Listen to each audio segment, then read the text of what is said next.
Alright, hello once again. I am back. We're gonna play some more Genshin. I decided I will stream.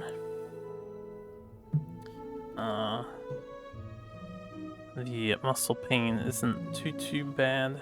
I guess the ibuprofen's finally kicking in. I'm still not even sure why I was in so much pain, because I had not done anything strenuous. But either way, I'll try not to dwell on it too much. And what better way to forget all of the current going-ons within and around you than to play video games and distract your mind. So we're resuming right where we left off here. I have more event things to claim. Oh, we finished page 3 and earned a check. Isn't that wonderful? I think we have an achievement too. We do.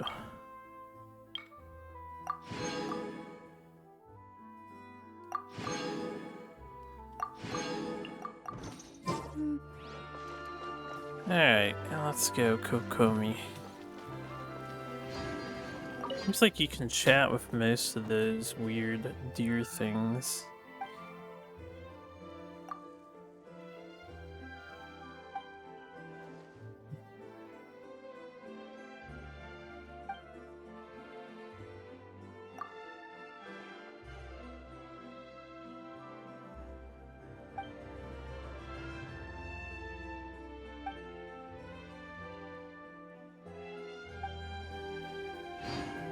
People are very fascinated by the Lao.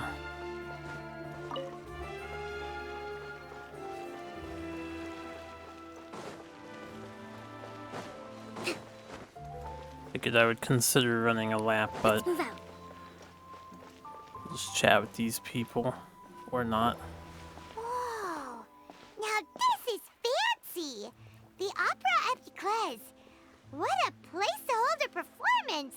No wonder Linny and Lynette were looking forward to it. Huh. Looks like there's a lot of people standing around the fountain up ahead. Oh, Archon, please bless us with a bright and healthy child. We pray.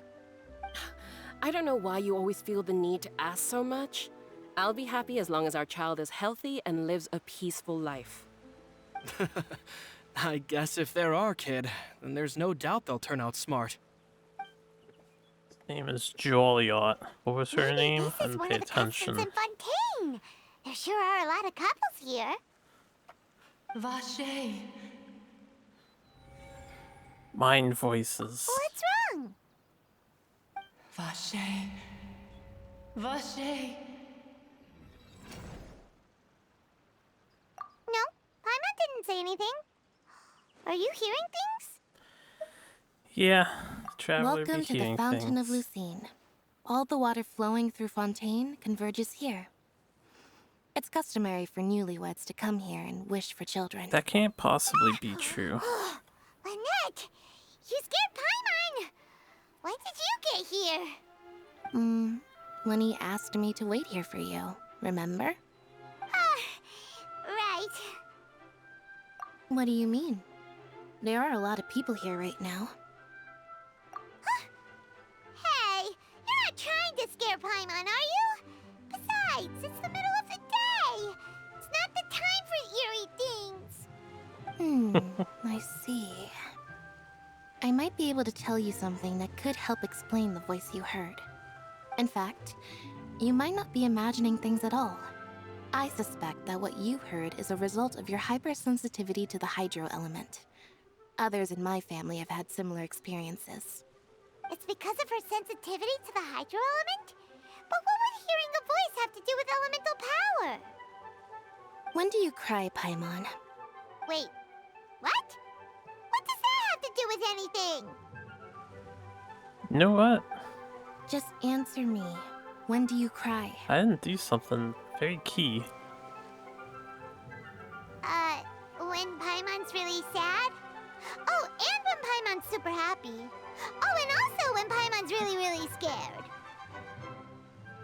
then you should understand that tears contain your most intense emotions.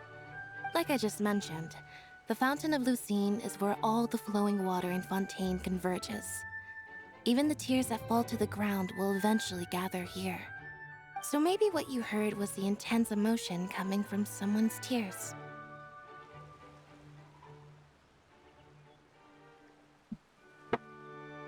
Sorry about that. I grabbed my glass of water from behind me, but unfortunately it's almost empty. The thing I didn't do is refill my drink, so as a matter of fact, we're gonna stare at this for a minute because I want to hear the dialogue, and I'm gonna go refill my drinks since I did not do that.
Okay, I'm back. I'm usually more readily prepared than that. We'll chalk it off to being sore and distracted. Joe is here. Hey, Mike. And hey, Joe. Joe's pulling in. Alright, you guys have been reunited. I will talk to you later since you guys will be hanging out. Hope you have a good time. Sorry for missing you immediately. So, what did the voice say? Huh. If you were hearing their emotions, then Paimon wonders what happened to them. Rather than worrying about them, we should worry about my brother first. Let me just ask you if you've ever heard this name before, Don't though. let that calm look of his fool you. He tends to get pretty nervous just before a performance. So chatting with Linny might help him relax a little before he goes on stage. Oh, right. That makes sense. Let's go in and see Linny.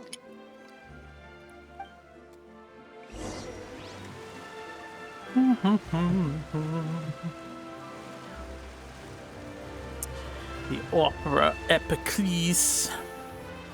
Endymion Joliot. Oh, Joliot. No, wasn't Joliot the woman? Yeah, it was. I think so. They actually have coins in the fountain? Is that what that is?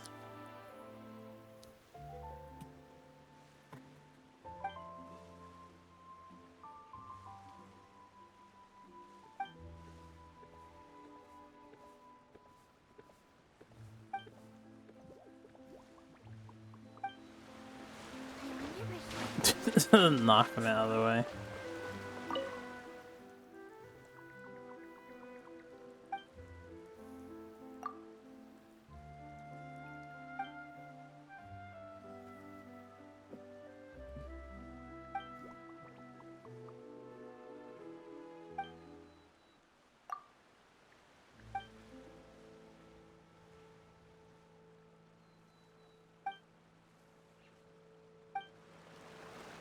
Yeah, I'm not from around here. Damn, she just gave me a weapon. Offer the Hydra sigils you obtain. And it disappeared so fast. I didn't exactly catch that. Is that a weapon or is that a key item or something? Because I don't see it here. Nothing is highlighted here. We have child's vision, we have some other bullshit. Lots of bullshit. It's not a gadget. Is it in here? I doubt it. I don't know. What would they give us? To survive hardship. Is it an event item?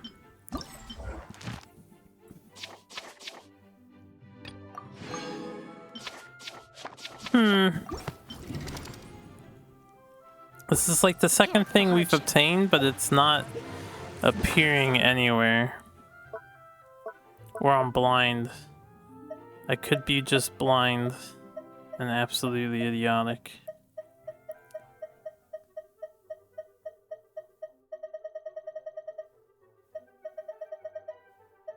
Okay.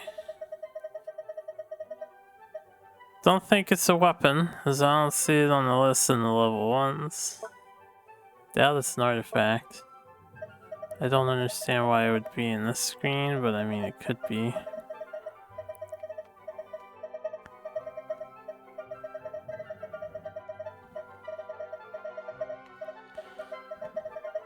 Very jovial music in the Fontaine. I'm on a new deletion spree, I apologize. And sometimes this happens. I need it all to go away.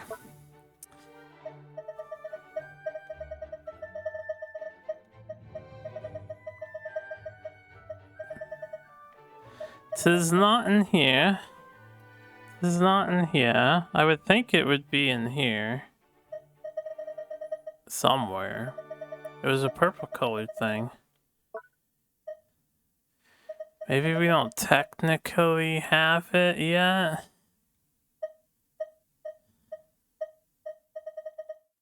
I don't know, man. The publishing house has released numerous works that lay out military strategy. Or I'm supposed to in simple donate and to the pragmatic fountain ways. directly or Those are something. my favorite. Okay, is this like the Sakura tree and all that bullshit?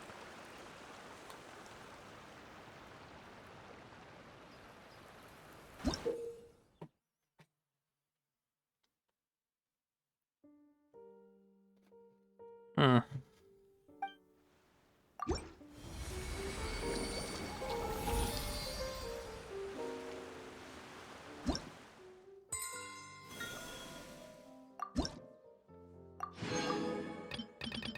Goes up to level 6, so yeah, not that many to acquire. But what was the item that the lady gave me? Who's skipping right there?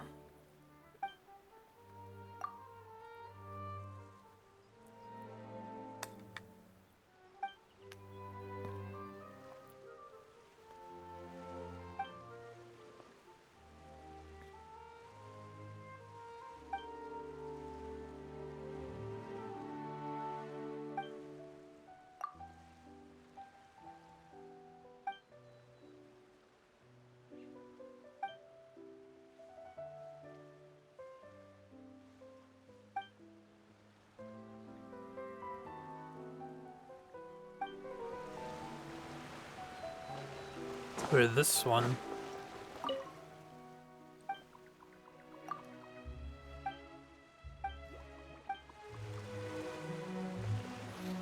I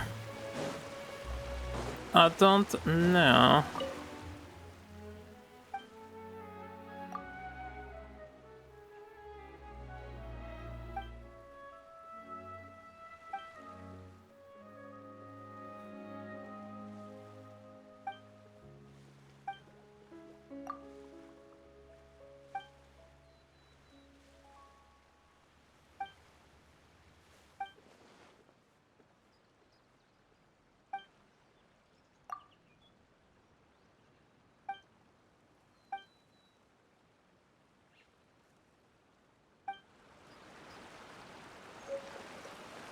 Fish and chips.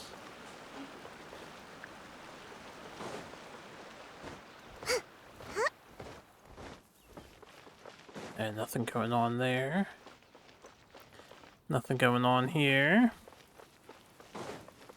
Kind of want to see if these light up at nighttime. I think the time of day has frozen because we've been wandering around for a while and it's been perpetually daylight out.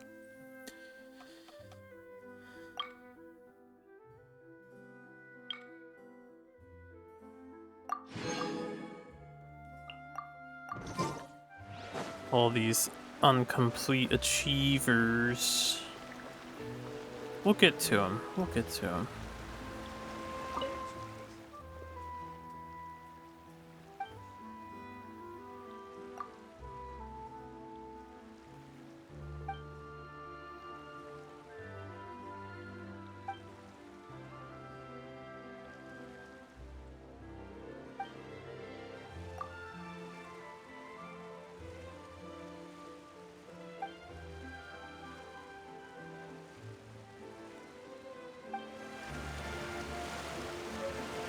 Who is this? Yeah, this one. Talk to me, Pinky.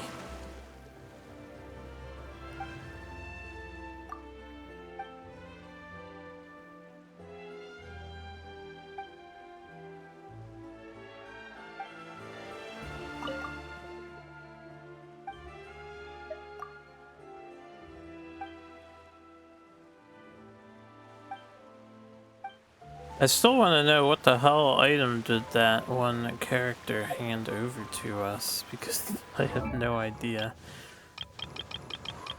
I also want to take a look at Traveler, because, yeah, they probably have new battle quotes, I imagine. I don't know if they have more stuff down here. Maybe one of these days MiHoYo will allow it, so if you hit up at the top of the list, you end up at the bottom of the list. Instead of having to scroll all the way down.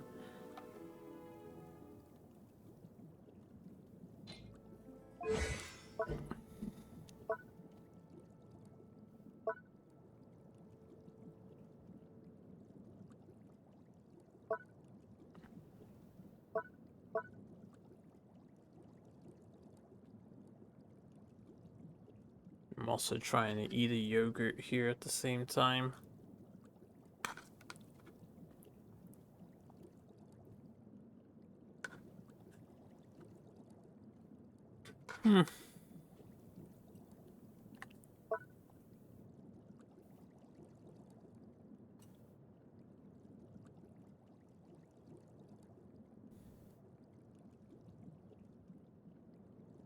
So the longer you hold the skill, you can do more damage.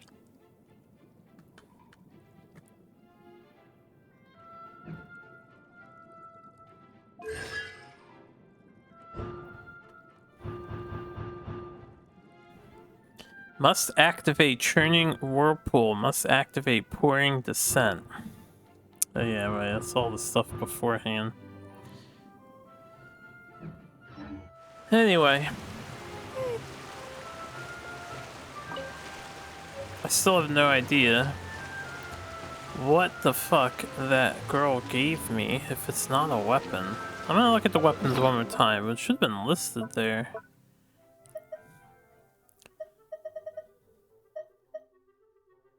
Like, it's none of these, right? It's not this. I don't think so. I don't even know when I got this. It looked red. And its coloration.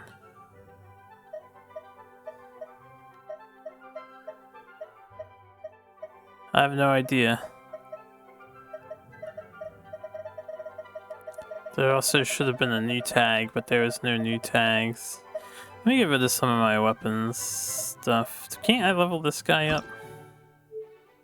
Oh, I need more robots. Shit.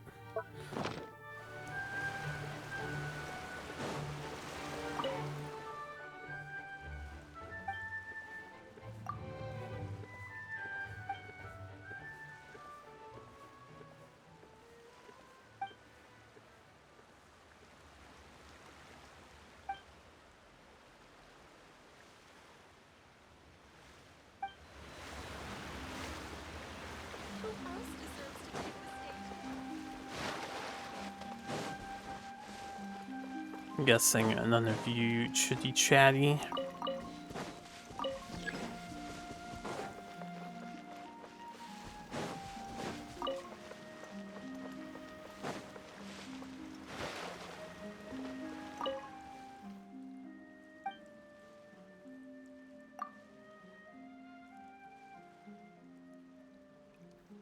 It's technique with a gun. They have guns here?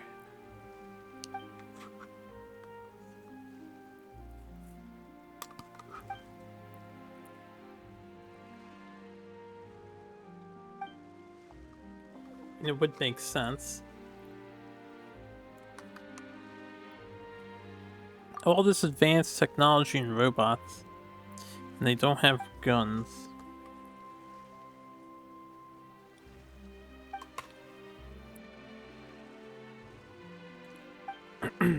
It's a nice looking pigeon right there.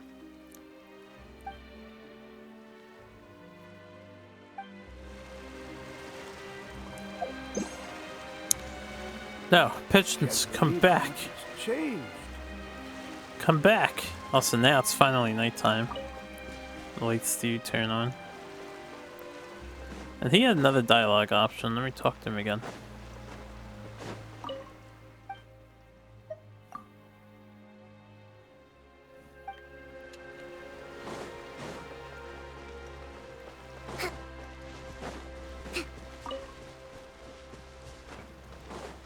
Let's move out.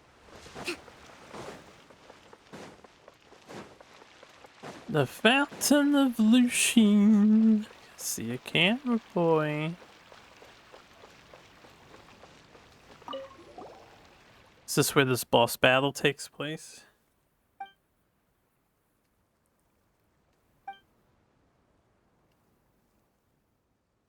This guy actually has quite the getup on.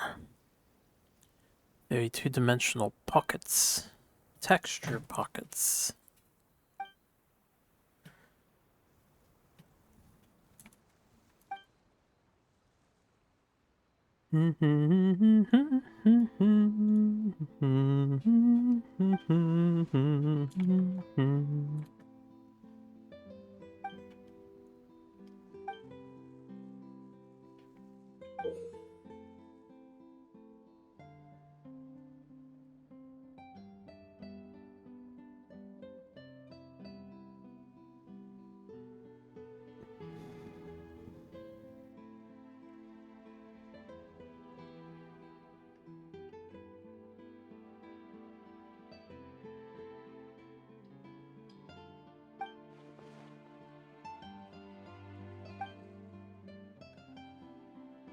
Do I have enough energy? Because I spent it all when we streamed earlier today. How do you look at your energy? I have 47. I guess we'll do this once. Although, if I do this, I'd rather do it with not this team I have.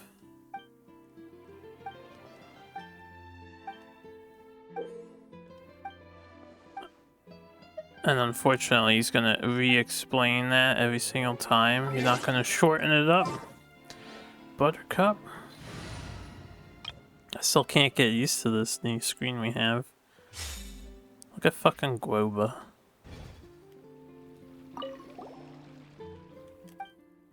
Alright, man. Yeah. Dance with your robots. Fun to watch them. They are very well animated over there. A lot of effort put in on that.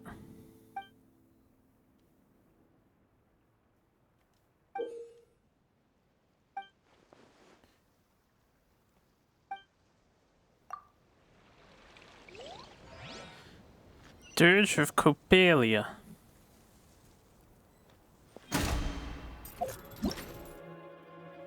Iswin Sweet, Dirge of Copalia.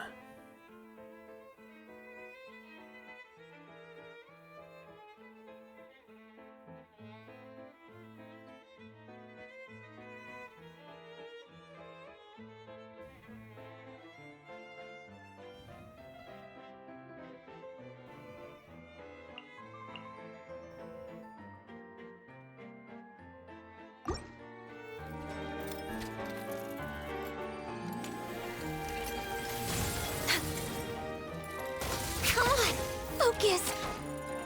Next on the. Do we want to do damage? No, we wanted to do damage. Stabilize.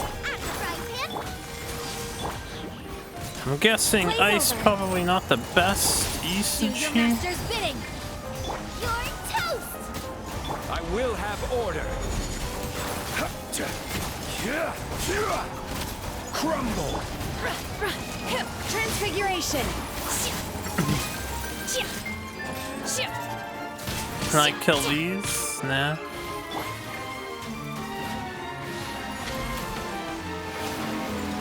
Nice and spicy. Where's the Numa things?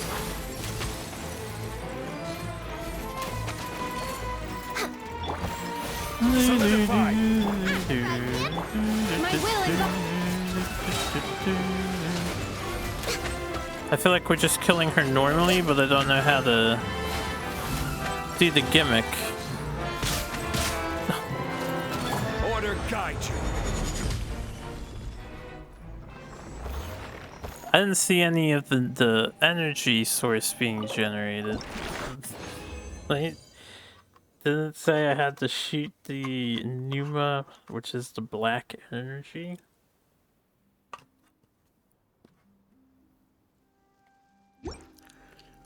Well, whatever. I'm gonna finish my yogurt real quick. It's practically done.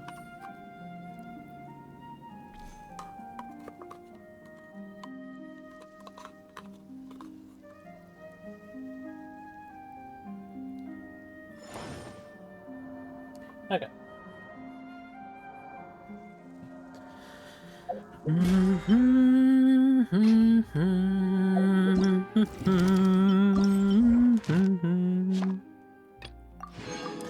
Now I have to defeat the other one.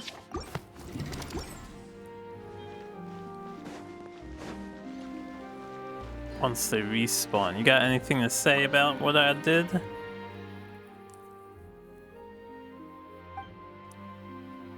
Repair the machines. At least I'm not getting charged, right? Alright, let's go back to our exploration party. Actually, you know what? We should maybe stay like this. I don't know if a story boss is coming soon. This party is just so much easier to kick ass with. Granted, this party is actually atrociously bad. They suck at doing damage on floor 12 with the spiral abyss specifically. They can do the other floors for free. They can't do floor 12 there.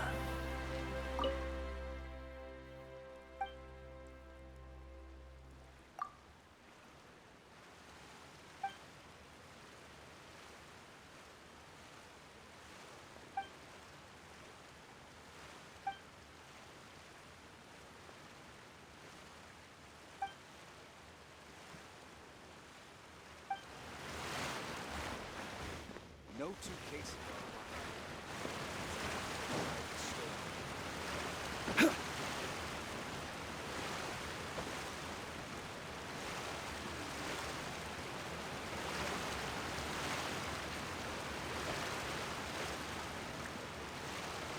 And if you just get used to the volume, if you're around rushing water constantly.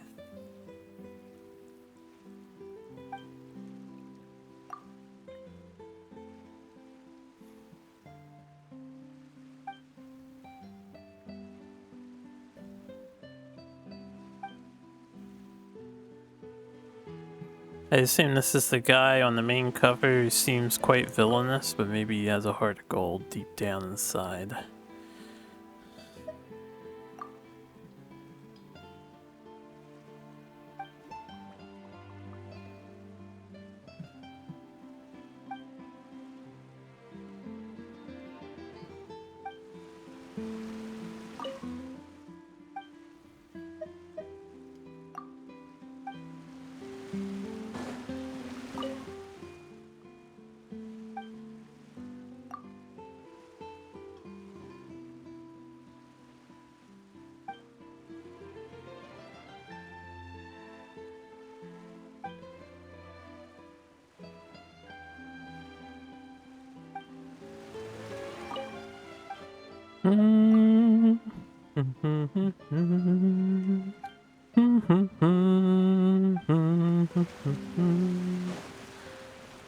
Well, you know what we have to do first. Ah, shit. Want to climb. We must scale the building. And then realize it's pointless to scale the building, but just taking... Oh, I didn't realize you're gonna clip through Zhongli. Wait a minute, you want to cheat again? Alright, that works too. Yeah, we want to scale the building. Not sure he'll get over that stuff, but maybe. I should switch to Kirara for this. Ugh, old man, Zhongli. Ugh. Ugh. Yeah, I think he'll get over this just fine.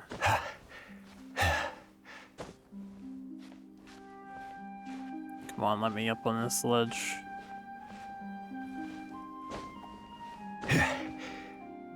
Yeah. Ugh. I'm not in shape, and even I wouldn't be this out of breath this soon. Granted, he's got a few hundred years on me, so it's understandable.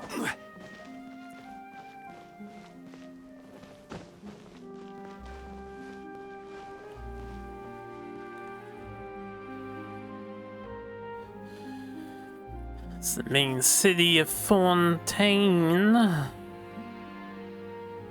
I don't think we've been there yet. That's not even on the map. That's over here, right? Unless it's this point, but no.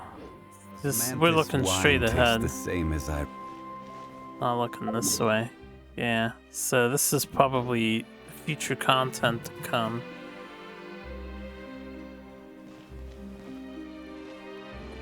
You can see a factory over there. Schneznayen.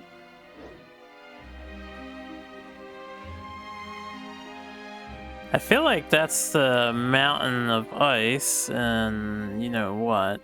So there's a whole bunch of dead zone in between. Some sort of building over there. No treasure chests up here though. No music disc. They've been putting those all over the place.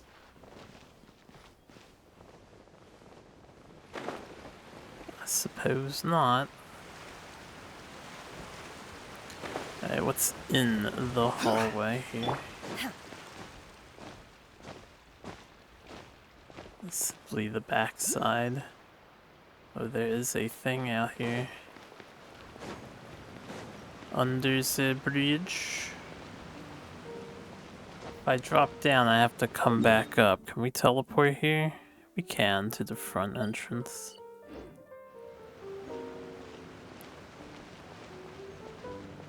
I want to see it before I drop down because I'm too lazy to climb up. It's a very vertical zone. I don't see it.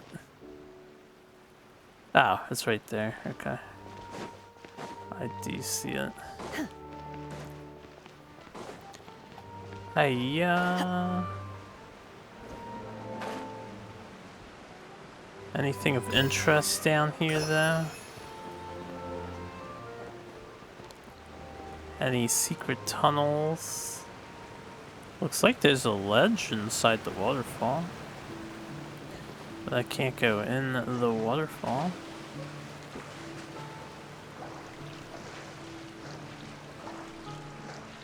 Man, how do they get people out of here if they fall down? It'd be like Mission Impossible. I guess you just don't want to fall down or you're shit out of luck, right?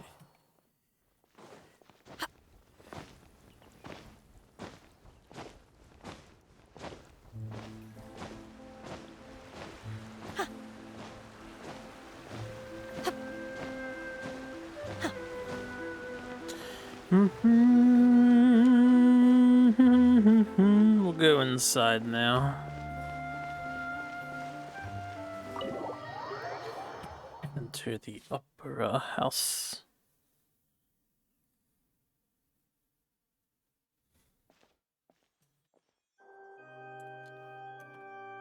What's up, line? Traveler in Paimon, good to see you. I knew you two would come. Are you kidding? We wouldn't miss it for the world. We've been looking forward to it. Never liked that phrase because I can tell, judging by how early you've arrived. if something was happening you're to the actually world, right on you time. would miss it. The audience still hasn't started entering the venue yet, which means now is the perfect chance for us to take you to the best seats in the house. Wait just a moment, I'll fetch the tickets.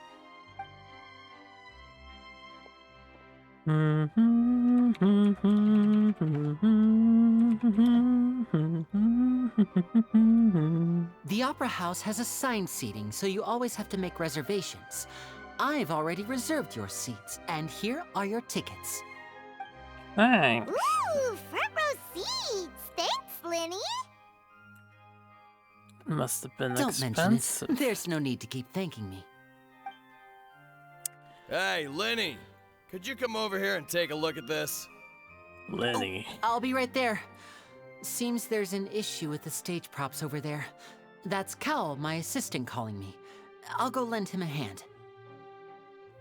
Yeah, we'll just go to our seats. You go ahead, Lenny.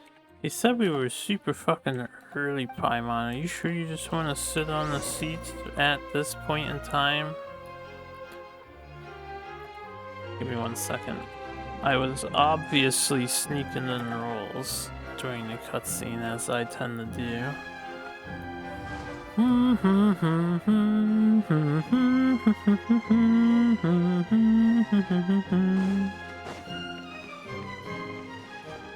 Music in Fontaine's pretty nice, very operatic.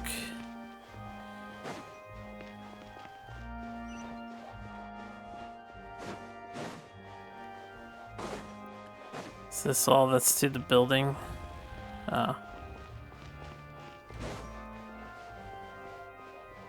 Wait, where did Lenny go?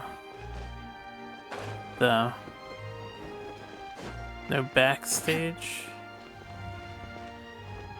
I kind of want to see the upstairs portion first. Where are all the NPCs at? I thought this place has been happening.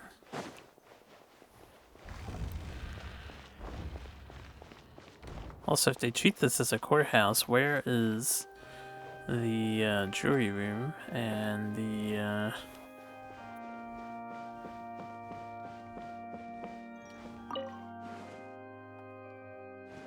prosecution and defense rooms?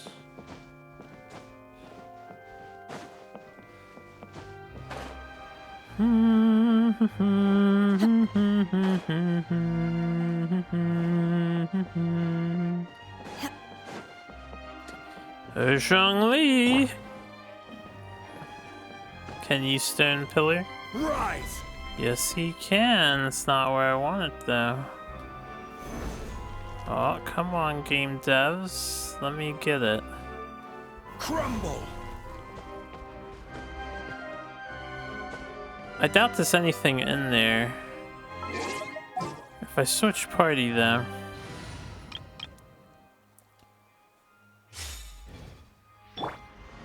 The wind knows me.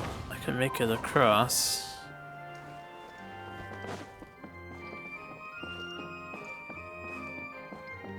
Now the question is, can I make it above the judge's seat? Oh shit, well I fell. I'm sure there's nothing of interest up there. There's never anything of interest anywhere. Where's the backstaging? And is this your judgment scale? I sense things will be very, very rigged.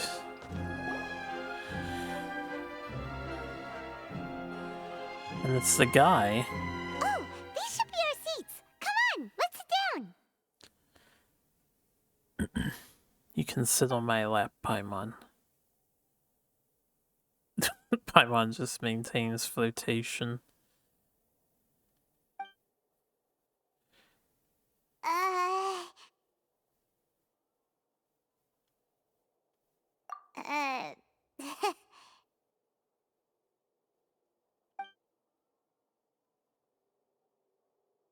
Hey, traveler. Maybe we should strike up a conversation with the person next to us. Since we're sitting together and the rest of the place is practically empty still, it's kinda awkward if we don't say anything. Ah, you little... Of course you put this on Paimon. Excuse me, I did not realize you felt awkward. I am terribly sorry. I would be perfectly happy to chat with you if that is what you would like. Oh, so you heard all of that, did ya? Boy, you sure have good ears. Paimon thought she was keeping her voice down. Please, Paimon. Wait, that's not it. Paimon's sorry. Paimon's the one who was being rude, talking under her breath like that. So let's talk. But, what should we talk about? You could have just started with a simple question about the place or something. Oh, Paimon's got it. You're also here early and sitting in the front.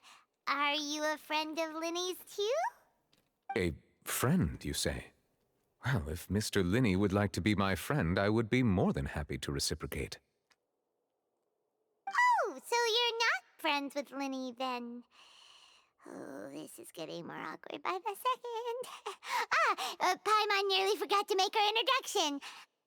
Nice to meet you. Paimon is Paimon, and this is the Traveler. We just arrived in Fontaine. It is an honor to meet you two.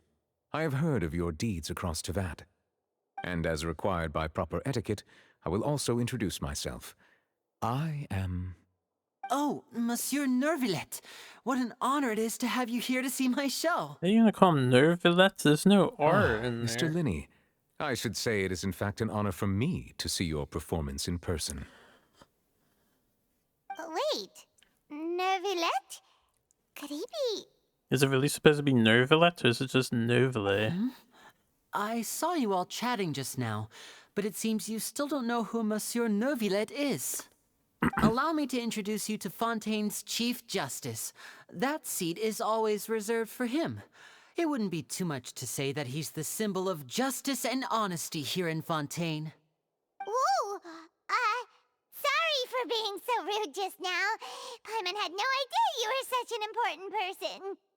No offense taken. Being Chief Justice is merely what I do for work. Nearly every person has their usual reserved seat, so I'm not so special, really. And by the way, I should probably let you know, even though I would prefer not to. There's someone sitting up there in the VIP seats that has been striking a pose for quite a while now. I believe she is trying to give you a most elegant and impressive first impression. So I think you should take notice of her sooner rather than later. Otherwise, she may become flustered.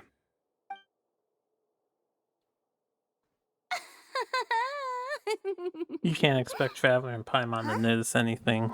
They're both airheads. It's Farina, the Hydro Archon. Huh. She sure has a smug and satisfied look on her face. Guess she has no idea that you saw right through her act. Very good. That is for the best. No need to pay her any more attention. We may now enjoy the show. Huh? So is this what things are like between the Chief Justice and the Hydro Archon?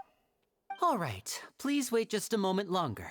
I've pretty much finished my preparations, and the performance will start as soon as the audience has made their way to their seats. Yay! The show's finally about to start! Paimon can hardly wait! Paimon's never seen a real live magic show before!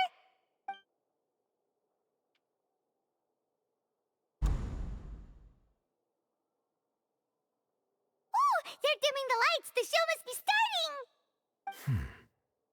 Quiet, Paimon. Sorry. Paimon will try to stay quiet. Welcome, one and all, to the Opera Epiclese. I am the star of today's show, Linny. And over here is my sister, Lynette, who will be working as my wonderful assistant. Please, let's give her a warm welcome.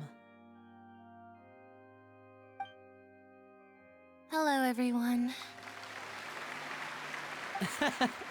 I know she may seem to be a little sleepy right now, but that's just a sign that she's nervous.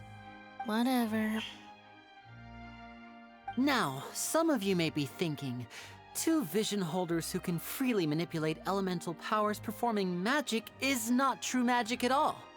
So, I would like to take a moment to assure you that elemental powers will have nothing to do with what you will witness on the stage today.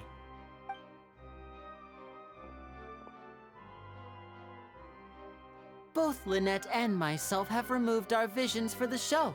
That way, even the gods won't be able to help us. Oh, good point. That's what makes the show real magic. Now, without further ado, let the show begin. Lynette will now exit the stage to make some preparations. I know you might miss her, but don't worry. She'll be coming right back on stage momentarily. Perhaps in an unexpected way. I'm sure she'll be stealing the spotlight soon enough. Oh, and before I forget, there's one more thing I should say. You never know what can happen in the blink of an eye. A magician's greatest skill is making things disappear or appear. The possibilities are endless.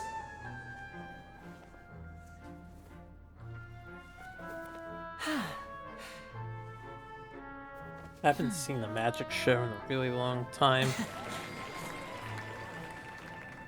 Huh?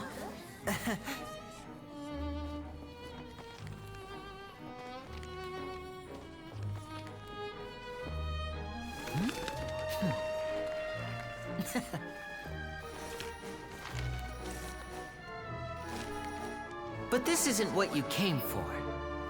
These little tricks, you've seen them all before.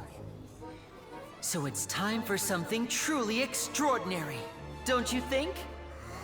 This one's a little tricky.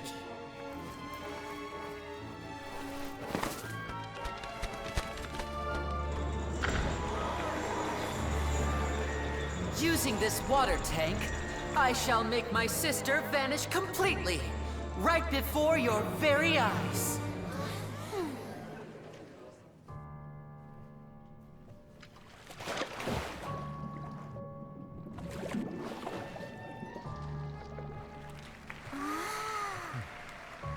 It's actually quite simple. She'll just turn into air bubbles and float right out of the top.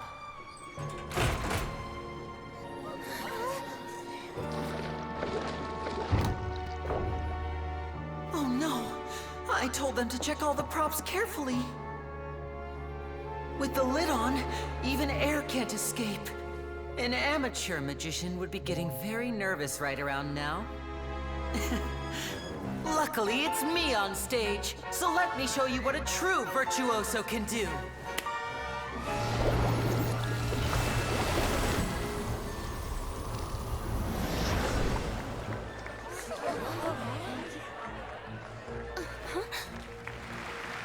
Lynette, are you still there? Don't go too far. We don't want to use up all our magic. Hi, I'm back. Uh-huh.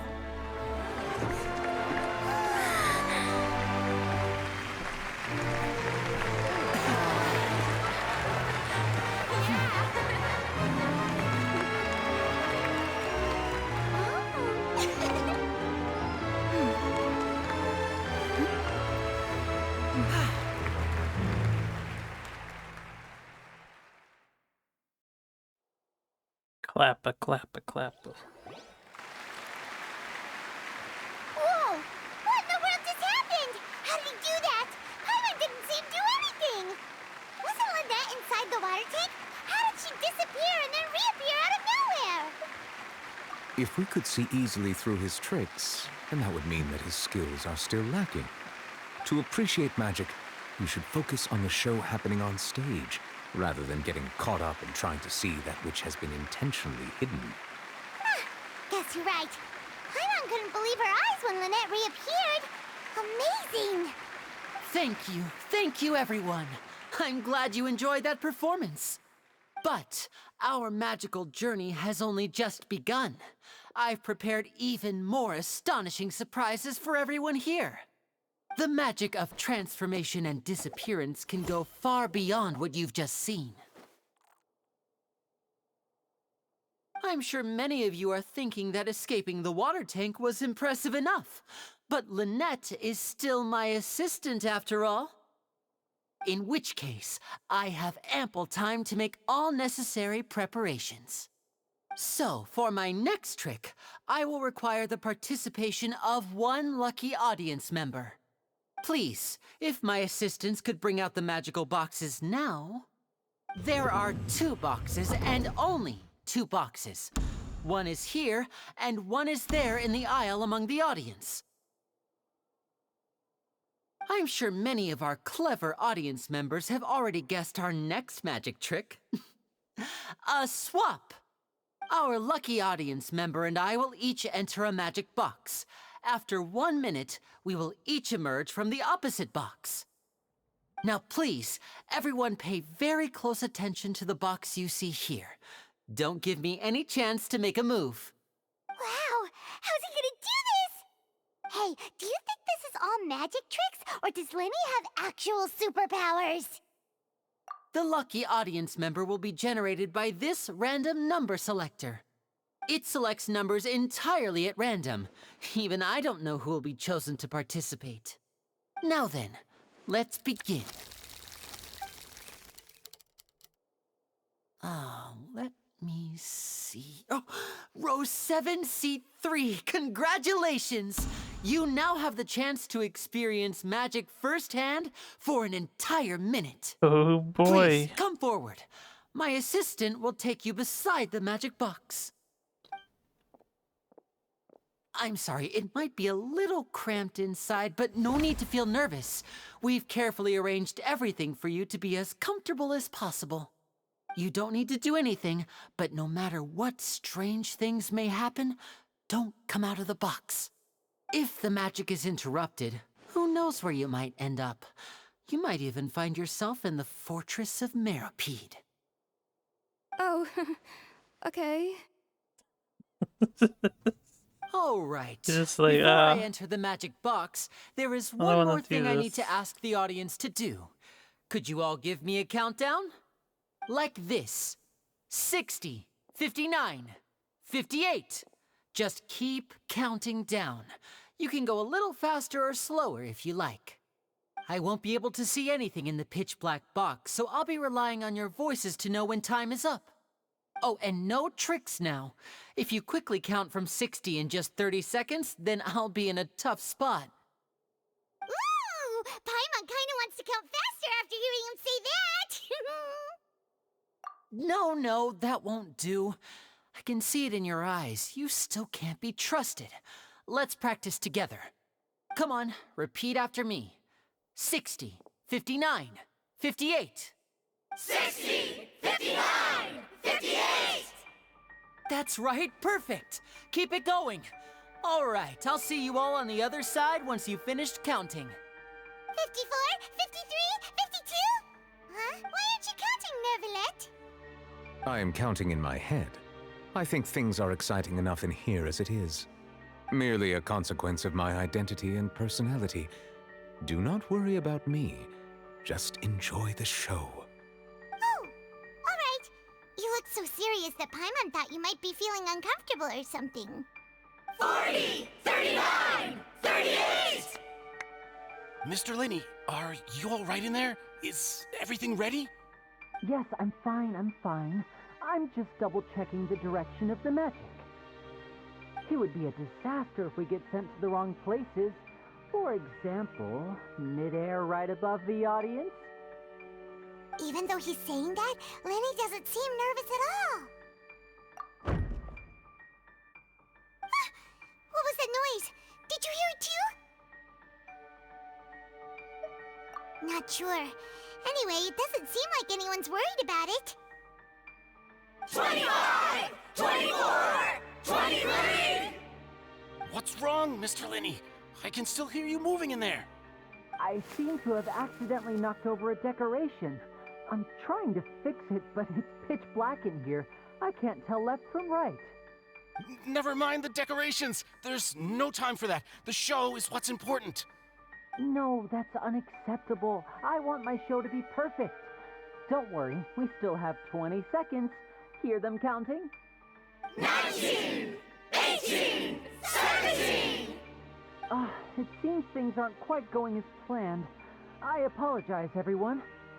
It feels like you're all starting to count faster, but that's all right. I know it can be tiring to do such a long countdown. 10 seconds and change is still plenty of time. 10! Almost there now. 8! Swapping two people is harder work than you might think. Even a master magician like me can't guarantee I'll get it right the first time. Hey, wait! Is this the back one? I can't tell. They both look the same inside. Huh? No, that's not it. I'll try again. 7! Hey, slow down! Honestly! 5! 4! 3! Whoops!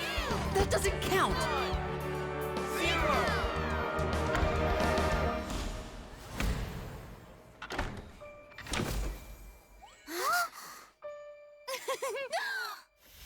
Ta-da! What happened?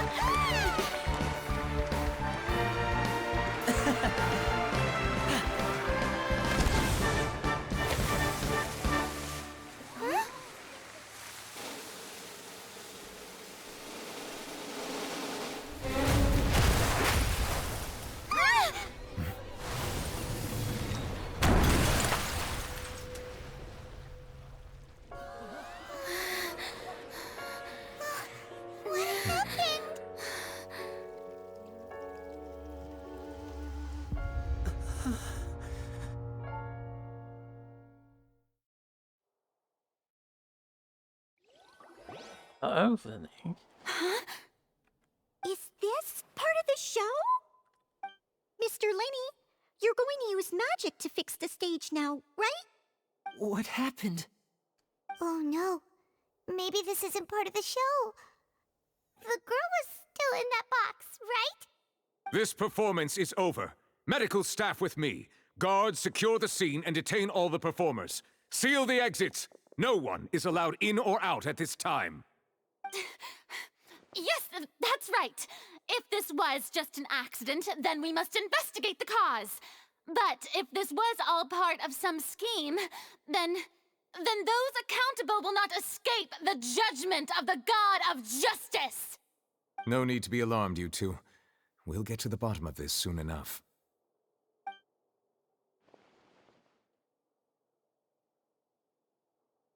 Unfortunately, the person who is in the magic box has been pronounced dead.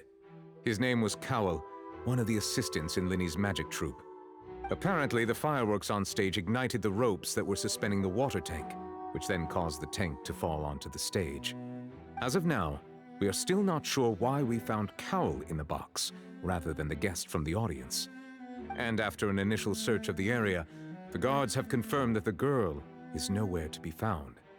It appears that this incident was not merely some mishap with the performance. And there are many indications that it is connected with the case of the serial disappearances of young women. The serial disappearances case? That's the case that Charlotte mentioned before. I know the truth. I can see through the whole thing. Really, using such a shallow and obvious mystery as his finale. Did he really underestimate us that badly? I say that our powerful magician, Mr. Linney, is now the prime suspect for the serial disappearances case. Huh? Why me? This whole thing was an accident. Oh, this all occurred during your magic show, did it not? The missing girl disappeared after being chosen, did she not? The deceased is one of your assistants, is he not? Now that I think about it, that whole speech about magicians making things disappear was nothing more than a provocation, a bald-faced challenge. That can't be right. How can Lenny do this? He was in the box on the stage the entire time. We can even hear his voice. Besides, before the show, he told us that he would like to catch the criminal behind the disappearances.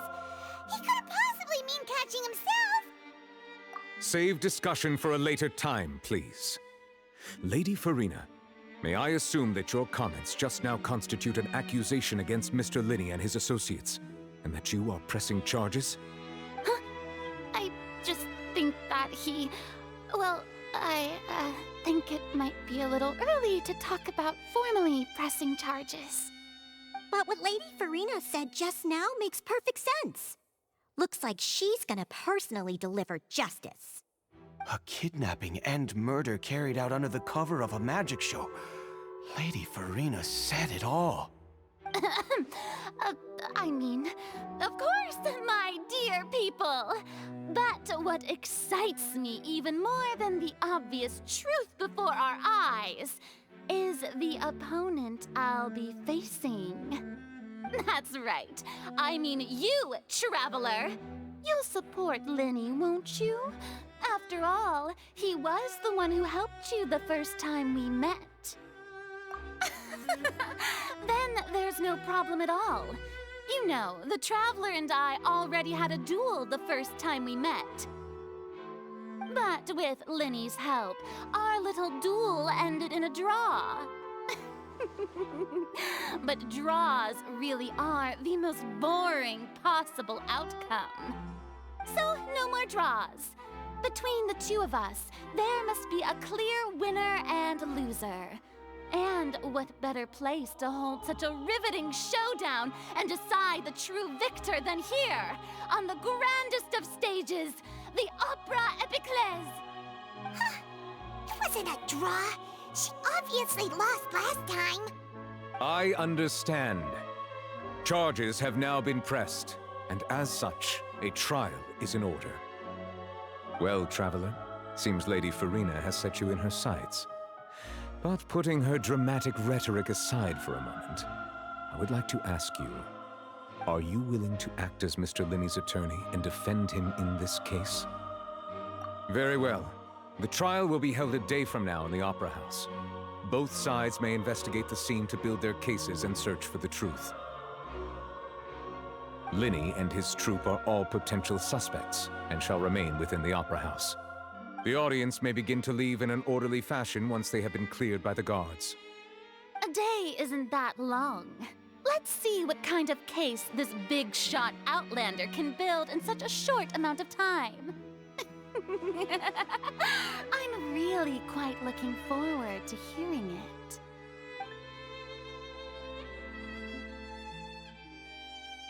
Boy, I hope we don't have to play that, like, connection minigame where you put thought bubbles together because we're so bad at it.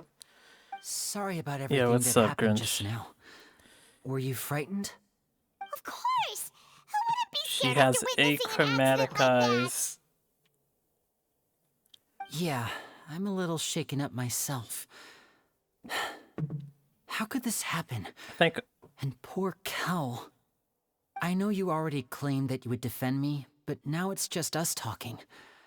Tell me, do you think I could possibly be the murderer? I think all of the Archons in this game have different eyes. Yeah, this is a guy. Good to hear. Thank you so much for trusting me. I'm sure everyone sees me as the biggest suspect at this point. But If you ask me, the whole thing is mysteries layered upon mysteries, such that all that's left is confusion.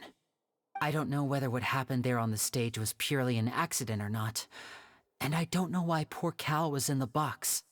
As for how that girl chosen from the audience could suddenly disappear, I'm afraid I don't have any answers either. If someone tampered with my performance, then we need to figure out what they did. Even a skilled and knowledgeable magician like myself couldn't pull all that off in just 1 minute. Yep, seems like we're getting wrapped up in an Ace Attorney situation. Which is precisely why we need to investigate. As this book says, the impossible could not have happened. Whatever happened must have been that which is possible. Paimon bought them when we were reading at the bookshop in the city earlier. Pretty cool, huh? Don't worry, Paimon used her own savings to buy them. It wasn't from our travel funds. I think they look cute on you, Paimon. You have good taste, Lynette. That's the right attitude. Feeling depressed isn't going to help me now. I need to get back to my normal self. You're always But with free the to guards roast watching our every Paimon. move, it's going to be especially difficult for Lynette and I to prove our own innocence. As long as it's an emergency. Good thing you agreed to be our attorneys. Thanks for that. We'll be counting on you.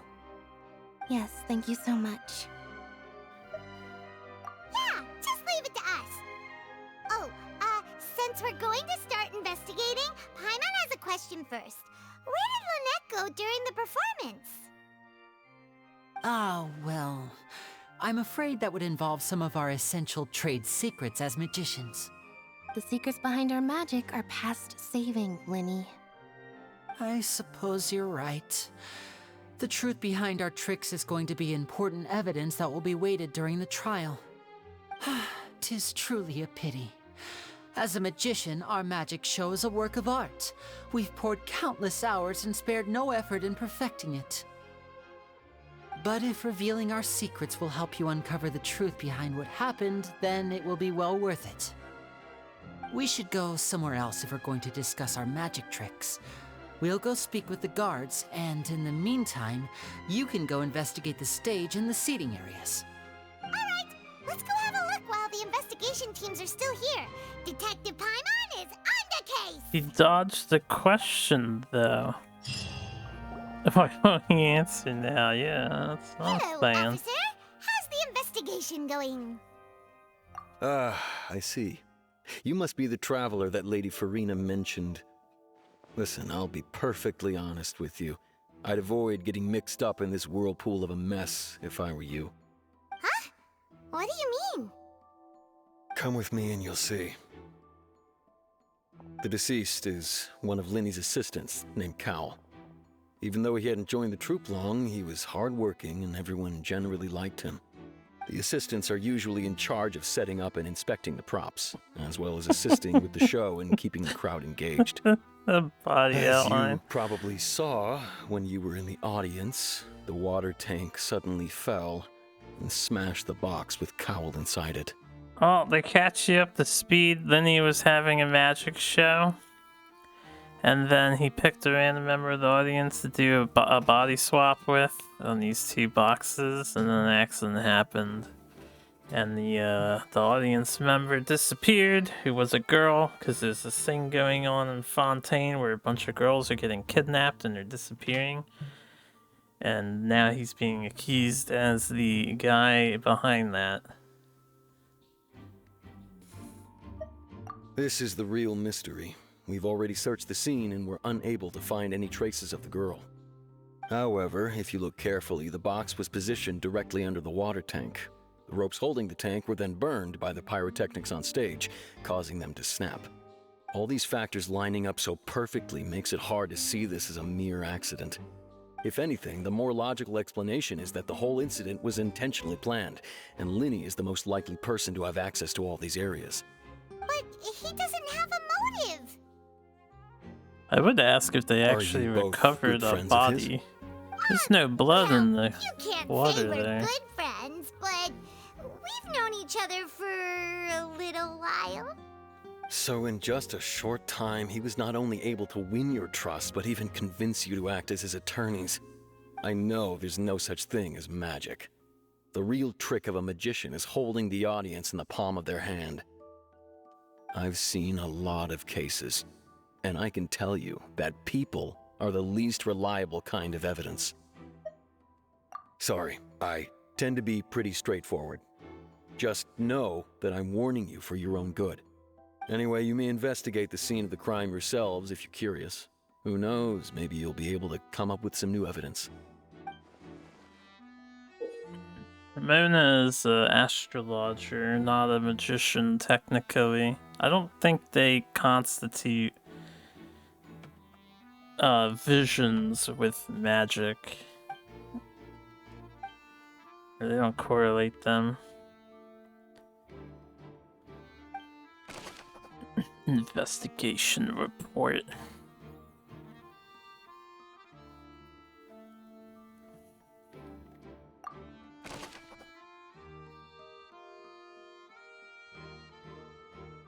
Well, rest in peace, this dude, I guess.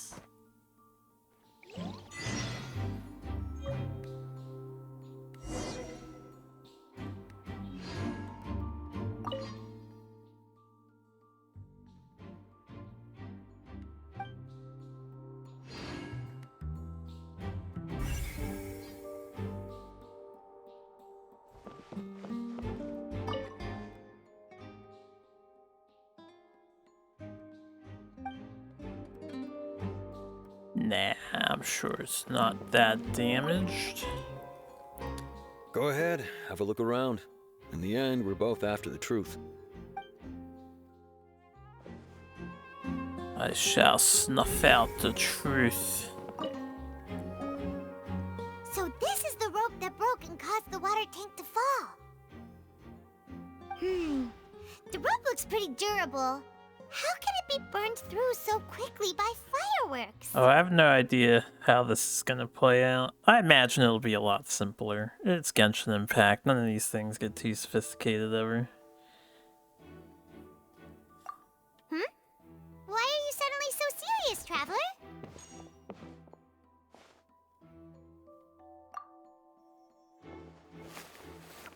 Whoa.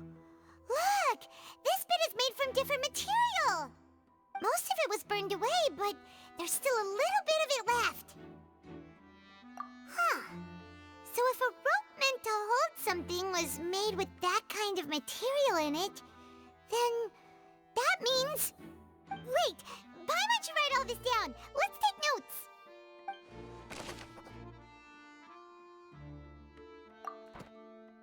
notes. Paimon taking notes.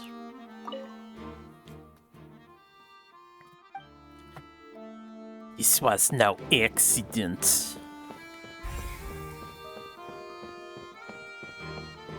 Can I talk to the audience members? I'm not sure. I guess I'll try before I hit the last point of interest. What are you investigating?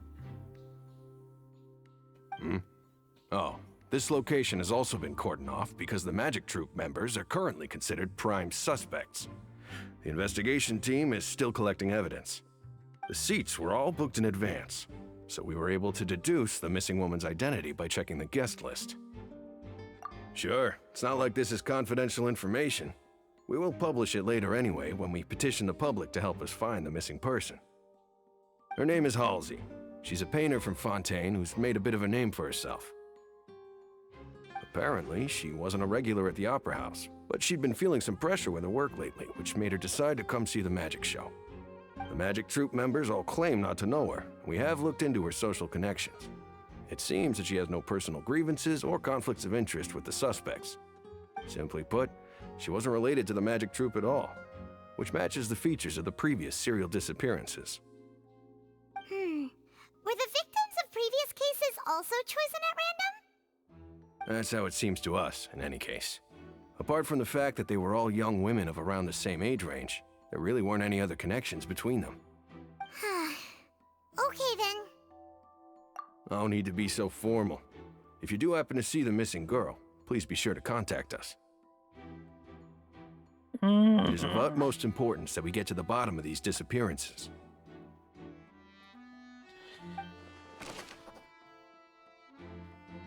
Famous painter. No known history. If you do encounter Miss Halsey. Okay. Any of you say anything?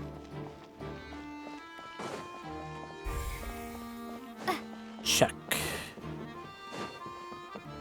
Do any of you say anything? I don't think we can talk to any of them, they're just in the background. Oh, we can talk to him. I see that you're investigating the area. Well, it just so happens that I'm interested too. If you find any new and interesting leads, be sure to share them with me, alright? Why? We don't have too many thoughts yet.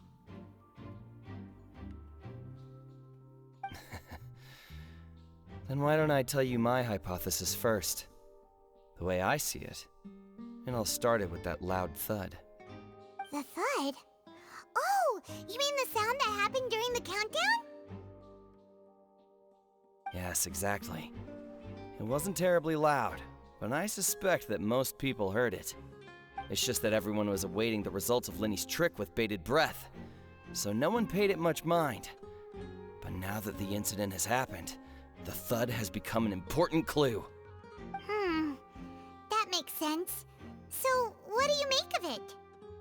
I'm of the opinion that it may have been the sound of Lenny's accomplice.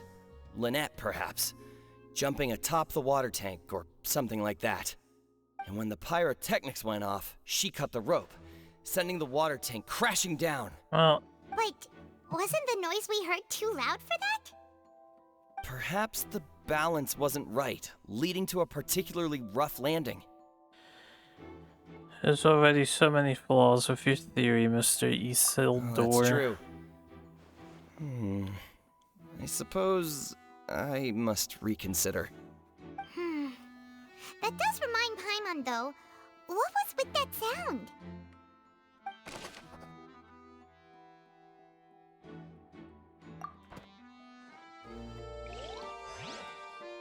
He wasn't one of the 3 things that they want us to check.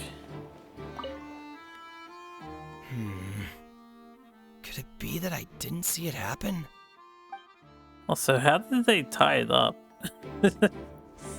It's not that much ceiling space to conceal anything. He's not trustworthy to begin with, yeah. Alright, none of you seem interested. What about you? This person is chatting with them. Lenny's still talking to the guards. It seems he'll have a lot of explaining to do. I think someone will be assigned to monitor us later, but that's alright. Well, everyone left now. It's a murder scene. There is a full crowd in the cutscenes, though. Lenny's still talking to the guards. This is the I same think about someone... what? Can I talk to... I hit Molly there. Guess not.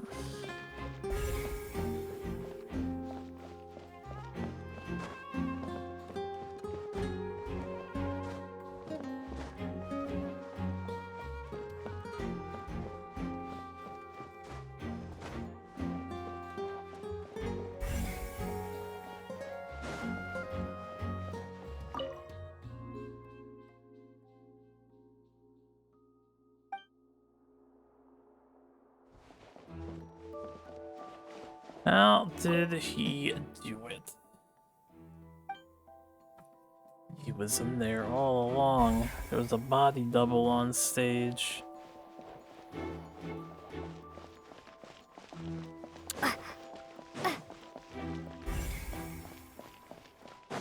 Anything else before we proc this? I don't think I can get upstairs, right?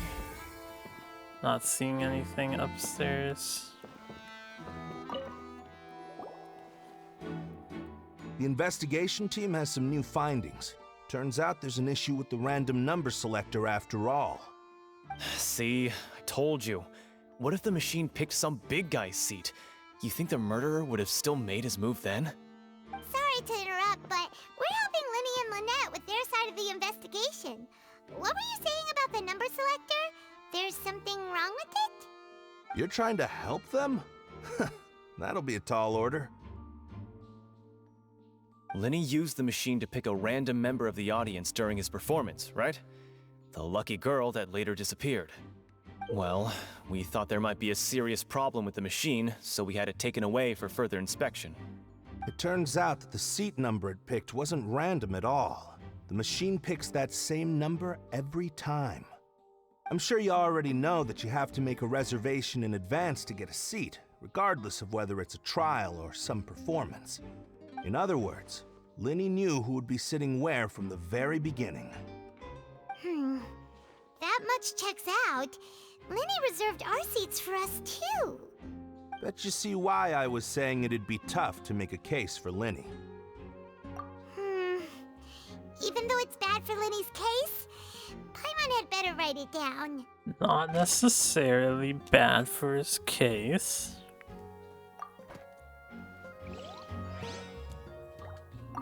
Linny's magic tricks were the stuff of legends, but the way he did this crime, he should have stuck to doing magic.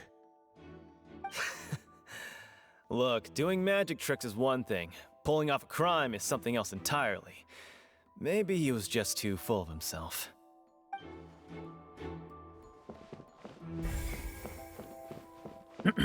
Oh, that's listed as 2 out of 3.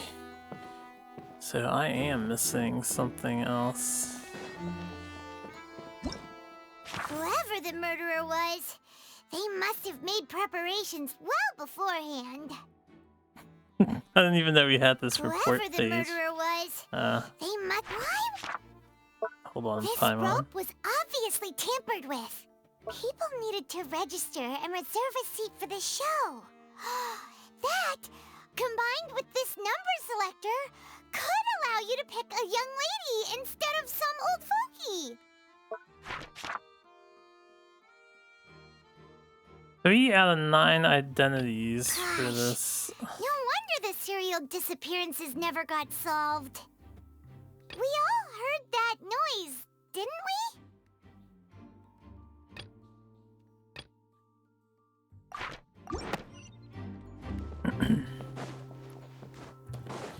Guess we're going outside.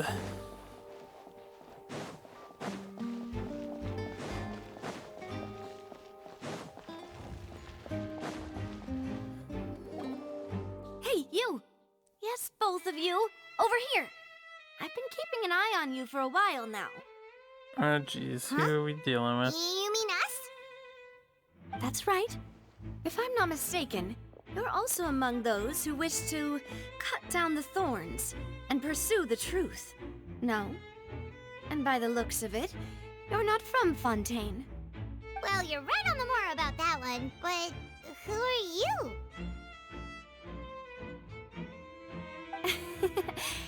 Have you never heard of the Spina di Rosula?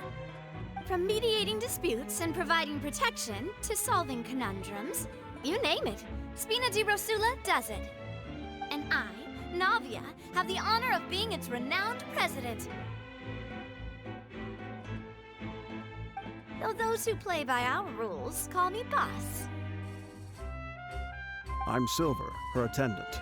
Pleased to meet you. And I'm Melus. Demoiselle's various daily needs and affairs are under my purview. Huh? Boss? Demoiselle?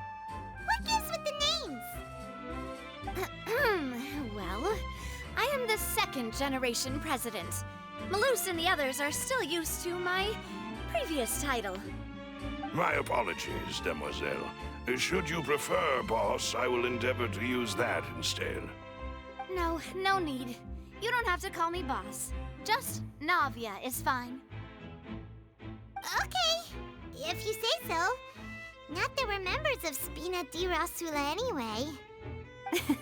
All merely trifling details. Never mind. Now, back to the situation at hand. That's right. I've always kept an eye on the serial disappearance cases. My interest stems from a matter back from my father's time. Judging from the look of things, I find Linny an unlikely mastermind. Really? We think so too. That's why we're looking for clues now. But how did you come to that conclusion? Intuition, naturally. My unparalleled intuition. Farina sure was quick to point the finger at Linny without any decisive evidence whatsoever, wasn't she? She just wants to get under her skin. But that's not uncommon for her. If you remember, the Justice had to interrupt her and ask if she was pressing charges just to keep her from getting carried away. Anyway, a trial begins the moment someone levels charges. And, of course, there was no way Farina was going to back down in that situation. Sounds more like you just don't trust the Hydro Archon. Well, what's your opinion? I must admit that she can be interesting at times, but liking her doesn't mean that I'll blindly agree with her. All right, I've answered your question. Now, it's time you answer mine. Wait a minute, did that answer count? Well, I say it does. But don't worry, you won't hear any pointless questions from me. In your opinion, do you think it's right to treat a trial like it's an opera? Well? Not always, but sometimes. And why would that be? Sometimes it's fine.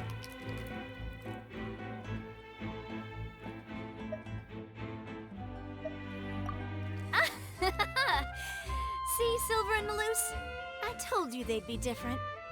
Most astute of you, demoiselle. I too think that the traveler's response was most excellent. No matter how wonderful the script or how fervent the audience's expectations may be, the trials that go on stage here must be based in fact. And if that can be done, boss, then... All right, that's quite enough, Maloose. Anyway, I like your answer. You passed with flying colors. Now, I need to make some preparations, following which our joint investigation shall commence. You two shall be my assistants. Wait! Since when did we become assistants? Oh, well, I can be the assistant, sure. Or your companion, if you like. I'm really not that fussy. That's more like it.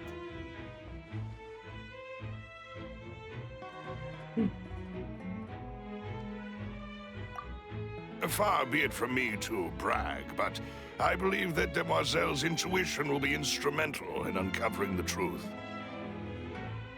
You wish to save a friend from false accusations, and we wish to unravel the disappearances. In this sense, our goals are aligned. You have a point. You're quite the talker, aren't you, mister? And what about you over there? What do you think?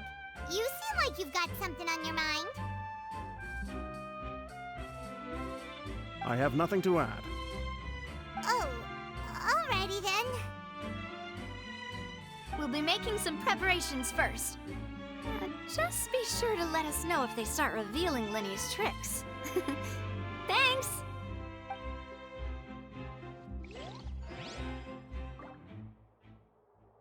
I'm trying to clean up here a little bit. Seems like a new future character that will be added. I'm sure a lot of people will enjoy her.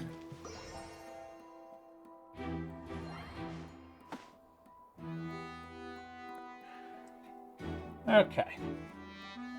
Actually, I'm gonna use the bathroom real quick and then we'll get to talking to people.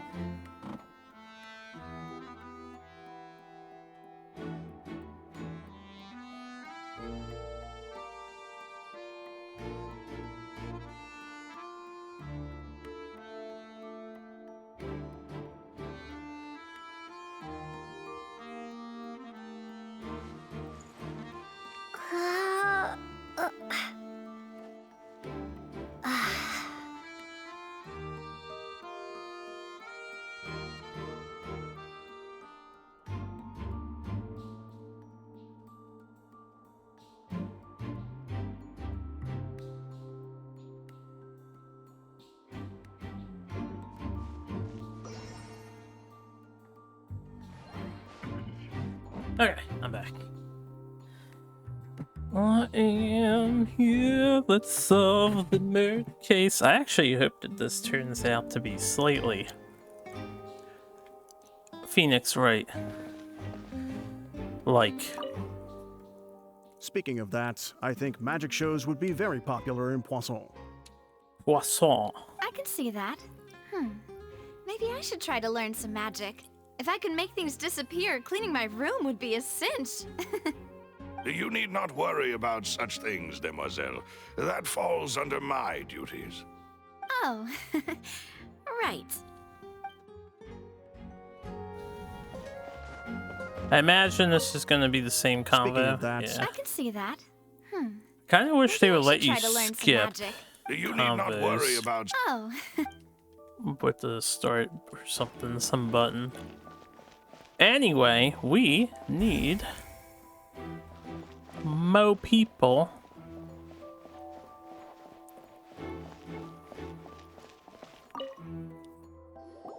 Sorry, but no one can freely enter or exit the Opera House at the moment.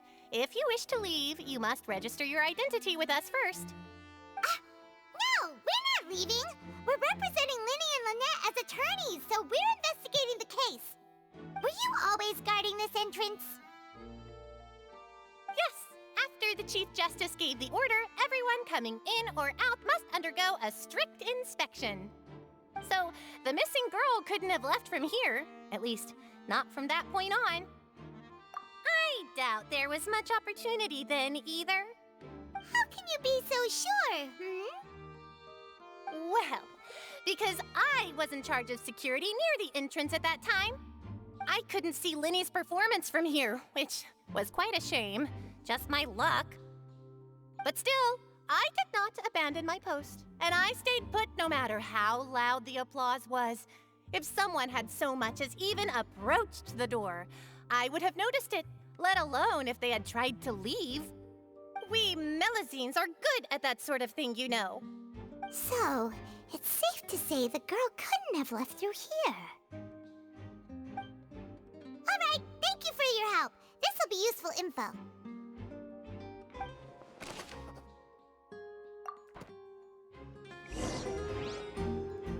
We've checked everything of note here at the performance venue. Paimon wonders how Linny's discussion with the guards is going. Let's go see, shall we? Ooh, things are getting interesting, huh? We're about to see how magic is made. Can't get over these fucking dogs in the fontaine. My apologies, but access to the venue is restricted at this time. Please register first. There is no escape. Can't enter detective mode anymore. So I'm guessing there wouldn't be anything up here of interest. We'll probably get more of the names in the case file thing later. I suppose we'll just continue the plot. Understood. Then I will be going with you. Just so you're aware, I will be monitoring your actions and making notes as necessary. Very good. Thanks for being so agreeable. I'd pull a rose out of my hat as a gift for you if I could. You may spare the pleasantries. I'm just doing my job. You've arrived. Who's this? Me? I'm Spina di Rosula's guardian angel. If you've got a problem, I've got the firepower. Sorry, I got a little carried away there. Call me Navia. I'm a partner of theirs, and will be helping investigate this whole situation. And these are my companions. Would you mind if they join as well? Fine by me. Oh, new helpers? I would be most grateful. Well, let's just say we're tagging along. It's not every day you get to see the secrets behind magic performed on such a large scale. Oh, you have a good one, Grinch, I since you have appreciate me out. your kind interest. Thanks for stopping Come with by. me. We'll be heading below stage.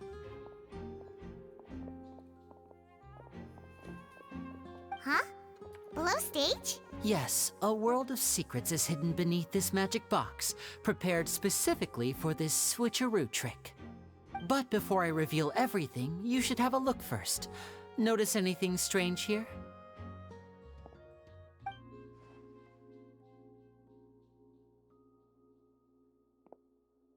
I'm not trying to be dramatic. Remembering the details of a trick will help you understand the methods used to perform it more easily. Huh. Weren't there balloons and other decorations here? Where did all that go? Ah, How does good she eye. know? That said, you're still far from discovering the answer. Was she? The back? You mean the inside of the door? What's different about it? Paimon didn't notice anything. Very good indeed. I thought you might not be able to catch that, given that you were sitting in the first row. The back of this door was patterned. Those patterns are now gone, replaced by a smooth wooden board. So, if you put 2 and 2 together, what do you get? Exactly. All right, let's go. I'll tell you how it works as we head down. Magic trixies. Oh, so there was a passageway under the magic box!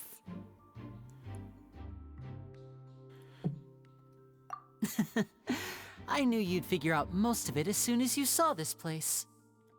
The 2 magic boxes are positioned right above the 2 entrances of the tunnel. See this flatbed trolley? The box with the lucky audience member in it would be shuttled over to the other side using the trolley. This trolley can raise and lower and even rotate, ensuring that the box will face in the right direction. I see. So that's the purpose of the box inside another box. Precisely. The inner box would descend after the audience member was put inside and be moved along the trolley, all while the outer box would remain on stage as if nothing had ever changed. So that's how you did it! Once the box was lowered, the trolley would store some energy through this device here, with which it would complete the rest of the steps. The audience member would only be able to feel some slight movements in the dark, and by the time she walked out, she would already be back on stage. Right! You were talking that whole time, and you even came out for a moment near the end! Ah, yes. A phonograph operated by Lynette was used to achieve that effect. My assistant and I had already scripted our conversation beforehand. When the countdown began, I had already gone to the opposite box via a tunnel using that ladder. And what about Lynette? Where was she? I was in the mezzanine space in the back of the box. Oh, interesting! That's how we were able to coordinate Linny's lines with the assistant. And, by the way, I was the one who walked out of the box at the end. I mean, we are twins. All it takes is a change of clothes and no one can tell who's who. And that's my favorite part of this trick. Only Lynette and I can perform it. So that's how it all worked! Wow, every detail you revealed was more amazing than the last! Lynette would briefly walk out of the box and then go back in, jumping into the tunnel and escaping before the box on the trolley could finish ascending. And then I walk out of the other box in the audience area, and the trick would be complete. The operative word here being would. But as you saw, Cal was in the box, not our audience member. She, on the other hand, mysteriously vanished. We really don't know how that happened. If not for that interlude, this would have been an astonishing trick. I probably never would have figured out how you pulled it off. And yet, to think that someone was able to use this magic trick to commit a crime. Could we have a look around? I think we can come up with some more leads. This is the scene of the crime, so Linny and Lynette are not permitted to stay here.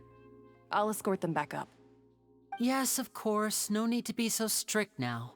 I won't disappear into thin air, you know. Thanks, everyone. We're counting on you.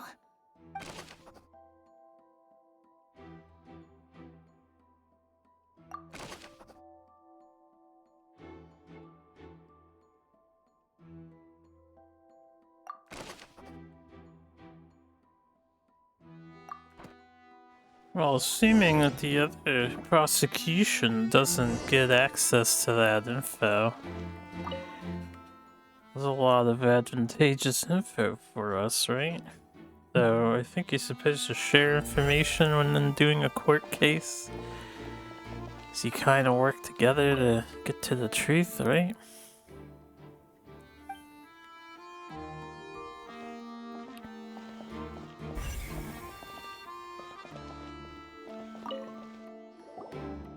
Huh. What's this? Looks like a hook tied to the end of a rope. Huh? There's all kinds of odds and ends here. Perhaps it was a prop for a different trick. But why would it have been left here? Whatever it is, let's make a note of it first.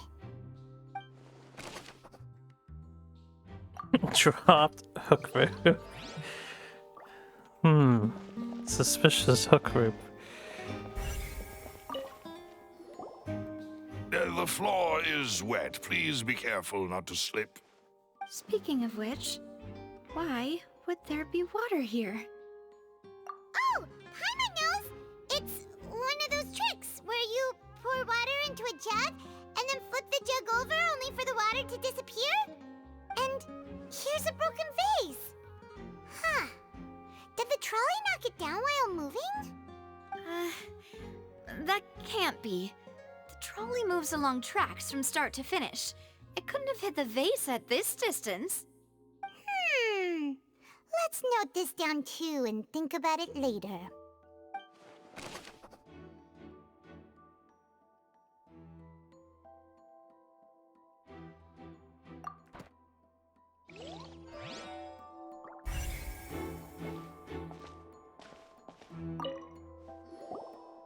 Oh, these are the clothes that the lady chosen from the audience was wearing, right? Her clothes are here, but she's nowhere to be found. Right. And do you really need to do that if you're kidnapping them? Ugh, this is so confusing. Paimon doesn't want to be a detective anymore.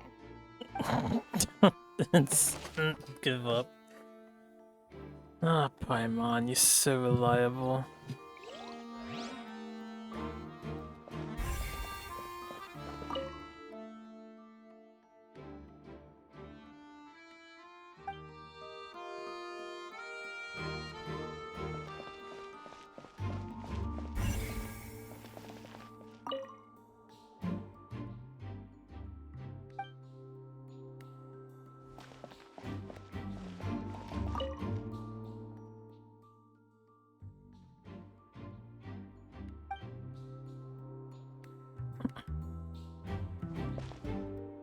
Must be a really tiny box on the inside of the box outside, because this is just so small. What is this place? It seems someone could fit through here. Huh. Could this have been the suspect's escape route? Alone, perhaps. But if they had to pull another person with them, the space would be too narrow. But there are no other ways in or out of here. Oh, you're right! Let Paimon write that down.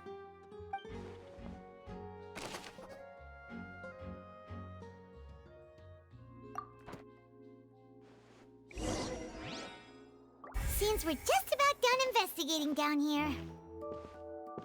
Yes, let's head back up. If you say so.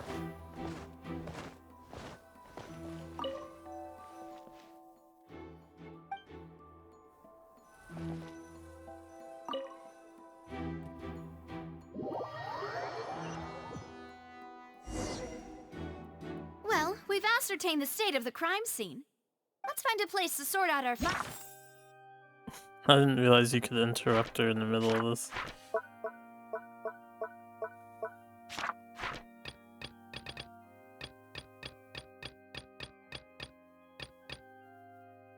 Huh, only 1 out of 3 for the tunnel. Findings once Malus returns. Seems to me that there are several things that don't add up here. Apologies for the wait, demoiselle. So, what did the guards say? Did the criminal escape through the vent? They believe the odds of that are very low, since the vent leads to the Opera House's basement. The guards have checked the area carefully. No one left through the basement during the performance or after the incident, and no one was found hiding there. So the tunnels become like a secret chamber then! You know, like the kind you usually see in novels! The plot thickens. Halsey's disappearance and Cowell's death are both quite inexplicable. No wonder Farina was so confident in her accusation. All the current evidence points toward Linny and Lynette. In other words, the charges are very likely to be upheld unless we make some considerable progress. Charges and then trial. So if the charges are upheld, they'll announce a sentence? That's right. This is how a trial goes in the Opera House. During the proceedings, the Chief Justice and the oratrice will hear statements from both sides. That's right. This is how indemnitium is produced. The statements from both sides, the defenses from attorneys, witness testimonies, and even the audience's emotions will all be projected on the oratrice. To put it simply, it's as if the oratrice has its own will, and is a judge in its own right. This also precludes any kind of favoritism on the part of the Chief Justice. And not that this has ever happened anyway. Once both sides have finished speaking, the Chief Justice will make his final decision. This, too, will be used by the oratrice as a reference. You imagine we get to the point that we use AI consulted by officials. to judge. The result it returns is the will of justice itself.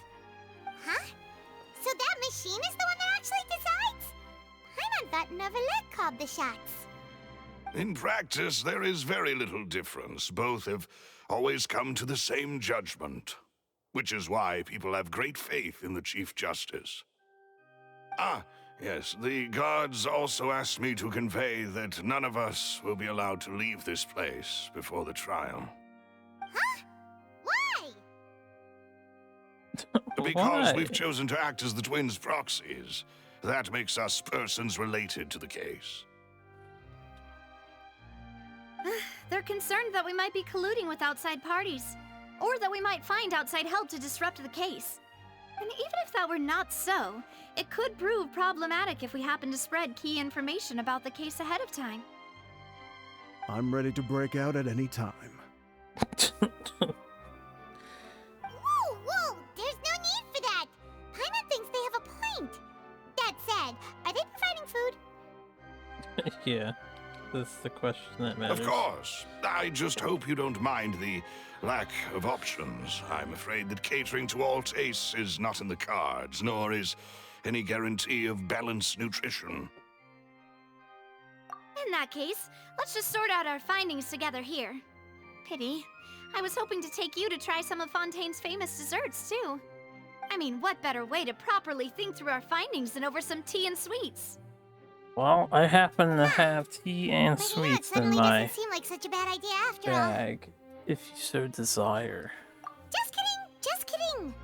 Paimon will still do her best, even if there are no snacks. What do you mean, no snacks? Of course we'll have snacks. If we cannot buy some, then we'll simply make some. Huh? Here? But how? Understood, demoiselle. Everyone, please come with me.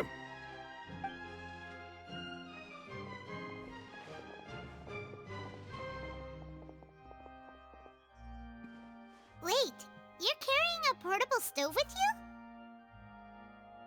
Yes, I must be prepared to meet the demoiselle's baking needs whenever the fancy strikes her. Good head on those shoulders, Melis. Good work, you two. Then I'll get to it. Please sit tight for a moment. You'll get to taste my awesome snacks soon enough. These three are quite the interesting group.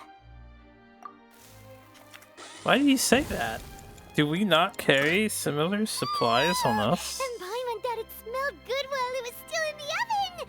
Oh, it's even better now. Paimon can't stop drooling. From the way you have these two guys carrying all that stuff around, Paimon thought you'd have them do more during the baking process. But you ended up doing the entire thing by yourself. Beating the egg whites, grinding almonds, everything. I was applauding. And I was giving encouraging smiles. Paimon was just thinking, aren't you worried about getting your fancy dress dirty beating egg whites and baking like this? Well, I don't think it's carved in stone anywhere that fancy ladies can only read books, sip tea, ride horses, and play the piano. I just really enjoy making snacks. Don't underestimate beating egg whites, by the way. It's a real arm workout. You also need to beat them to just the right consistency, or your macarons will crack. Anyway, give these a try, fresh out of the oven. There's 3 for each of us. Only 3? Well, eating too many sweet treats might send all that sugar to your head. You wouldn't be able to think clearly about the case on a sugar rush, would you? Tea is ready to be served as well. This is Demoiselle's favorite, strong black tea with a floral fragrance that clears the mind and lifts the spirit. No need for concern. I'm merely doing as I should.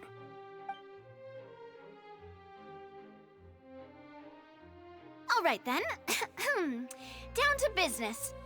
As Paimon mentioned previously, the tunnel seems to be something of a secret chamber. However, we can assume that Linny and Lynette were not alone within it. Some criminal also occupied its sealed confines. The magician twins could have committed the crimes, of course, but they lack any logical motive.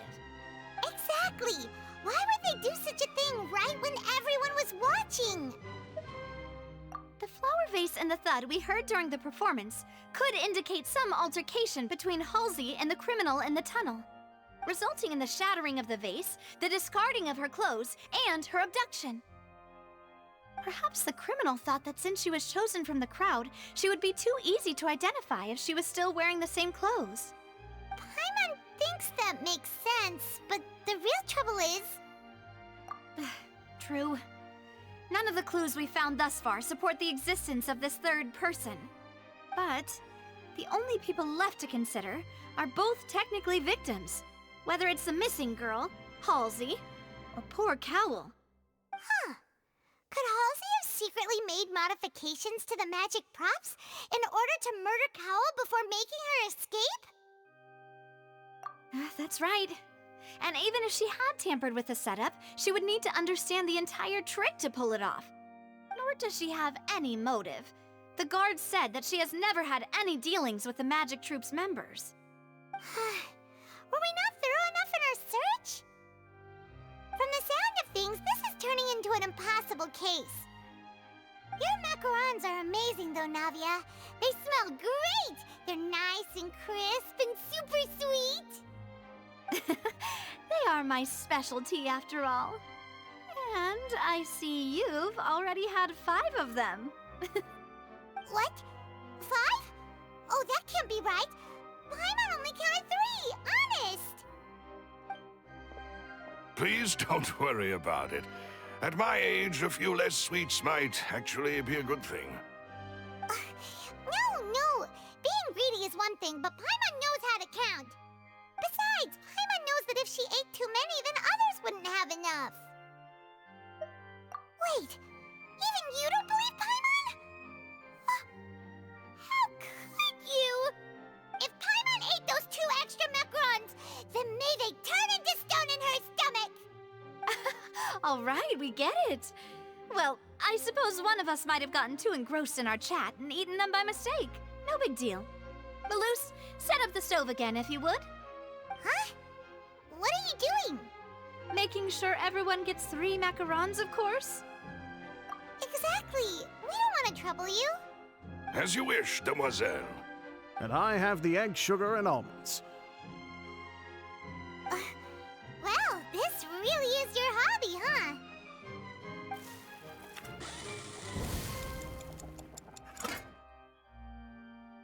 Well, that's it for snack time. I'm going to have another look around the area. I don't know what we're looking for yet, but we've still got some time. As attorneys, I suggest the 2 of you think the case over again. It would be awkward if you got all tongue-tied on stage during the trial. Alright, thanks for your help, and for the snacks. It was nothing. A small task for the Spina di Rosula. Silver, Malus, it's time to go. I'll be back if I find anything new.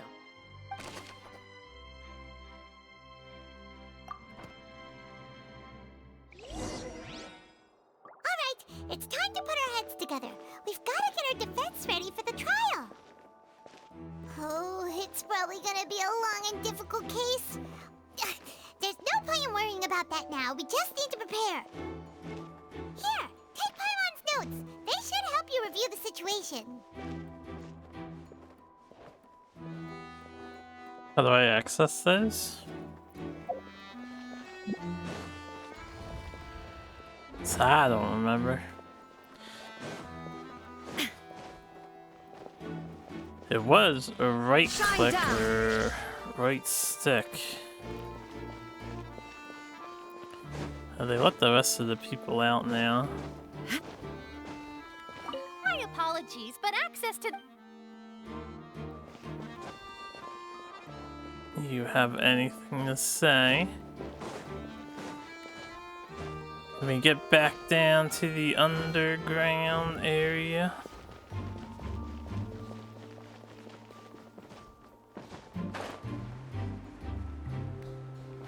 Enter the tunnel.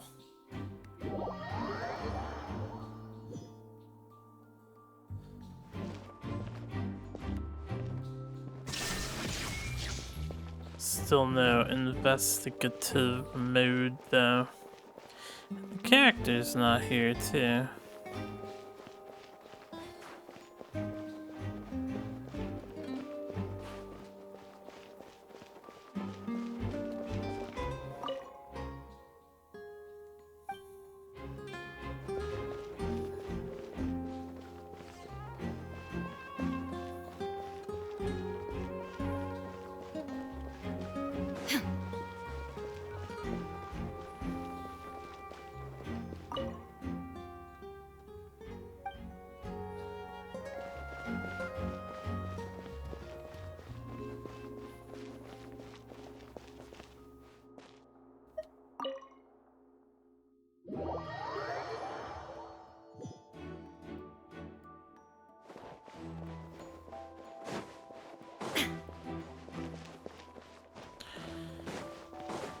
Where's Linny and Lynette? Linny's magic tricks were the stuff of legends. So that's the same.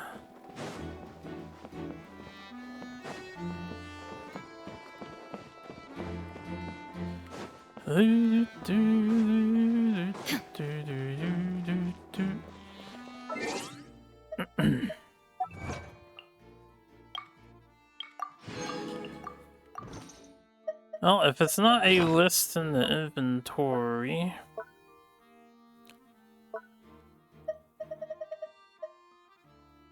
It is a list in the inventory. Him. How strange.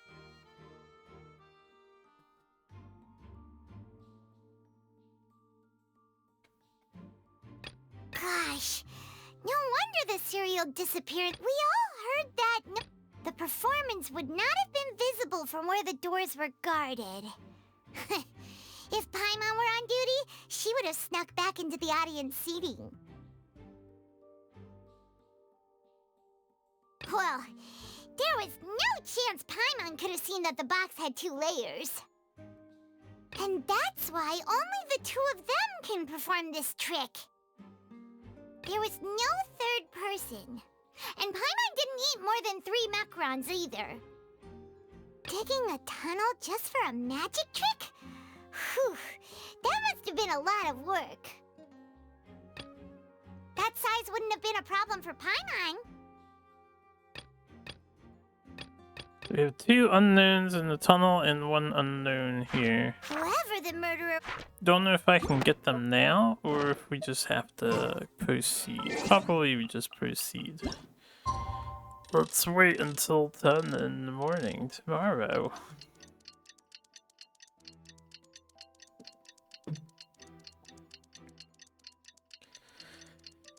Not very good detective work there, though. You just spent 8 hours waiting. Oh, 8 to 10, my bad. And then we skipped a whole entire extra day.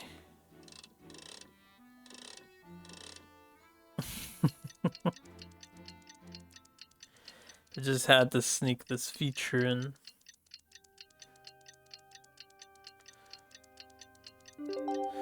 Ba-da-ba-dum. He serves no purpose whatsoever.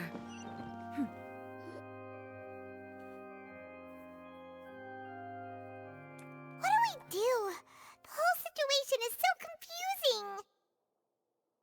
Good plan. Impossible things don't just happen. We'll get to the truth one way or another.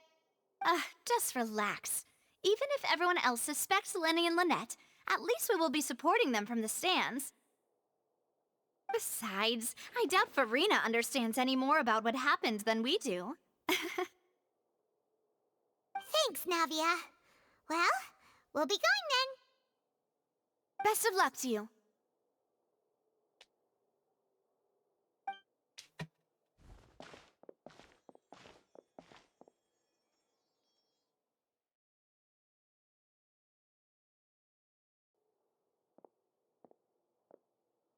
Ah, finally, you're back. Well, how did your investigation go? To be honest, you might be disappointed. No. We're already very grateful that you were willing to help. Well now, don't you all look disappointed. Don't tell me that your investigation came up empty-handed. That was to be expected, of course. The guilty can never produce proof of their innocence. But don't let that stop you. I shall be terribly disappointed should you, my most anticipated foe, concede so easily. Since both parties are present, I declare that the trial regarding the magic show incident is now in session.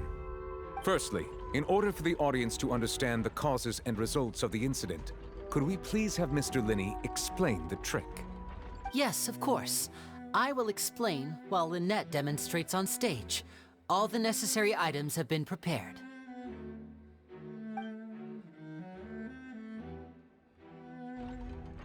Thank you, Mr. Linney. In that case, I take your statement to be that you ran to and remained hidden within the magic box in the audience stands once the trick began, and thus could not have committed the crime. Is this correct? Yes, that's correct, Your Honor. In that case, I call upon the prosecution. Lady Farina, do you wish to refute his statement in any way? Why, of course I do. Allow me to take the first shot and break this case wide open. Mr. Linney is clearly lying. There is no way you could have been in the box the whole time if you were to abduct Halsey and murder Cowell. In fact, I'd say you were hardly in that tunnel at all. That is simply your hypothesis based on the presumption that I'm guilty. Oh, is that so? And if I may ask, what did you hear while you were inside your box? The roaring countdown of the crowd, of course. That's how I kept track of the time and built anticipation for the finale. And you didn't hear anything else at all? Nothing that might leave an impression of any kind? No, nothing. I see. But when the count reached 30 seconds or so, there was a thud. One so loud that I believe practically everyone heard it. Huh? Hey, hang on. Something's not right here. Yeah, I'm sure he could have heard a noise that loud from inside the box. I was right by the box and I definitely heard the thud. Look at those scales. Could those mean... Well then, ladies and gentlemen, allow me to use the words of the magician himself. You never know what can happen in the blink of an eye. Indeed, it seems his alibi can also collapse in the blink of an eye. Got him. Of course, I have armed myself to do far more than smash your alibi. Confidence cannot go unfounded, and my foundations are rock solid. Tell me, aren't you and Lynette actually from the House of the Hearth? The House of the Hearth? No wonder they did something like this. So the serial disappearances were the Fatui's doing. Now it all makes sense. I've got a feeling that what happened on stage probably wasn't just an accident. That's irrelevant. Our identities have nothing to do with what happened. Indeed. Then perhaps you could tell us everything that happened during that 1 minute. Your first priority is to prove yourself innocent after all. I'm sure there is little that needs to be kept secret now. Unless your script already has holes in it. The Outlander is speechless. My, oh my, don't they look flabbergasted? Now comes the infighting and discord, I suppose. This was almost too easy. Good thing I made all those preparations. Seems the all-nighter I pulled last night is really paying off. Yo. Hey, Linny, why didn't you tell us this before? Just playing some Genshin. Order! Order! Mr. Linney, allow me to re-establish the facts. Lady Farina has raised 2 points. First, when the thud was heard in the Opera House, you were neither in the box nor the tunnel. Second, you and Ms. Lynette are both members of the House of the Hearth. Are these claims true?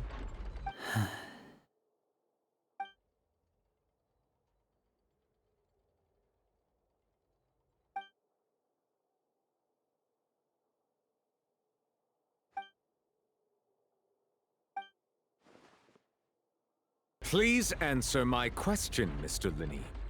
I'm sorry. Yes, they're true, Your Honor. I knew it! Well, that's it. We might as well move on to the sentencing already. What should we do now? Granted. In that case, what is your request?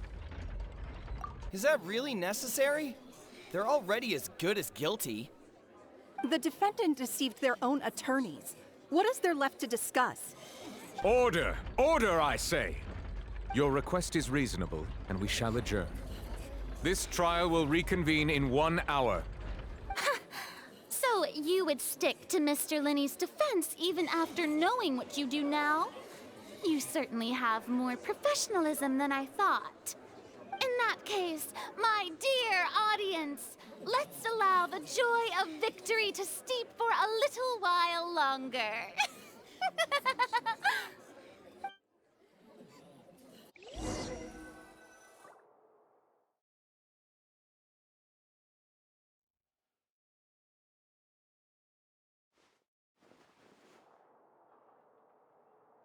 Well, this is awkward.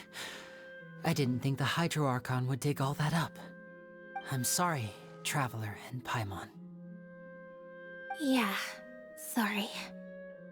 Paimon doesn't know where to start. We trusted you two. We based our entire reasoning on the assumption that you weren't bad guys. Doesn't mean they're bad Not to guys. set the wrong tone or anything, but Paimon's really mad. I'm very sorry. I know you're angry, and reasonably so, but please, let me explain. I know you've clashed with the Fatui several times before. I wouldn't be surprised if just hearing the word is enough to make you upset. But our organization is very, very large, and the Harbingers have very different personalities and goals. Right now, we want to save people. As many as we can. That's right. I'm sure we're on the same page when it comes to this nation and the disaster that its people might face. I knew if it weren't for our respective identities, we could become good friends. That's why I didn't wish to flat out lie to you, but chose to hide some details instead. The truth is very important, but being completely transparent about everything would see us spending more effort than we need to. Right. So, you be the judge. Heck, if I were you, I fear that I'd even struggle to trust me at this point. You met a Fatus who works as a magician, a trickster by trade. All by coincidence, too. But still, I'm asking you to trust me. I am no criminal. At least, not in this case. Sorry. Please forgive us. Well, you both say that, but... Right, let's hear your answer first, and no lies now! Of course. I'll answer any question you ask. We've been trying to find out how the Oratrice operates. We want to know why it has a consciousness. Why can it deliver sentences accurately? During our investigations, we learned that the machine's core is beneath it. From that moment on, Lynette and I have been designing this box swap trick with the objective of getting close to the core. Is that why you needed a whole minute? That's right. In truth, the audience would take about 75 seconds to count down from 60, while I would only need 15 to get to the opposite box. So, after jumping into the tunnel, I accessed the Opera House basement via the vent, and went to investigate the room in which the core is stored. That air vent was created during the construction of the tunnel specifically to execute this step. Well, nothing. As soon as I reached that room and was about to investigate, I heard someone's voice. Which should have been impossible, of course. I was quite certain that I was the only one in the room. That voice seemed to recognize me and tried to speak to me. I chose to err on the side of caution and retreated the way I came. On the way back, I saw the broken vase and the clothes on the ground, but the countdown was almost finished, so there wasn't time to give it any thought. After that, the homicide occurred just as you saw. Well, that explains why you didn't hear the thud. Because of that prophecy I told you about, of course. We must know all we can about this nation's secrets in order to deal with that prophesized crisis. That's the only way we can save everyone. So, there you have it. The whole truth. I swear, I didn't hide anything from you this time. It was never my wish to proceed under this cloud of mistrust either. But like I said earlier, you can be the judge. If you want to leave because you don't trust the Fatui, there's nothing I can do to stop you. Well, Traveler, you decide. Paimon will follow your lead however you choose.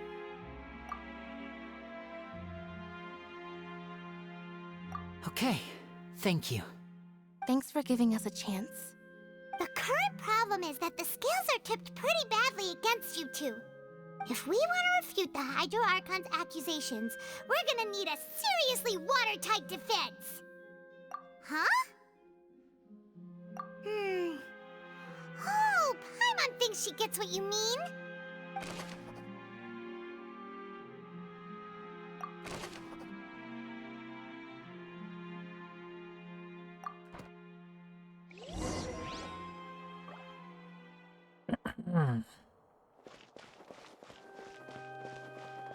Is there anything in this room of interest, though?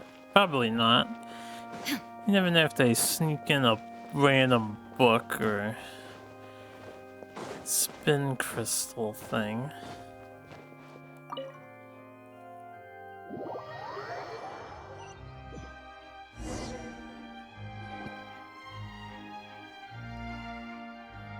The nail biting Both parties trial. have returned to their positions. Let us continue the trial. When last we left off, Mr. Linney acknowledged the new evidence presented by Lady Farina as fact. Therefore, Lady Farina may continue stating her reconstruction of the events. Man, I got a story to share That about took court long case enough. when I was on the Now jury. then, one if time. everyone would lend me their attention. I won't now, though. At this stage, let's revisit that scene from Linny's perspective.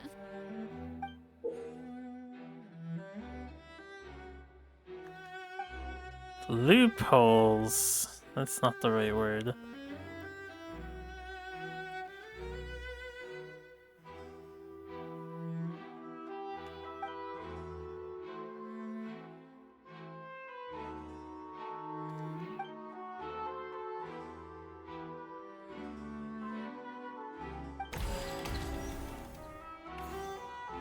As the countdown began, he entered the tunnel. When the flatbed trolley passed, he opened the box and got into an altercation with Halsey, which caused the loud thud. He did not realize that the sound could be heard by everyone in the opera house, which is why he claimed earlier that he could not hear the sound. Finally, he used the vase to knock her out, before making her change clothes to prevent others from recognizing her. At this time, Cowell arrived in the tunnel, having heard that strange noise, and caught Linny red-handed. These little illustrations are pretty sick. So Linny proceeded to knock him out too before stuffing him into that box. Afterward, Linny passed the unconscious Halsey to his accomplice through the magic box in the audience stands, before operating the devices such that Cowell's death would be ruled an accident. Brilliant. And there you have it. That's the truth behind what happened. Does the defendant's side have any objections to Lady Farina's description of the events? The key to refuting Lady Farina is the order of events. What Linny experienced and what he saw.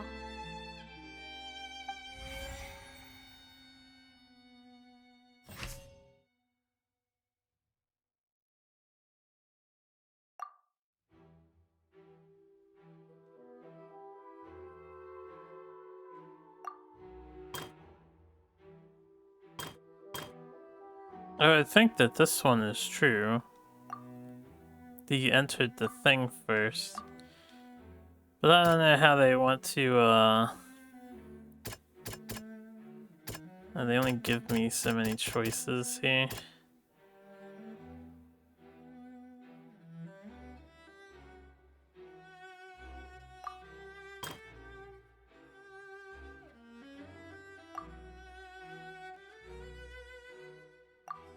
According to Linny, he left via the vent after entering the tunnel. He couldn't have had that altercation with Halsey. Successfully refuted. Wouldn't his statement just technically take out all three of these other things?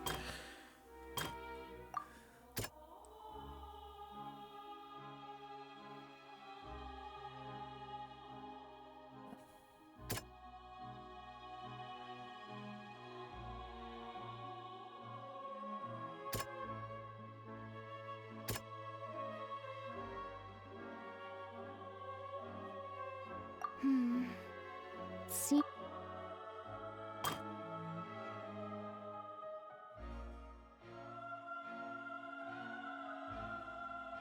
This should be the clothes. Linny did not take part in the underground altercation.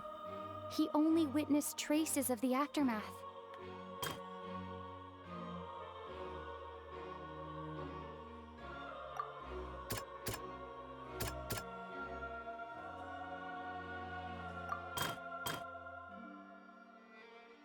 Do I have to pick one of these for all of these?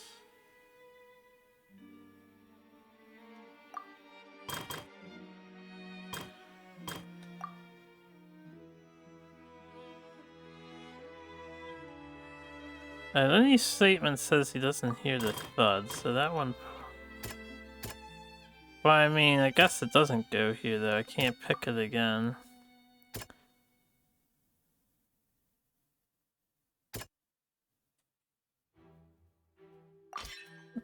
Linny went to the room that contains the Oratrice's core.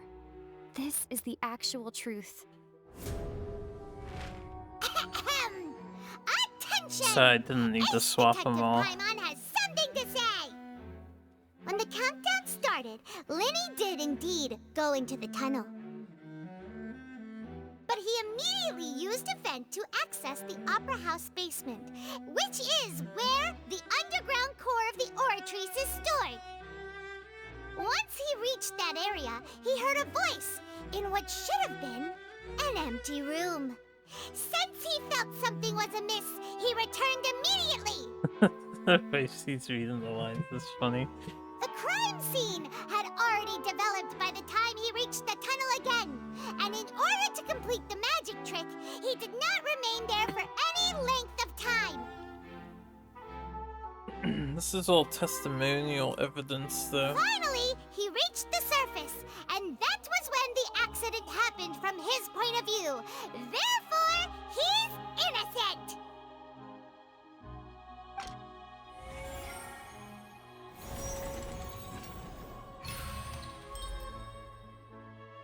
What did it?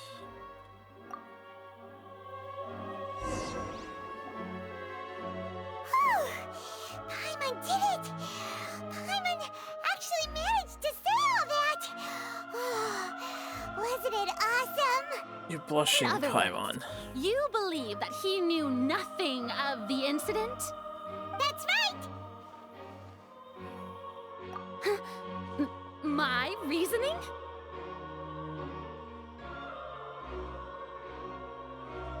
I don't think it matters what you say there. Who hadn't entered the tunnel? Who was the entire setup meant to kill?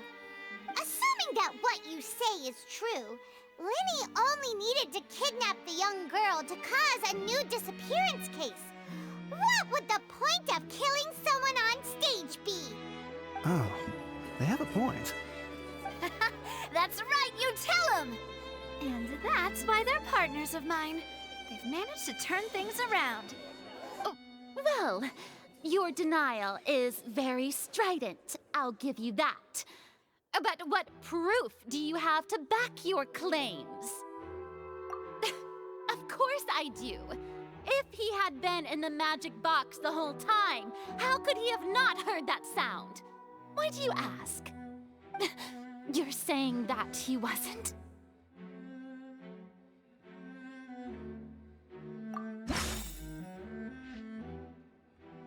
Let's say she's the most reasonable thing. Out of the three highlighted? Not the grade ones.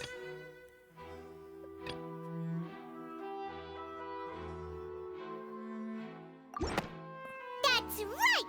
Linny wasn't in the box or in the tunnel. That's why he didn't hear anything strange during the performance. That confused me. This means that when the crime happened, Linny had already entered the basement via the vent. The same clue you used to disprove his alibi has now become the best proof! How do you like that? Well played. To think you'd use such logic. Well then, if it wasn't Linny who committed the crimes, then who was it?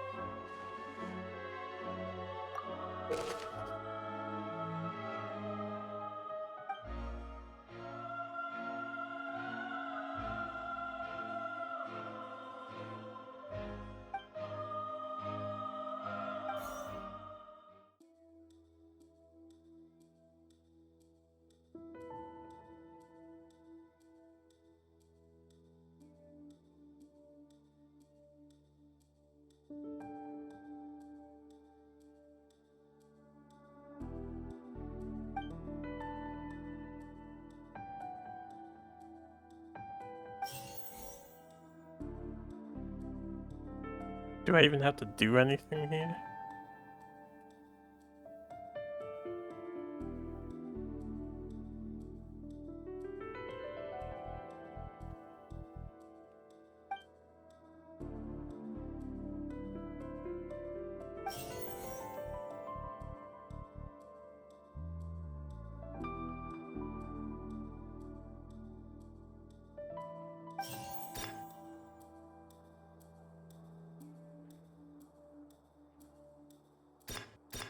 The deceased's name is Cowell, Linny's assistant.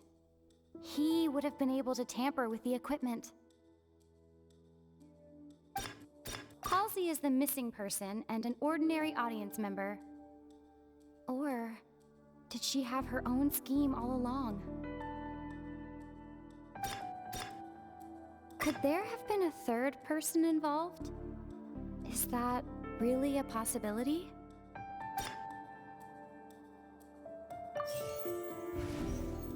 That's not correct.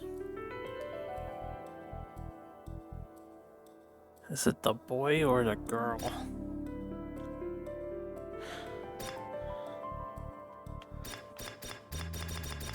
I don't think they actually produced something, but if the clothes are missing there, I guess you have to suggest that the girl changed if she wasn't just stripped naked, right? Halsey is the missing person and an ordinary audience member. Or did she have her own scheme all along? I don't know why she would try to kill, but I guess it has to be the The guy deceased's then. name is Cowl.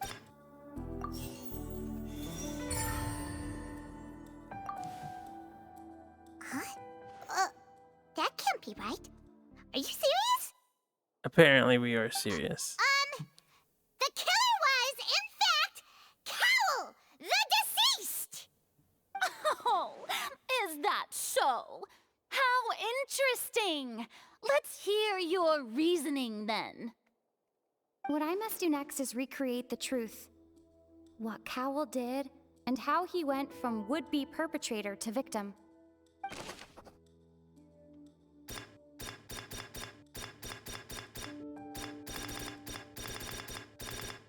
Lenny was not in the tunnel at that moment, which gave our criminal ample time. He had less than a minute.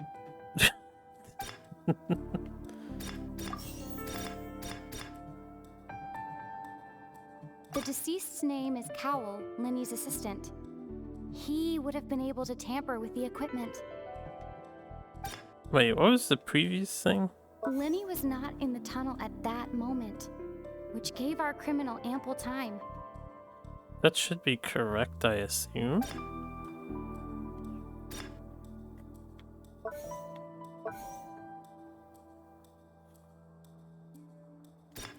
The sound we heard may have come from a clash between the missing Halsey and the criminal.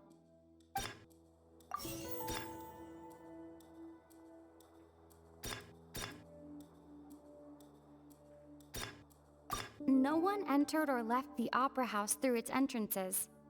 So, where would the criminal have wanted to take Halsey?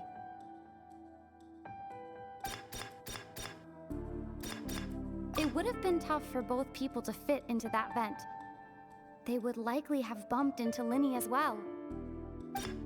Lenny was not in the tunnel at that moment, which gave our criminal ample time.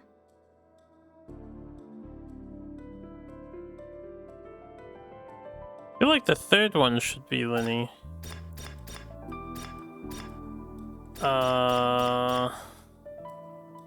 Is this supposed to be the tunnel? The sound we heard may have come from a clash. It would have been tough for both people to fit into that vent.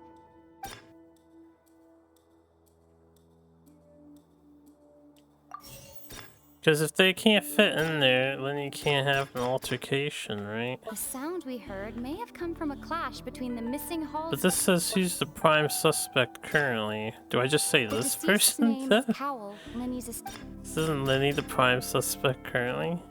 Lenny was not in the tunnel at...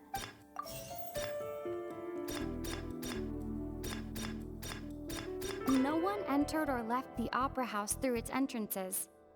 So, where... Okay, I only got the second one right. Lenny was not in the tunnel at that moment. Then that was probably correct the first time, and this should be the prime name is suspect? I assume it's what they want us to twist the thing into? Halsey's clothing was in the tunnel. So... It would have been tough for both people to... Yeah. I don't know why that's the clothing, but I was like, that can't be the tunnel either. That's also not the clothing.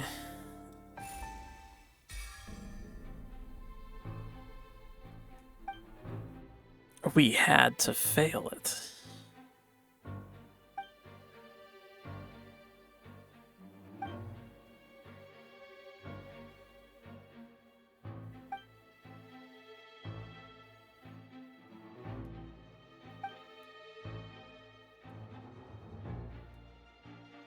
What's wrong, Traveler?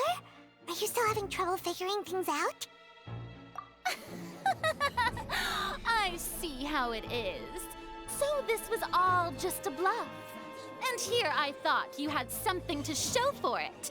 But it seems you're still far from the truth. Look, since we're at a dead end, why not consider a different track? Just like the trick as it transpired, the end result must have been utterly different from the magician's initial design. If only we knew how Halsey disappeared. Well, that would be nice, but the tunnel only has 3 exits, and none of them seem very likely. And it's not like this is a magic trick where you can just make a real live person disappear. You know, like you did from that water tank, Lynette. Excuse my interruption, dear opponents, but do you not see that the crowd is growing impatient?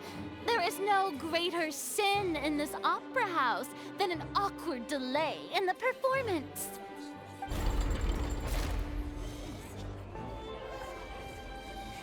If the defense is unable to make further effective arguments, we will move on to the next stage of the trial. Lenny was not in the tunnel at that moment, which gave our criminal ample time.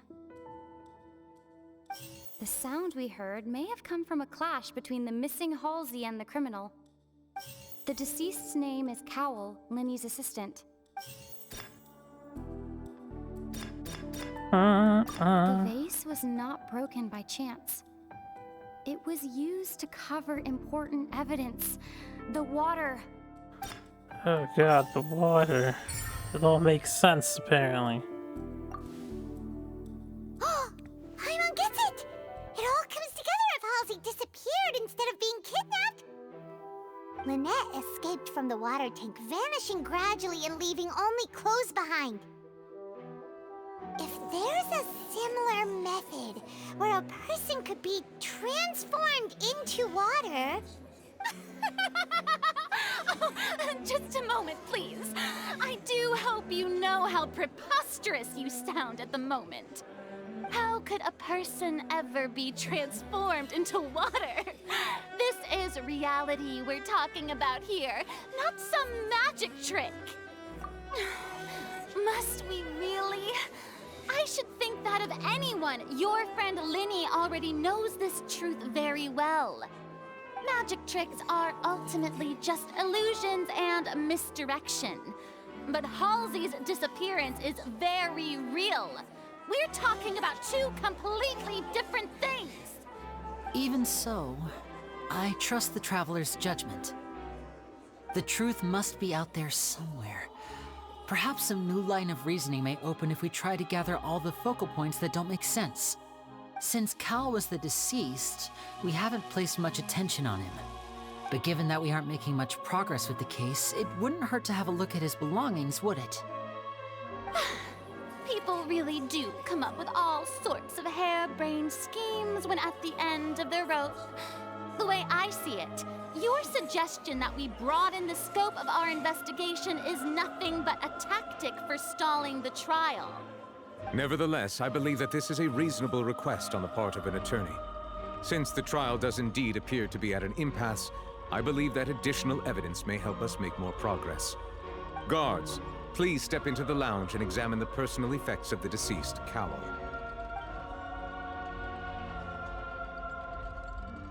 We are still examining the items, but we have already made critical progress that we feel must be shared with everyone post-haste. None of We you discovered several test tubes of fluid within Cowell's baggage, each labeled separately. None of you investigated the notebook the in his deceased backpack claims that beforehand. these fluids are water from the primordial sea. The primordial sea? The note's contents also indicate that Cowell belonged to an organization that sells illegal drugs and that he had an accomplice. The notebook has many entries concerning safe usage of these fluids, in which the keyword dissolve appears many times. One of these tubes was labeled Opera Epiclese, along with yesterday's date. It is empty. The notes also state that these dissolution properties work exclusively on people from Fontaine. It's likely that Halsey was chosen as some sort of test subject. As such, we believe that the defense's hypothesis is, in fact, supported by sufficient evidence. You've got to be kidding! People dissolving into water? Could something so ridiculous actually be true? Wait a moment. This reminds me of a certain prophecy, but it's just a coincidence, isn't it? Huh. If people can become water, does that mean that the water tank's real use was as a means to hide water stains? And if Cowl was targeting that girl...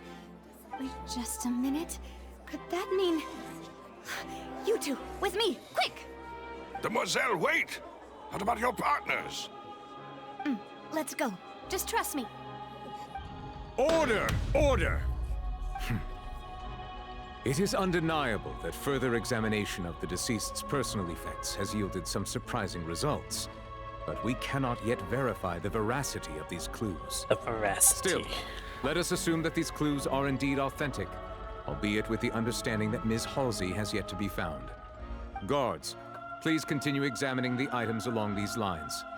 Mr. Linney, it appears your hypothesis is supported by the evidence. So His please continue hypothesis. speaking. His Of course. hypothesis. Thank you, Your Honor. Hello? Traveler's hypothesis. If we uphold this hypothesis, I believe that many of this case's seemingly unrelated clues can be connected together. Right! Like the metal hook! That one didn't make sense at all. Maybe I just can't keep up with what's going on Let's here. think about this. Cowell's methods must have something to do with that water from the primordial sea. Oh, the primordial seawater. Who is the prime suspect? It's this guy. Yeah. What item did the culprit use to control the timing of the dissolution? Excuse me. Oh god. This? The water from the primordial sea. Oh, well, it can't be that now. The water from the primordial sea should already have.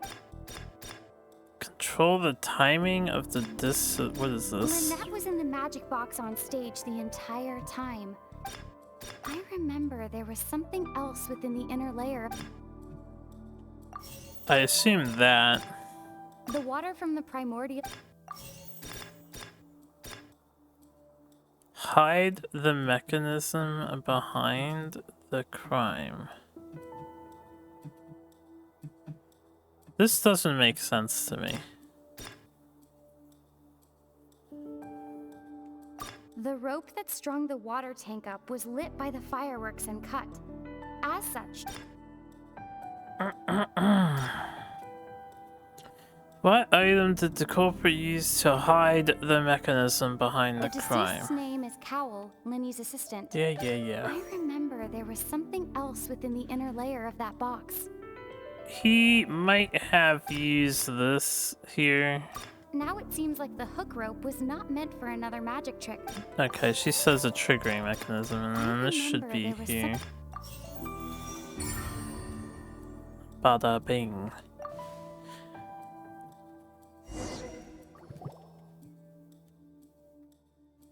It's Ace Detective Paimon's time to shine again! You're not even doing any of this thinking, though, Cowell Paimon. would tamper with the water tank rope, and the number selector securing his target.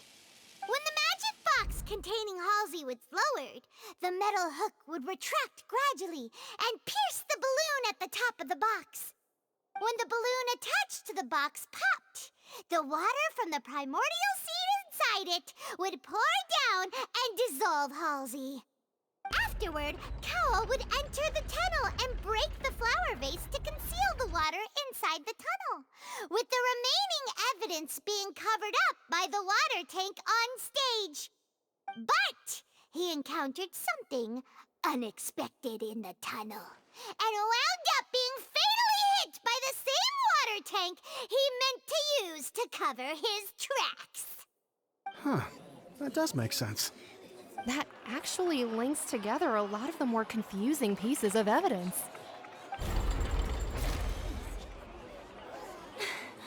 Oh dear, what do I do? Even I think they sound convincing now. Have I falsely accused an innocent person? What a humiliation. Now, it seems like the only point of contention remaining is the exact circumstances that led to Cal's death. His notes mentioned he had an accomplice who could be related to the situation. On that note, the guards have just contacted me indicating that they uncovered new evidence. Oh no. I shall now invite him on stage to share it with us. Oh, he's still here. Oh, you just mean this Thank guy. you, Your Honor. We were just inspecting the luggage of the other people involved in this case. Why did you not do that And before? we found an identical sample of the water from the primordial sea among Linny's personal effects. What? That can't be. Dun dun dun, you're getting framed now. Oh, I see.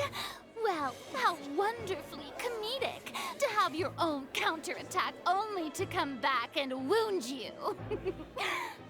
Does this not clear all doubt? My dear citizens, my loyal audience, allow me to present my reasoning and bring this performance to a swift close.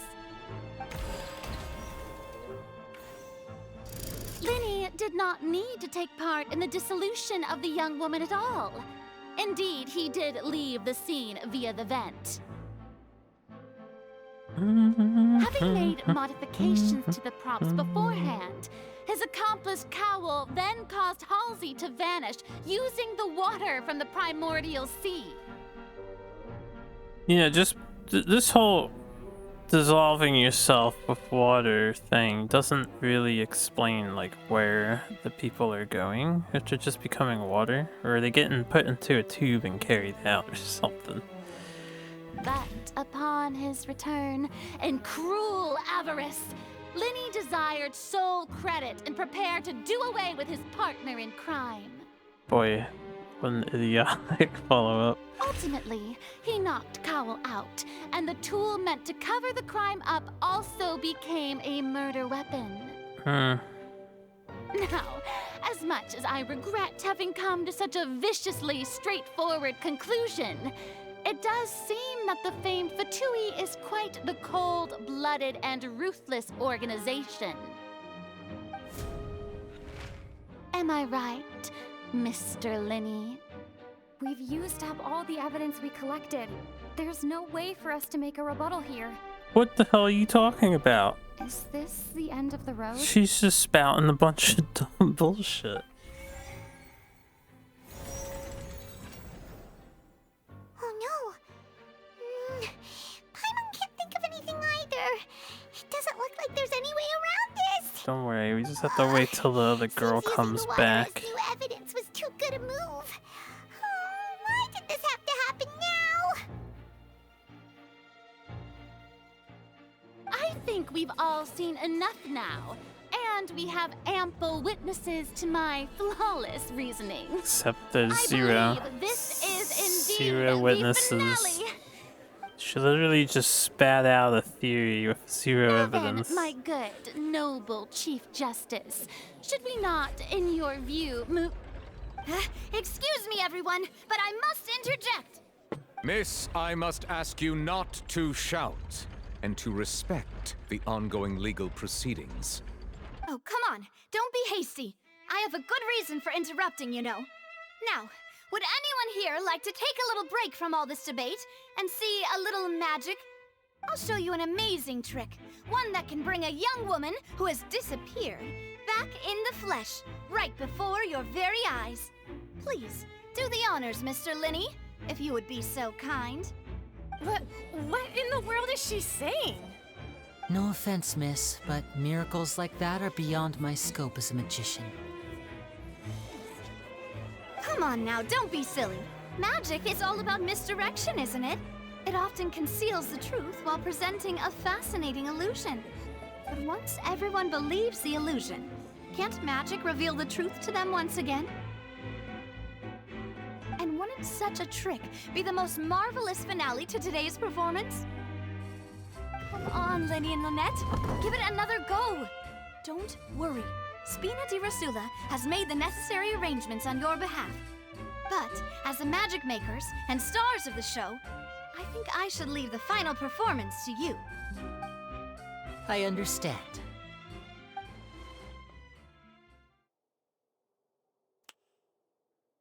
And voila.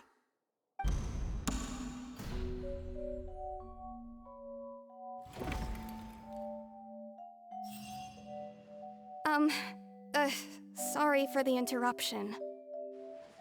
Wait, isn't that Halsey?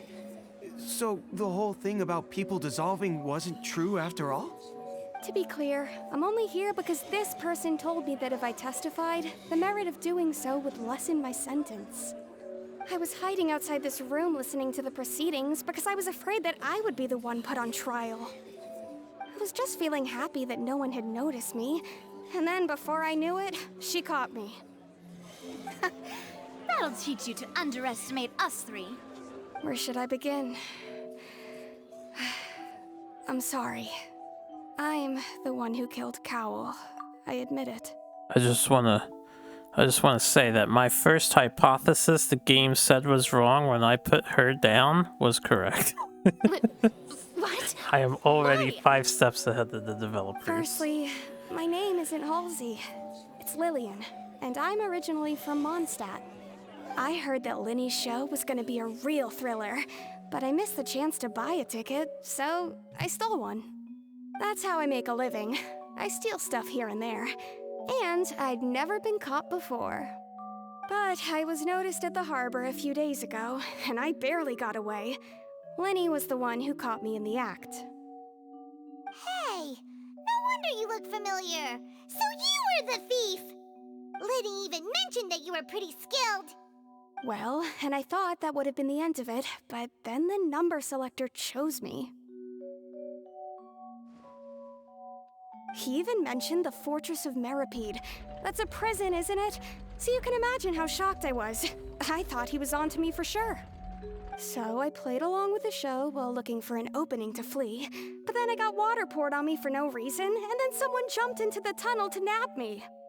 I wasn't going to take that lying down, so I knocked him out and stuffed him into the box. Way to defend yourself. There was nowhere to run from there, though, so I had to change my clothes and hide in a box containing performance costumes. I slipped out after the first guard arrived at the scene and continued hiding inside the opera house. Can a person even hide in there? But I swear, I didn't know that the water tank would fall down. Really, I swear it. Had I known that, I wouldn't have put him in the magic box. I may be a thief, but I'm no killer. Well, that makes everything pretty clear now, doesn't it?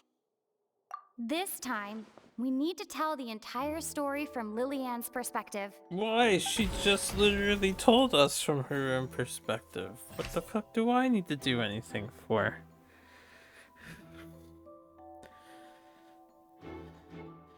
That's true again.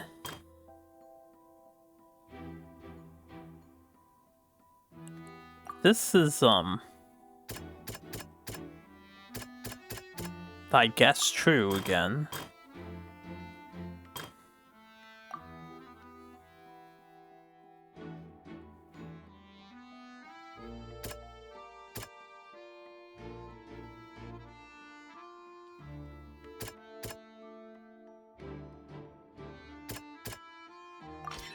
The strange sound wasn't from a fight. It was Lillian's attempt to break out when she was frightened.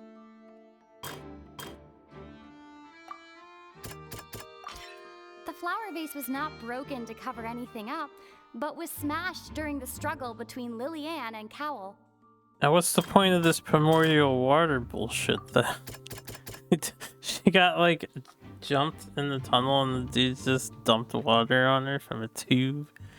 That's so weird. Lillian was afraid that she would be recognized if she left, so she changed clothes and hid, biding her time. Just what one might expect of an experienced thief. And it's Ace Detective Paimon time! Paimon makes Furina's show here. Having been selected out of the blue, Lillian panicked. Her panic only intensified after she entered the tunnel and had water poured on her head. So she kicked the door open, producing the thud we all heard. Hearing the commotion, Cowl leapt into the tunnel, only to discover that Lillian had not dissolved. He did not know that Lillian was not from Fontaine, but was a thief who made her way in by stealing a ticket. Mistakenly believing that the water from the primordial sea needed time to take effect, he tried to force Lillian back into the box. The two broke the flower vase during the struggle, but Lillian came out on top, knocking Cowell out and putting him in the box. With no way of escaping, she changed her clothes and hid in the costume trunk until the performance ended.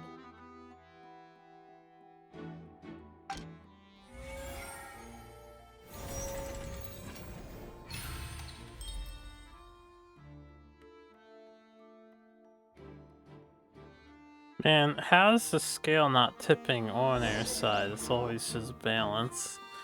She knew that she would have to go through guard inspection if she tried to leave afterward. So, she has been trapped in the Opera House these last 2 days. She had already become desperately hungry by the time we were chatting over macarons. So, she swiped 2 of them right under our noses.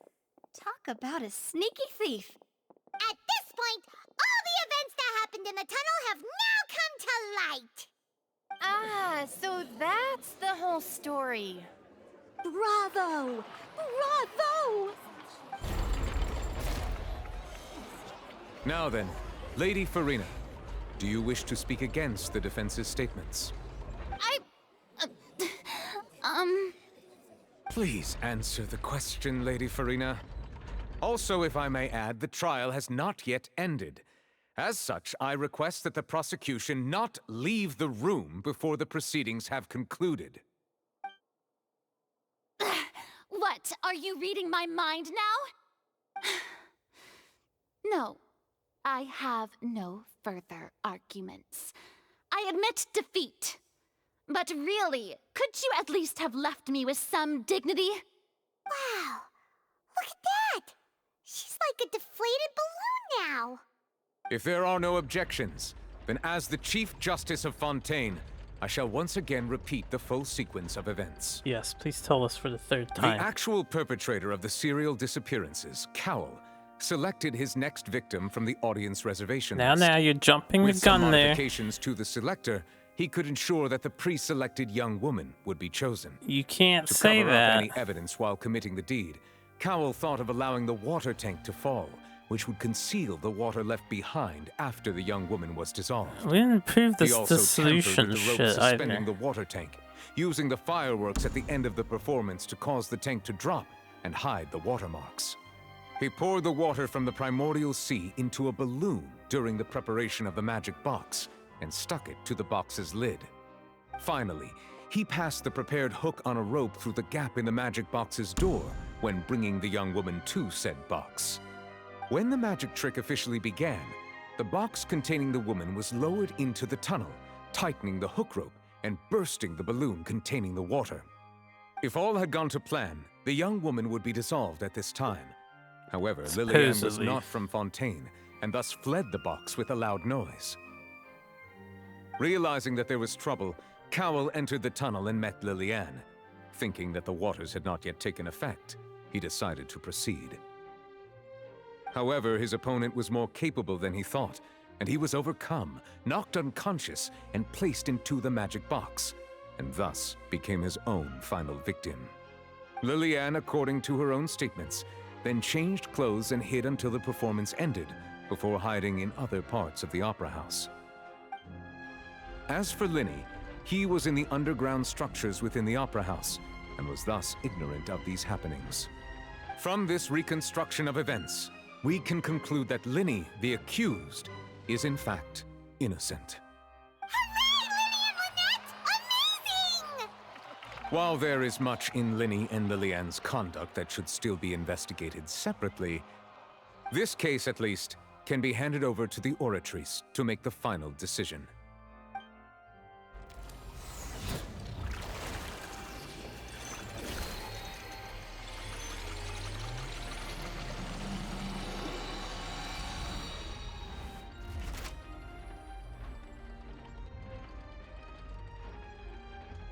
As such, Linny and Lynette are officially declared not guilty.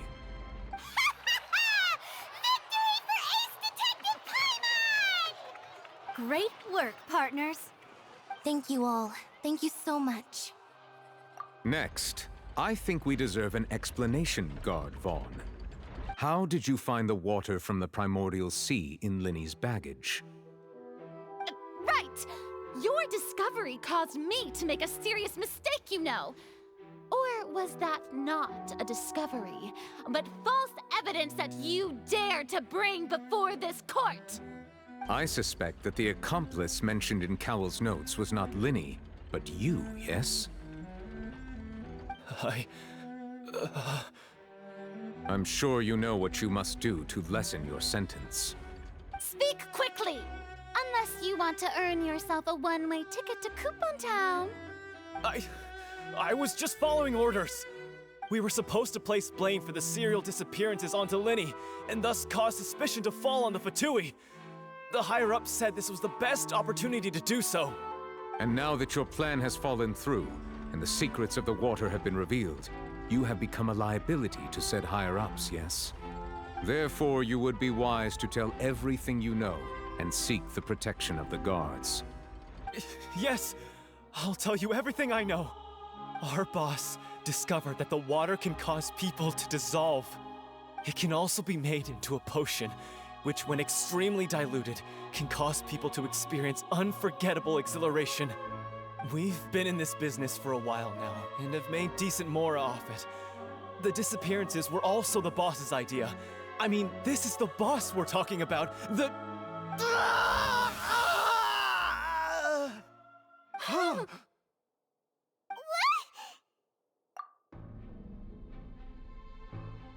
And now he can no longer talk. Such ruthlessness. I shouldn't have expected any less of them. An outrageous act. All present, please submit to inspection immediately.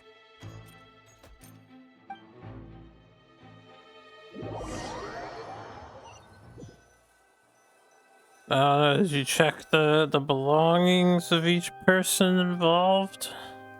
So, this time? we're just going back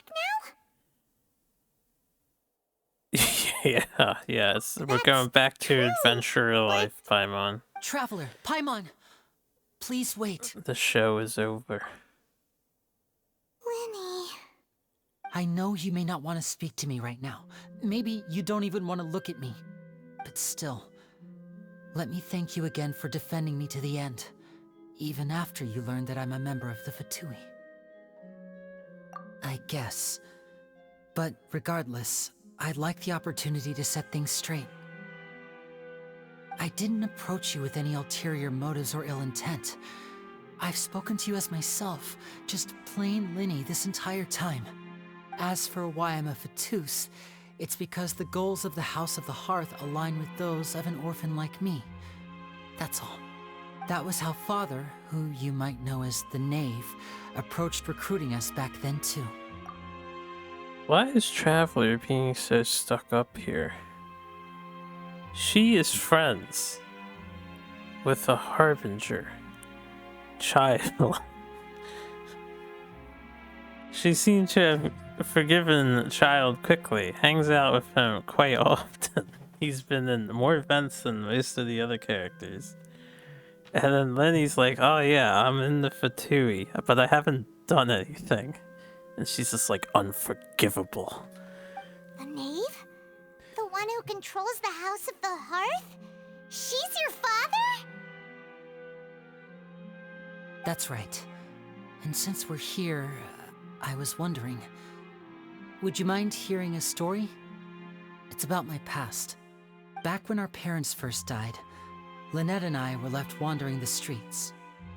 To survive, I took to surreptitiously observing an older street performer who did magic. It took me several days to figure out how he pulled off his amazing tricks. I took my sister through several streets until we found a crowded corner, and we began to perform magic tricks there. To my surprise, we proved to be pretty popular, and we could at least stop worrying about where our next meal would come from for a time. But I didn't want my sister to remain a street rat together with me forever.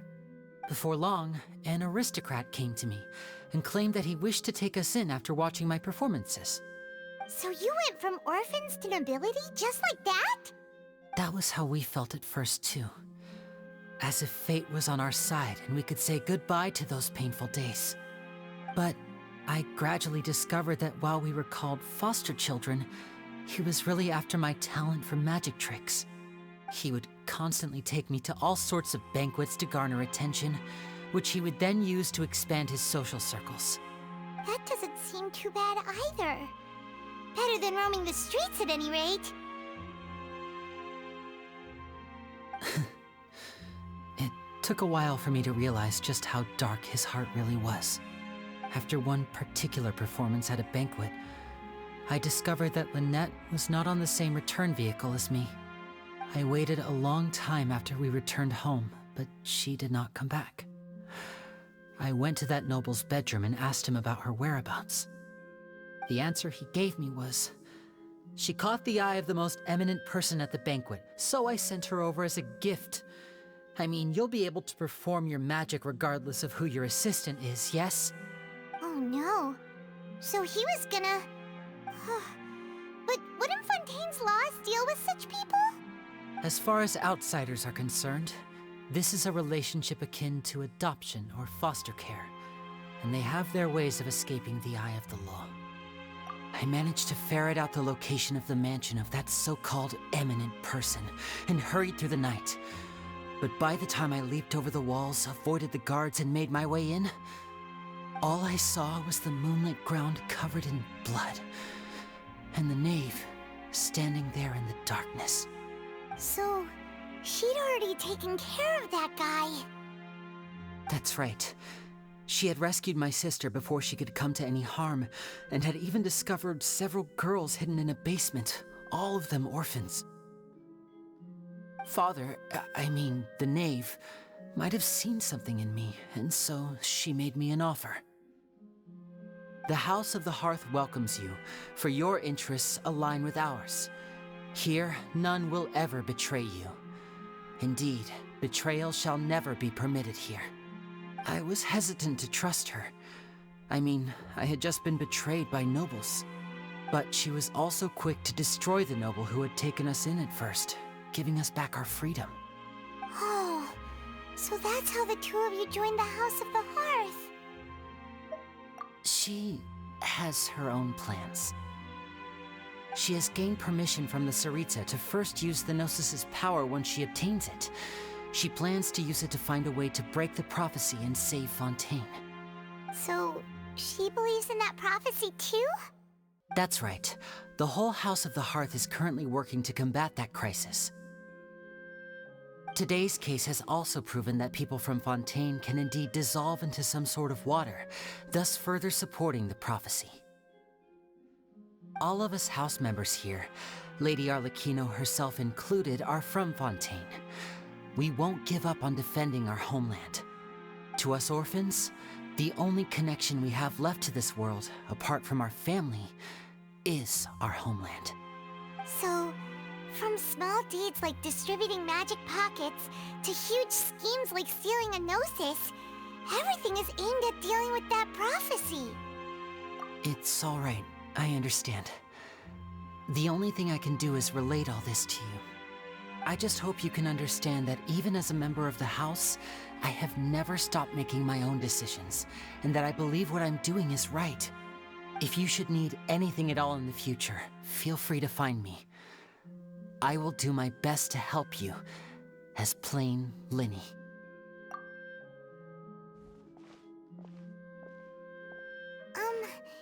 Bye, Linny!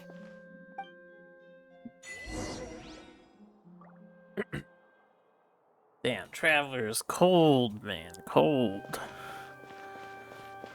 Completely insignificant compared to Child's aggressions and doings.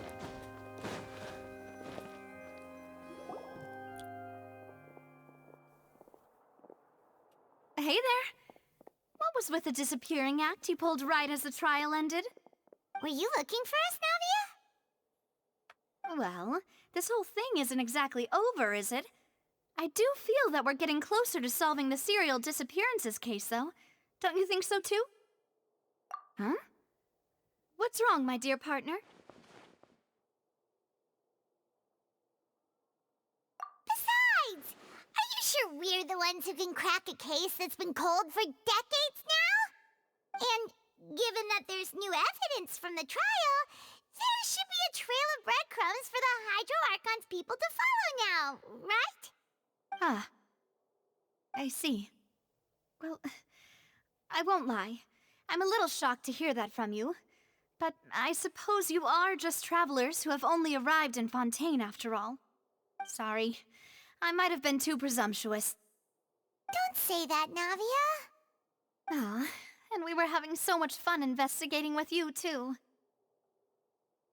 It was like having new waters flowing into a stagnant mire, causing new hope to spring forth, and the reflection in the murk to become clearer. Well, sorry about that. I'm a bit prone to nostalgia. Don't mind me. Wait, shall we have a farewell meal? You know, to commemorate our time as partners? Huh? Do we really need to get that formal? Well, guess you really did treat us as partners, huh? Well, I'd just like to have a proper ending to every important memory. That way there are no regrets later. Anyway, it would just be a meal, so it shouldn't take up too much of your time. You don't have to twist Paimon's arm. If Boss Navia's treating, count Paimon in! Oh, wonderful. In that case, why don't we return to the Court of Fontaine and head to the Hotel de Boer? I believe we'll make it just in time for dinner. All right then, let's have our farewell meal!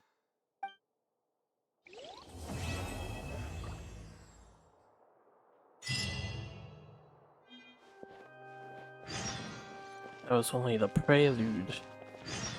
Now we have a bunch of quests to do. More quests also. Now I should be able to, Damn it. I have to complete Act 2. Ah, we just finished Act 1. Well, I guess I'll keep working on Act 2 then. So we did 4 hours earlier, granted I got distracted with another quest, and this was already 3 hours of cutscene. Pretty impressive.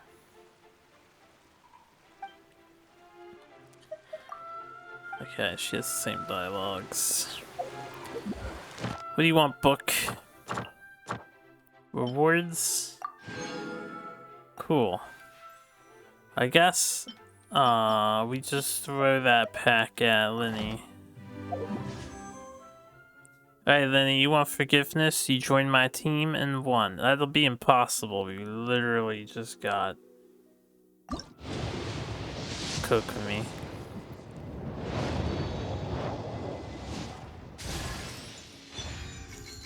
Damn, it's a Bennett. I already have him maxed.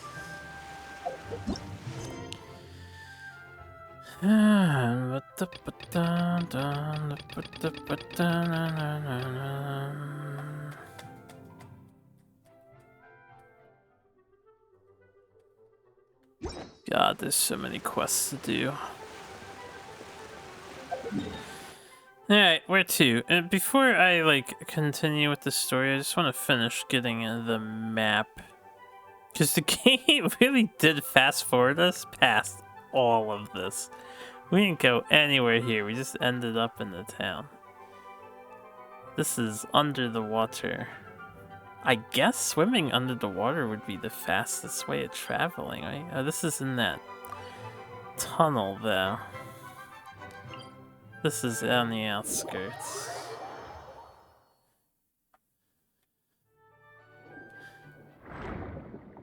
We're going this way-ish.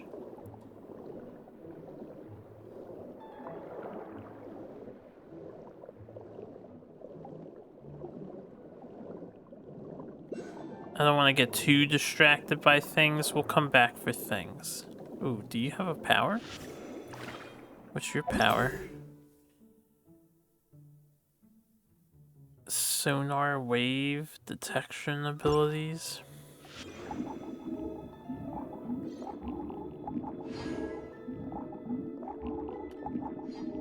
How exactly does that help me, though? We'll have to figure it out later. That does damage. Apparently. Underwater survey mech.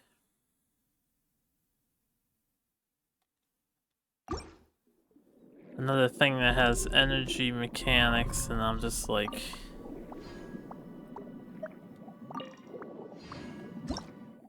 There's no energy to use. Generates visible sound waves that can detect invisible objects nearby.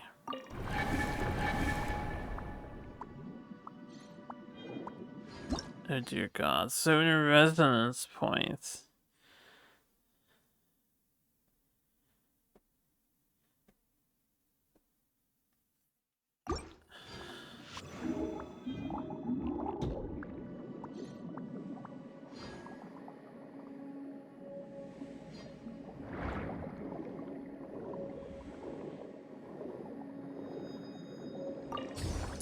So it's showing me where treasures are in the underwater.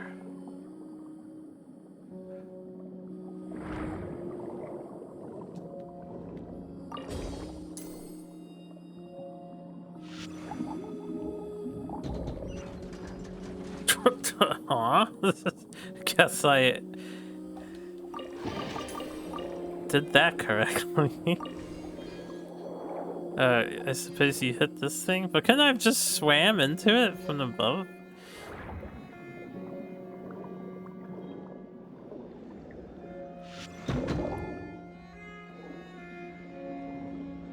Oh right, I need to do the opposite.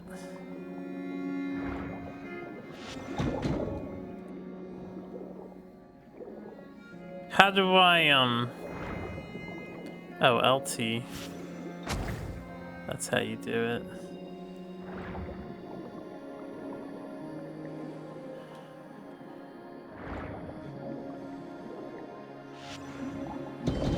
Oh, there's invisible stuff on the ceiling, I see. That's bullshit, I just swam out from this ceiling. And now it's gone, I guess. Where's the darkness block? It should be here somewhere. And now I'm getting distracted. There it is.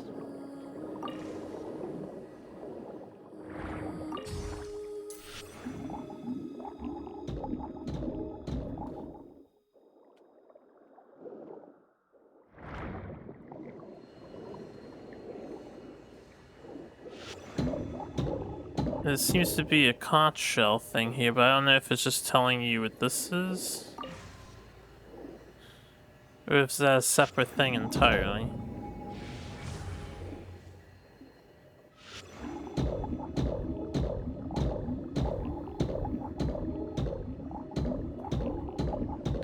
I'm very confused.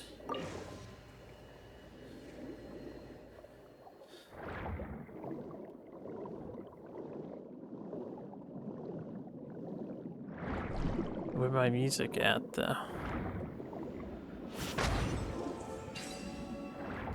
Alright, we got that treasure chest down pat. Let's try to ignore other stuff while we're going.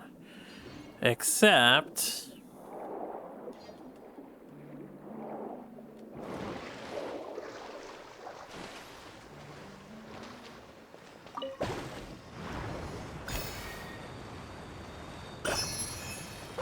Okay.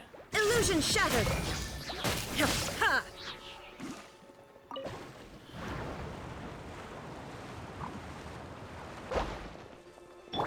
Water jet! I didn't mean to swap to her.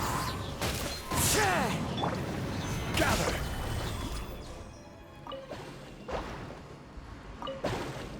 My pillar's in the way. Quake. Quick, get it out of the way, Shangli. Right.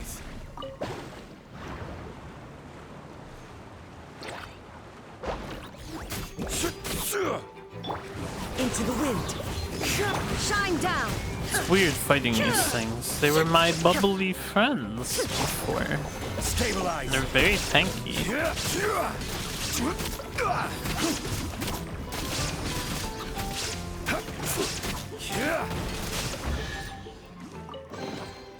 Only unsolicited, electrocharged was and all the more actually valuable for it. useful. Alright, so that's underwater. I don't know if this stuff is overwater. What we can do is swap to this and then activate it before I jumped.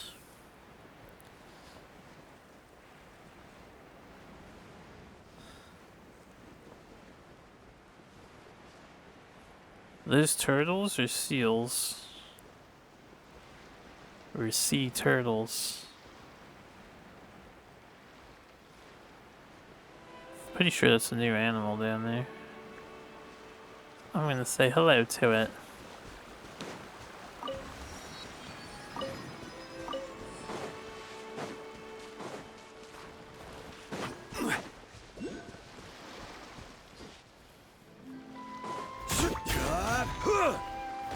Gather. One with nature. I can fish here, apparently. Stabilize.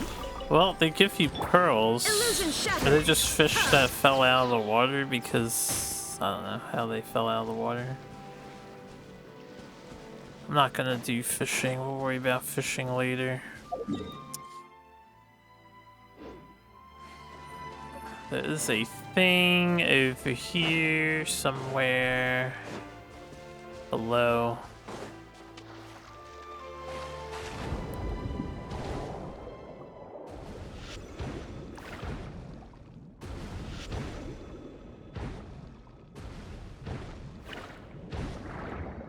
Oh, I forgot. I need the shield from the guy.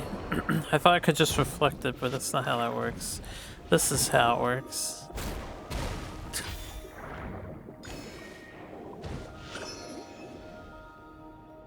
Things do an insane amount of damage to you.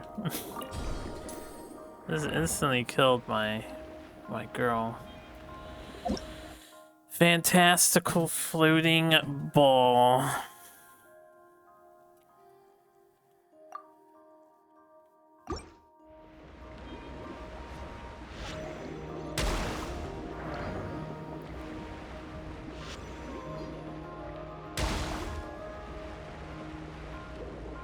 Figure I should be blocking the blow.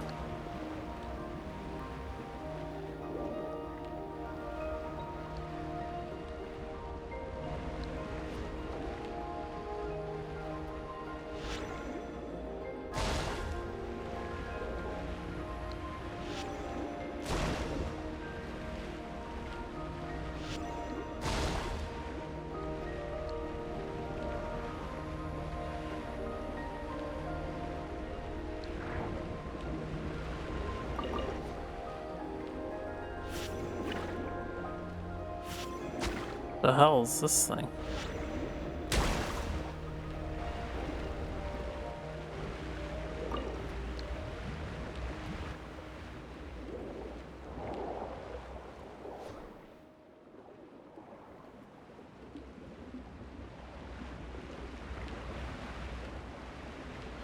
But what is the purpose?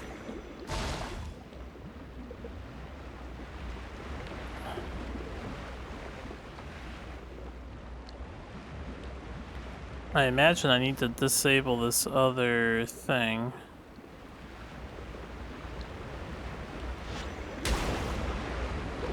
Ah, I gotcha.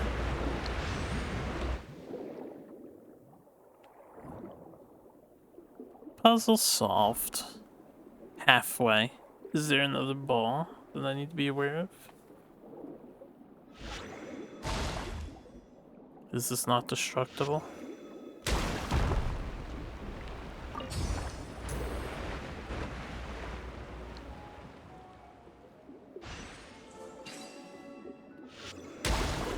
Get fucked, crab.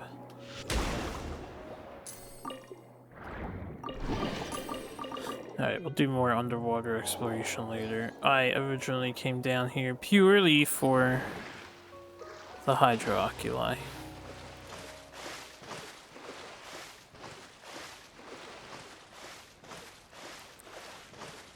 It is so much faster to do the underwater swimming than surface swimming, and it's insane to me. Thankfully, you know, the underwater swimming is quick. But the fact that we can't swim on the surface that fast now at the same time, it's kind of weird. Alright, let's guide this little thing home. Get my free looty.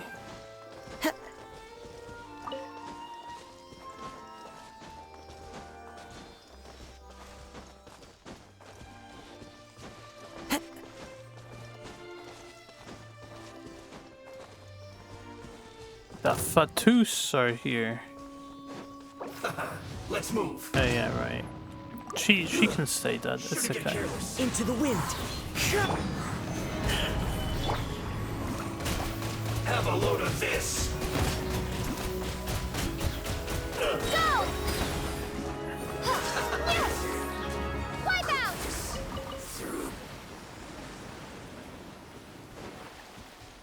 Her ultimate seems very lackluster. Compared to other characters, it's just a little ball that goes straight. Most enemies are very mobile now, like the wolves and the samurai guys, the robots. They would just move out of the way of that, seems like.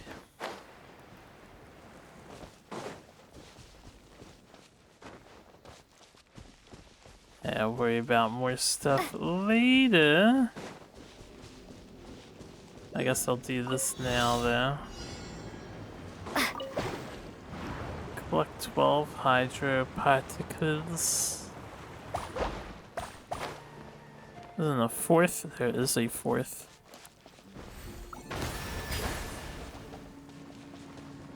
And I have to like fly over to that.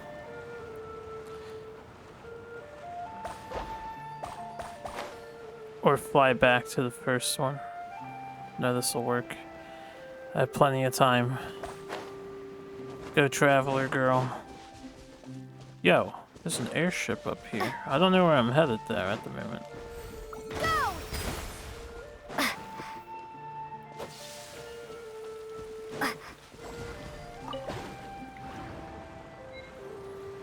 Oh, I got enough time. I have enough time. I got this. Easy. A reward. Keep forgetting she's dead. We're gonna res her as soon as we get to the thing.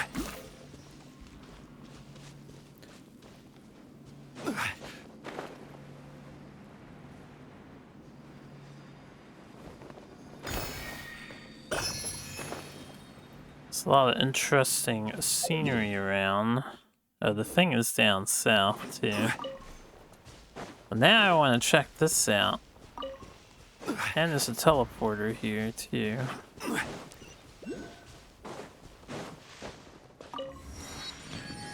Yeah. Yeah. Gather. The wind knows me. Oh, I can't knock him down. This is order.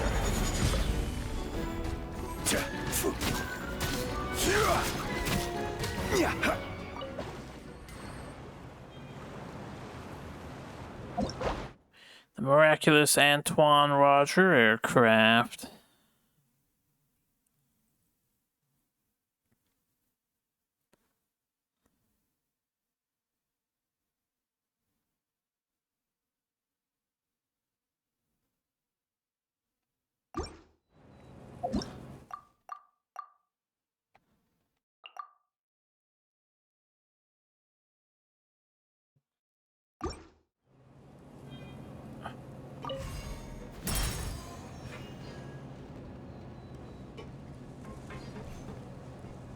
Launch. Engage. Initiate. What the fuck? Unsolicited. And all the more valuable for it. I'm so confused, man. Didn't it say we were gonna do some sort of minigame thing?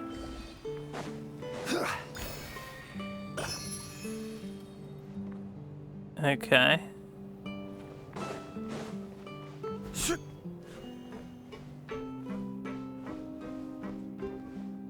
I've been lied to. We can always teleport back here. Nice view, though. I'd like to jump off the ledge there.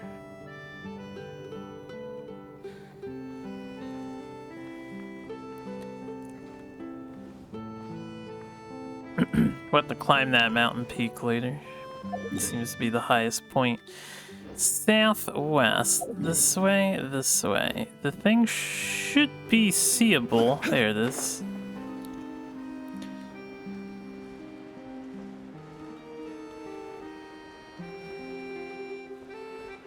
Some crazy terrain. Looks like a rib cage, actually. Is this where another giant ancient entity died? Like the dragon on the ice mountain?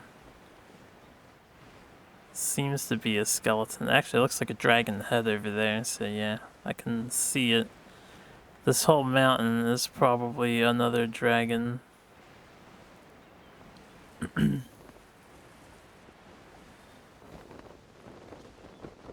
Pretty cool detail.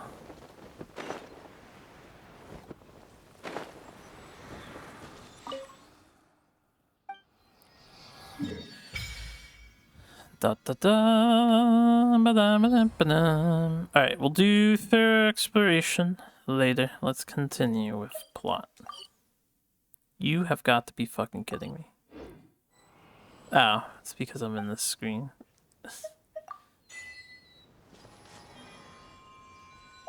There's a side quest here, so I guess I should start that.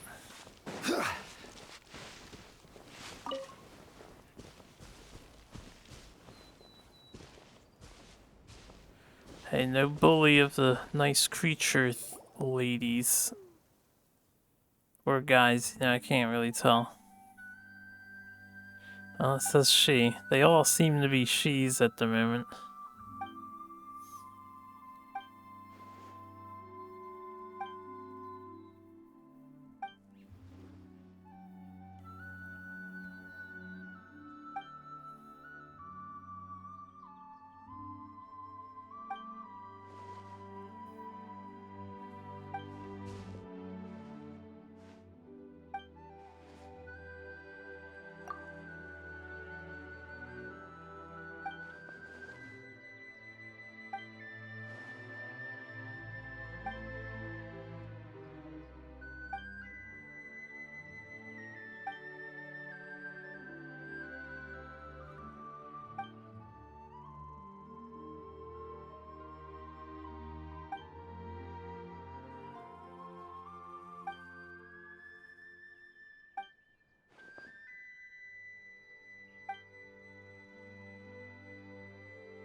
You're lying, traveler.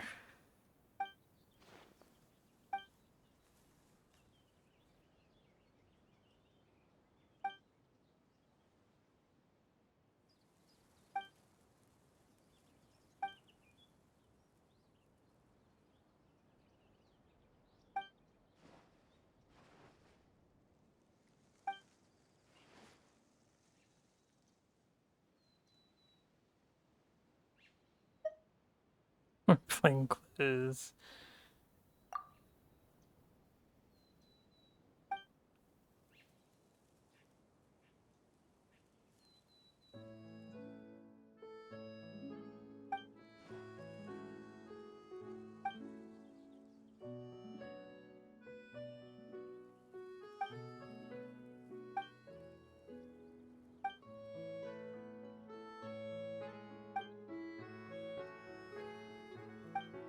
I gave it a shot. I don't know if I can actually logic them out of that. Stabilize.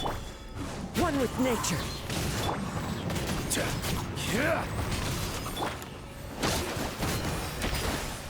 Shine down.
You think Paimon would start to change and grow up a little bit if everyone keeps busting her chops about how she doesn't do anything?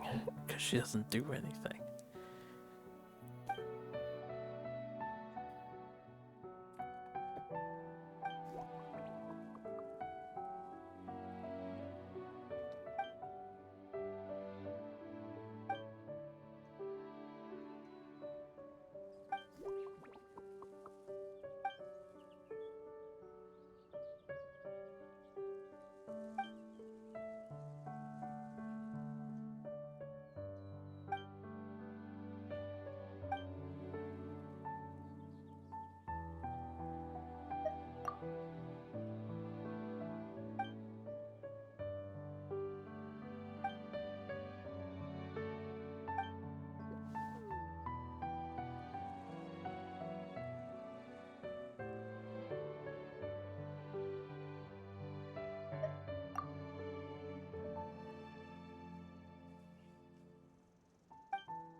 Oh, that was a big side quest we've stumbled upon.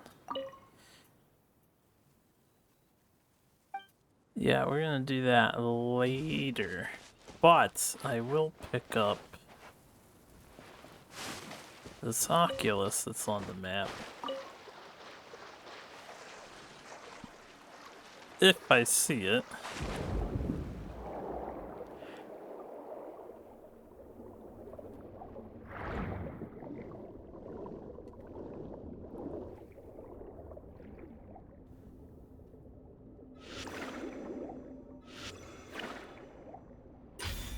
I was about to say, give me your power.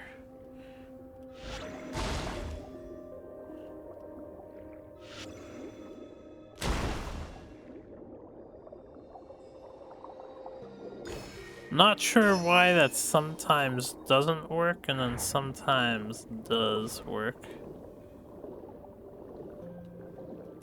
Whoa. Oh shit, I didn't realize you could jump out that far. That's pretty exciting.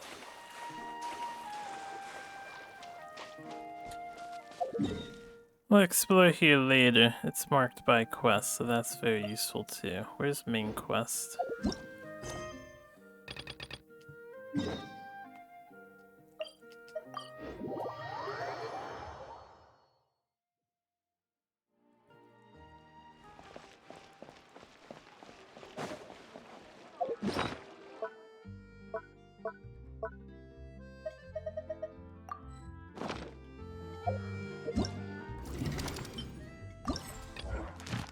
Wasn't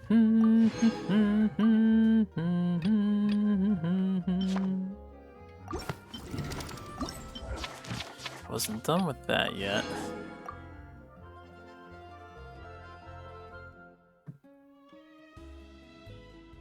It says defeat 2 Breacher Primuses, and then defeat a total of 5 Breacher Primuses and Tainted Hydro Phantasms. We've killed 2.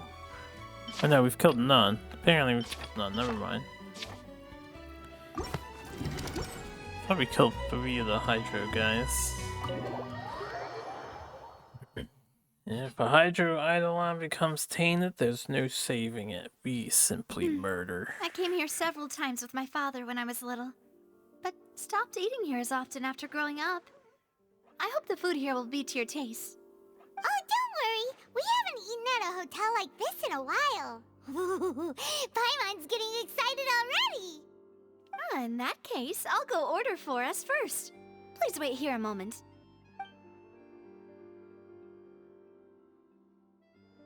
Ooh, everything looks so good. People in Fontaine sure know how to enjoy life. Why, of course. Go ahead, try whatever you like. If the food's good, I'll make a group reservation for the rest of Spina di Rosula next time. And if it's not? Well, then I'll still bring everyone. Albeit with only 1 dish per table. You, sure have your own way of doing things.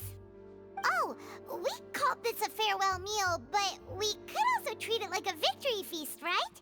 We did just win that case after all. Oh, true. Very true.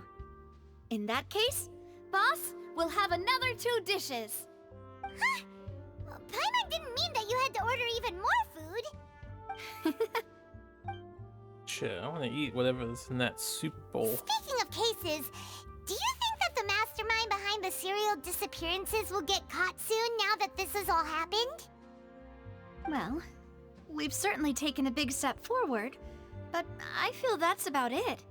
We know that there's an organization that means to dissolve these young women, but we still don't know what they are really after. If it hadn't happened right in front of us, Paimon wouldn't have ever believed that a person could be dissolved like that. Right? Yet it was because this was such a preposterous notion that the investigation could never really move forward before. Ugh. If only that guy could have finished speaking! We were so close to hearing who was behind it. In such investigations, even the smallest step can seem like a yawning chasm if the trail of clues is cut off. To be honest, I don't have high hopes for any follow-up that the authorities might conduct. It's not that I don't have faith in their ability, it's just that a different perspective is required in some matters. It's easy to guard against and deceive a single narrow perspective. A shift in thinking is required at such times in order to produce a breakthrough, which is exactly why the Spina di Rosula exists. Those highfalutin folk are not all-knowing. That's why we exist, to seep into the cracks where filth falls through, where their watch fails them. That's the kind of problems we solve. Seems Paimon thought things were simpler than they actually are. It's all right. Well, this was supposed to be a farewell meal, so I doubt you have further interest in this business, right? Let's talk about something else. Like, what are your future plans? That's true. We didn't have a chance to speak to her after the trial ended. It didn't really seem like the right time or place to do it anyway. I see. So, your primary objective, which has been foiled so far, was to have a chat with the Hydro Archon. I've heard that there's a long line of people waiting to meet Lady Farina. I suspect you'll be waiting for quite a while, considering that you missed your chance today. Yeah, we've heard that she's super popular here in Fontaine, and that it'll be tough getting any of her time. Well, would you consider some more, unique Yeah, what's ways? up, Headline? Perhaps even methods of, let's say, questionable legality? They had a lot of meat food on there earlier, but it switched to dessert. Full of sketchy ideas. Well, what did you have in mind? Well, one way would be to infiltrate a performance troupe at the Opera House, only to abandon your act at the play's climax and ask to speak to her after the performance. I'm sure Lady Farina would be eager to see the ending, and would agree in order to finish watching the play. Don't you think? Could you suggest something a little more practical? This plan seems pretty hard to pull off. We'd have to go learn how to act, and acting's really hard. All right, here's another. Find a way to conceal yourselves under her bed. Then wake her up in the dead of night and demand answers. Don't let her go back to sleep until she answers all your questions. I can personally testify that this one works. When I'm sleepy, I'll do anything as long as I can finally get some sleep. Did someone do that to you? Work, but that's not really the problem. The problem is we don't want to get ourselves arrested. Ah, valid point. I overlooked that part. I was just thinking about leveraging a person's desire for sleep. All right, no more joking around. Perhaps you could... Oh, I don't know. Cut the line when she's on a break. You did defeat her in court, clearing citizens of hers from false accusations.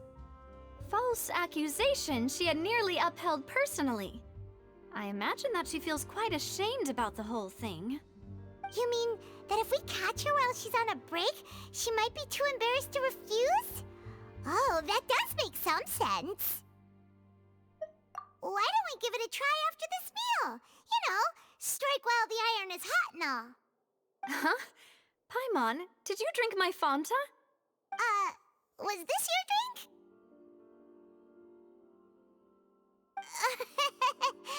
Sorry about that.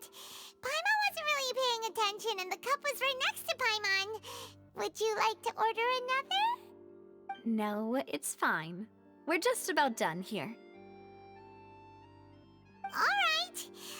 Honestly, Paimon wouldn't recommend Fanta anyway. It tastes kind of salty and icky.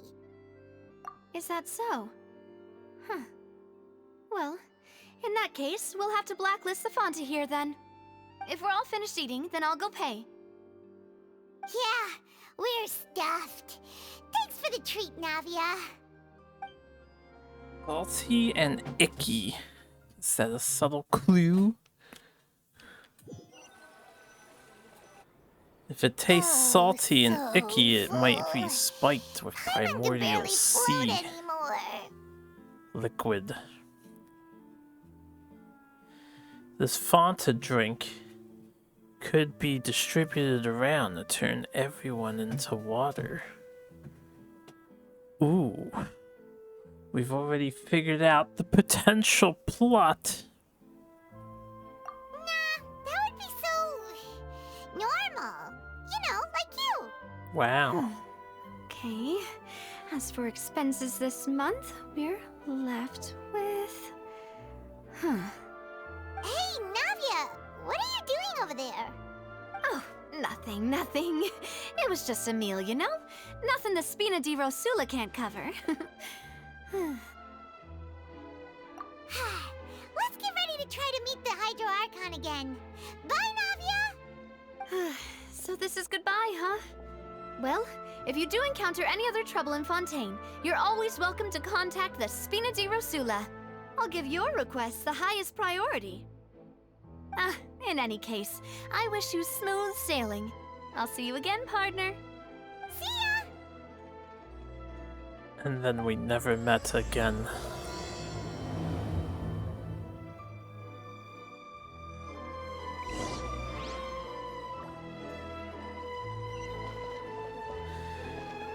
To the Fountain Plaza. That's quite far away. They want me to go all the way back here. All the way back here. And it's a shame, we're not likely going to be riding the buses very often. The water buses. Go!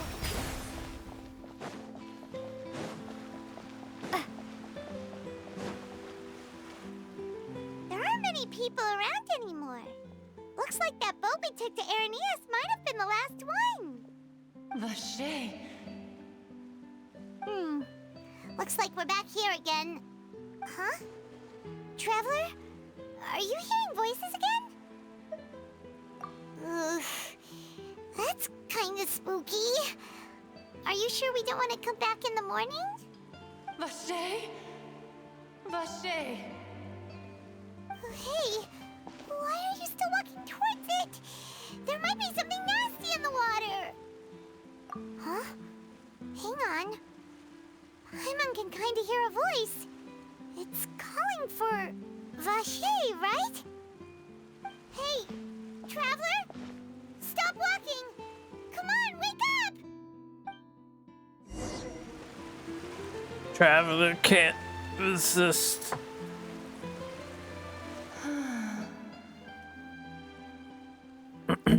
Vache, are you my dear Vache?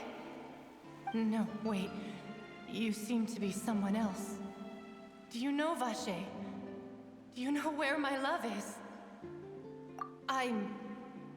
Wait. Who am I? I'm very sorry. I fear I do not know. My memories feel like they have been washed away like a flood. So many fragments dissolved amidst the tide, never to be recovered. How much have I lost? How many things that I once held dear while on land have I since forgotten? Yes, that is what I was once. But now, I am but the consciousness of one who has lost their form. I do not know how I came to be like this either. I only vaguely remember being covered in light blue water, and then all grew dim. I also remember going to many places. I loved adventure, loved exploring places of peril. No matter where I went, Vache would go with me. I knew how dearly he loved me, and I also loved him equally as much. But now, we can no longer go back. The pain of such parting, I never knew how heavy it could be. No, our reunion no longer has any meaning. There is no way for us to create any new memories. The thought of me gives him no succor, so let it lie forgotten beneath the waters. If you meet Vache, tell him not to look for me. Tell him to move on. That is the only thing I still remember. Perhaps that is so. As I was submerged in the waters, losing consciousness, I saw Vache above the surface. His eyes were filled with such sorrow, such longing. If only I could have comforted him, told him that I did not suffer. Indeed, I had felt a great warmth. Is that what you call it? Dissolving? If anything, I consider it a form of release. It was a state of neither fear nor frenzy, with only an endless peace, like the water's still surface. I could also liken it to being a thirsty person who drinks water for the first time, and only then sees how they have lived for so long in a world of endless want and anxiety. I think I hear your companion. It's time for you to go, I think. Farewell, then. I am glad that you were able to sense my presence. Remember, if you see Vache, tell him not to seek me out any longer.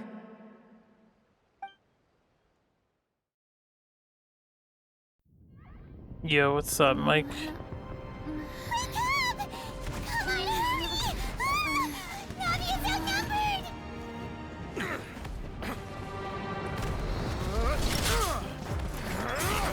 Just a war going on.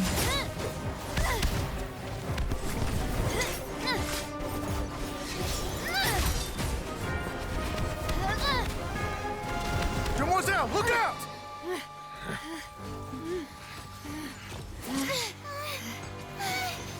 Dear God, it's a whole army of Gardamex.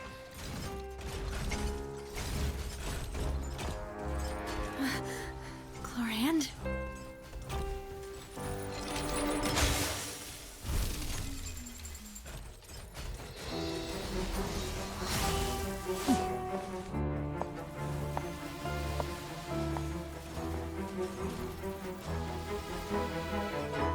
Quick, now's our chance!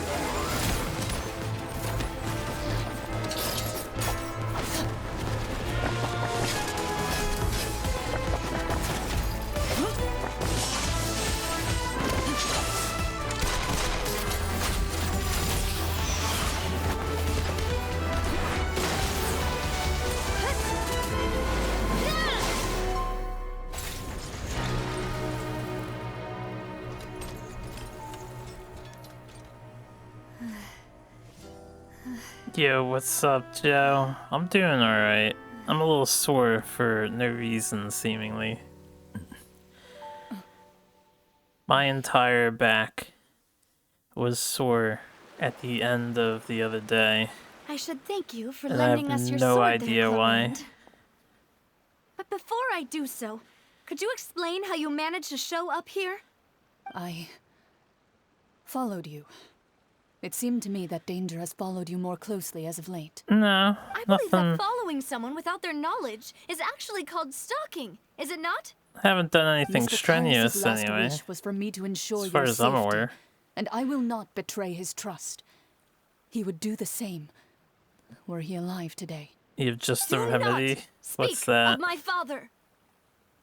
Sorry, demoiselle. I was not strong enough. Thank you for your aid, Miss Clorand, but do keep an eye out for your manner of speech. I believe we all wish to avoid unnecessary emotional harm. Sorry, I did not consider your feelings. Whatever. What else do you know?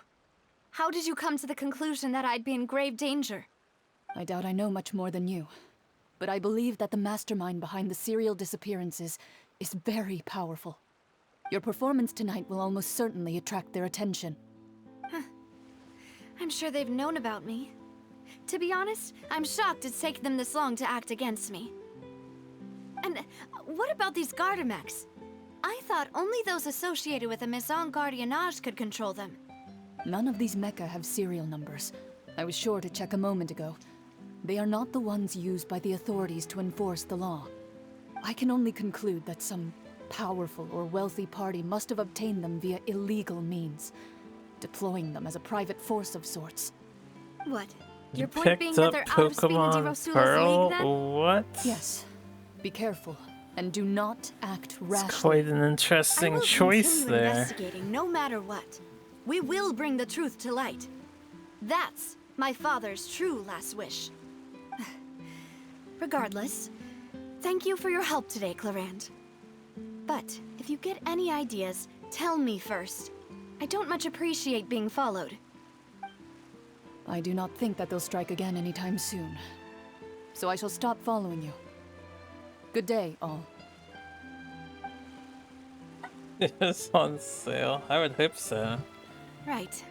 I suppose that's the best news we've gotten today. Pearl's DS. Demoiselle, I believe that Miss Clorand was being sincere with you. If we tried, we could attempt to thaw relations a little. I know, she's... Oh, thank goodness! Paimon thought we were done for! No, just knocked unconscious again, as always. Came out of nowhere while you were unconscious, and Nadia and her gang saved us! Although this time it was because of vision instead of enemy Oh, interference. and there was that champion duelist named Clorand who came out to save us too! We got lucky there. Paimon probably couldn't have fought them off otherwise. You want Oracle of Time, you think it's called? There's Oracle of Ages and Seasons if you're talking about the Legend of Zelda games on the Game Boy Color.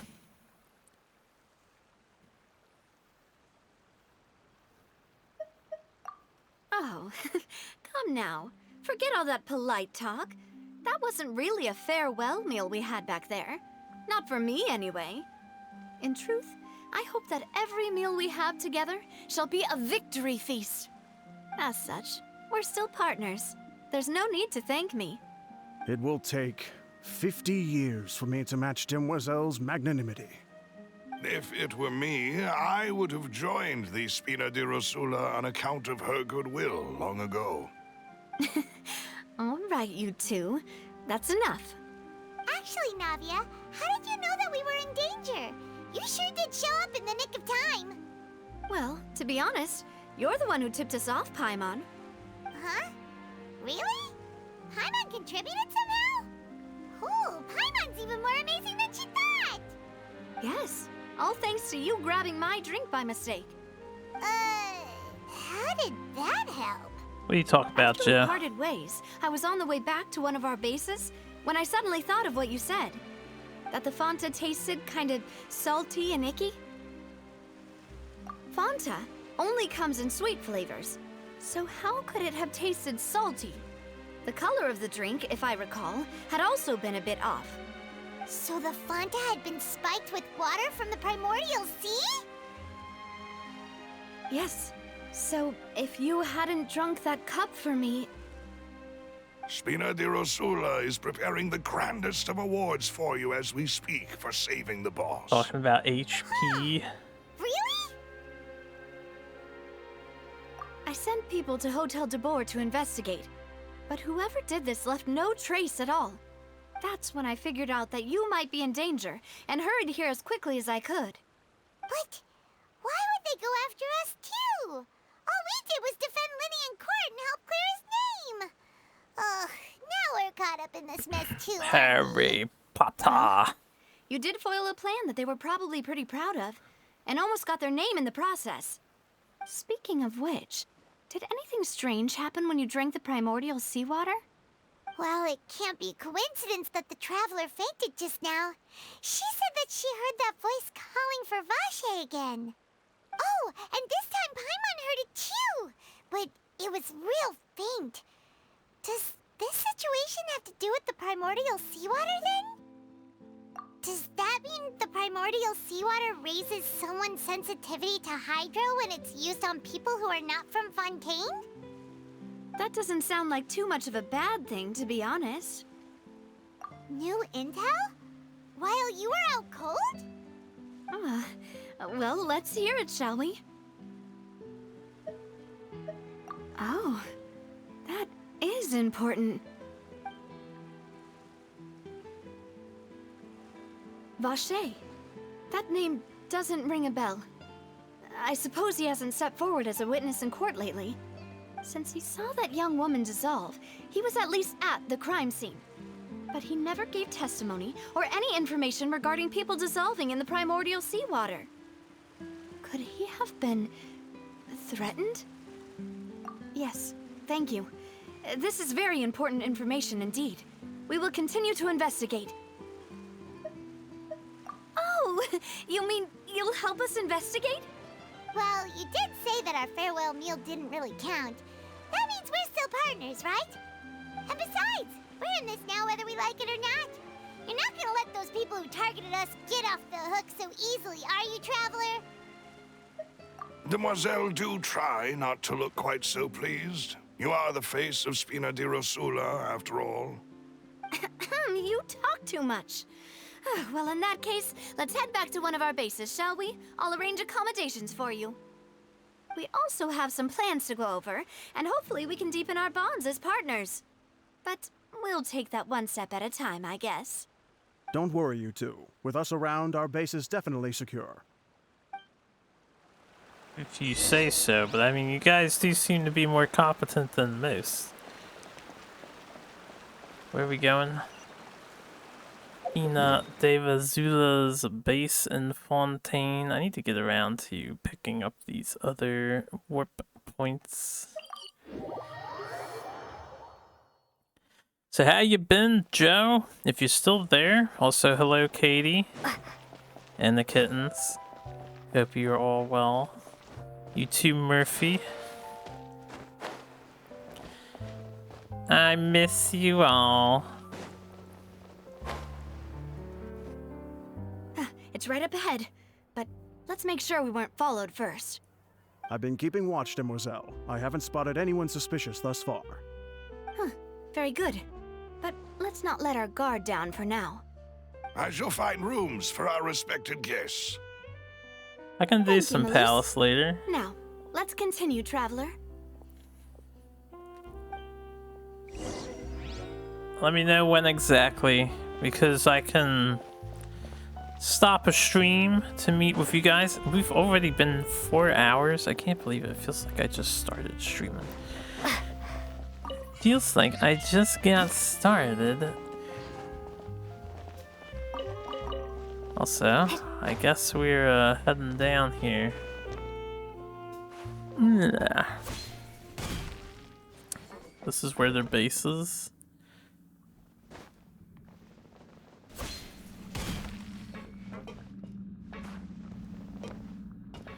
That hurt. I don't see anything else of interest down here.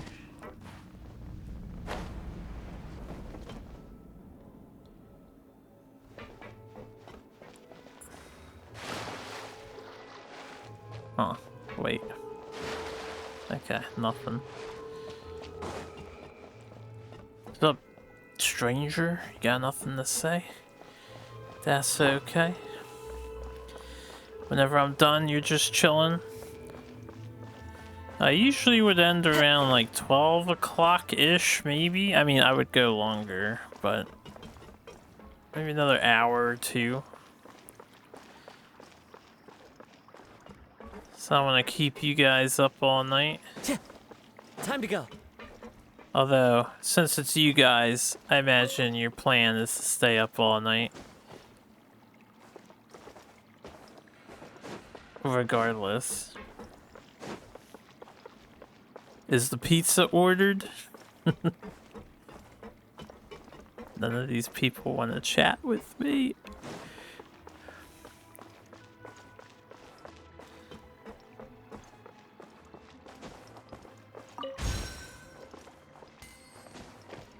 Oh, there's a box inside the thing.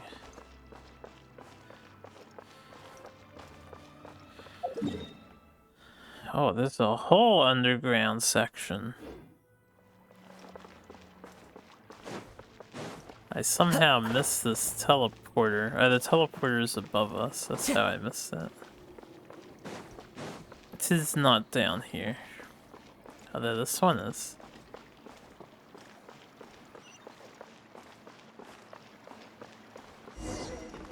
Yes, yes, game. Yes, yes.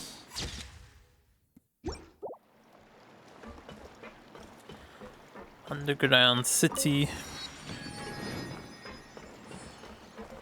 Talking Harry Potter. Harry Potter, Harry Potter. High five back at you, Joe. I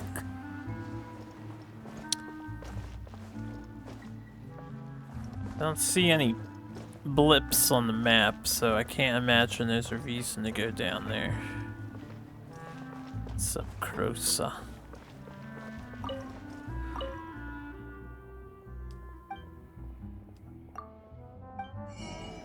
Oh, she sells the artifacts. The useless artifacts.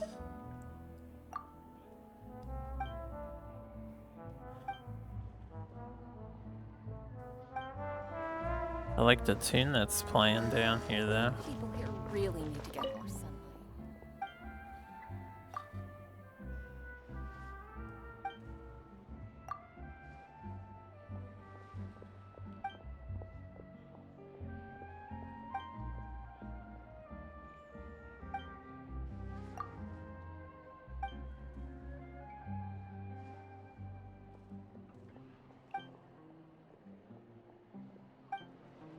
So why are you all hiding down here below the city?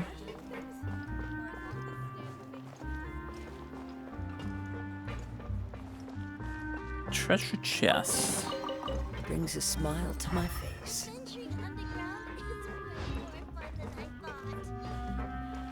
Brings a smile to my face. nothing. Time to go.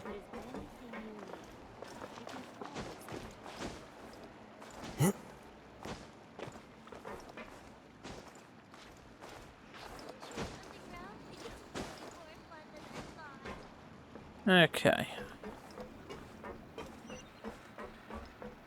Consigliere. Look at this fucking turtle, man. He's got tattoos.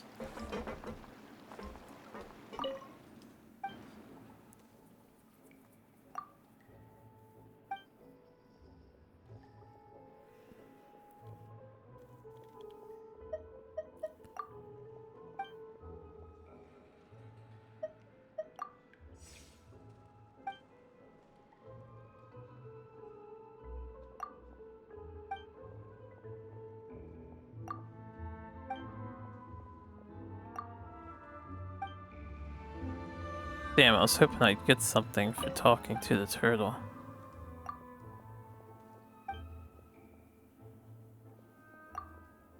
I don't know if it matters which one of these you choose.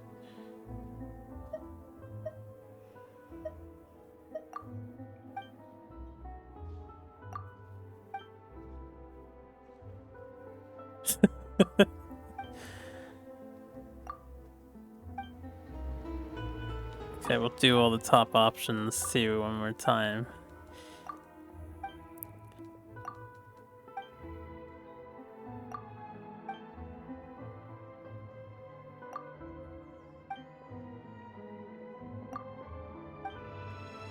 Thanks, turtle. They put an awful lot of dialogue into this turtle. Consigliere.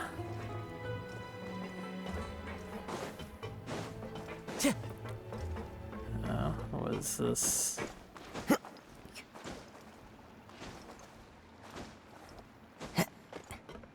Secret treasure.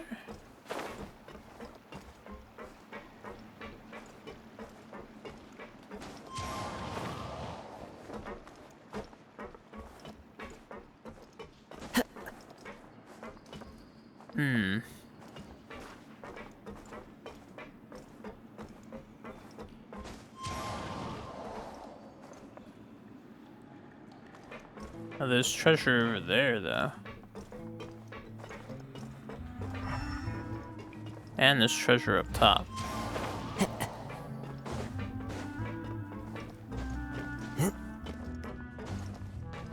A fateful offer.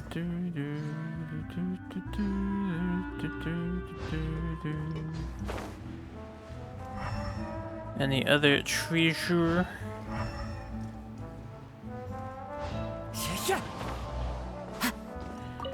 I imagine there's a precious or exotic chest here.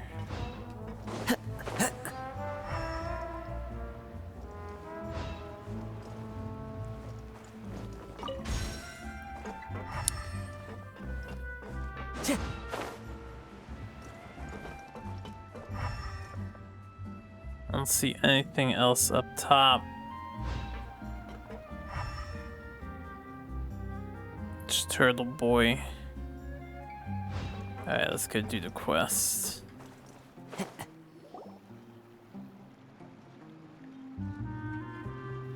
So, this is your base? It's not quite what Paimon imagined. Your accommodations have been arranged. Under the present circumstances, I can confidently say it's the best we have. Well, our funds have been a little tight lately. After all, we don't allow illegal or unethical profiteering. In fact, our funds often come from citizenry who support us. Seems like it's tough times for everyone. But if you have the support of the people, that does sound like it's worth it. To be honest, our financial situation was a lot better back when my father was in charge a few years ago. I'm afraid I'm not quite his equal. Your father... he was the previous boss of Spina di Rosula, right? How did he... Demoiselle, if you'll allow me to explain. No. I'll explain it myself. I suppose I couldn't run from this topic forever. And as partners, this is something I hope they can understand. My father's name is Callus. Yes, the same one they call Callus the Unfaithful in the streets. 3 years ago, he was accused of murdering his own friend. But he chose a duel to defend his honor instead of standing trial. He died in the duelist's ring. Oh no. But I do not believe my father was a murderer. I'm sure he was set up. At the time, I believed that if he only stood trial and was duly investigated, something amiss would crop up and prove his innocence. But strangely, he not only requested the duel himself, but rumor has it that even after being seriously injured, to the point where he could be deemed as having lost the duel, he refused to surrender, determined to die in the arena. 3 years later, I still don't understand why he did that. How could he protect his honor if he's dead? If anything, he gave up his chance to defend himself. The closest piece of info I have is that my father had been investigating the serial disappearances case at the time of his death. Ah, so that's why you're so determined to get to the bottom of that case. That's right. I've also tried to investigate the murder my father was implicated in, but I haven't found a single new clue in my countless reviews of the investigation records. However, I believe that if the murder case is related to those behind the disappearances, they must know something. I must know what really happened. Was my father coerced? Framed? Even if he really did kill his friend, I must get to the truth. If only he'd been more open with me when he was still alive.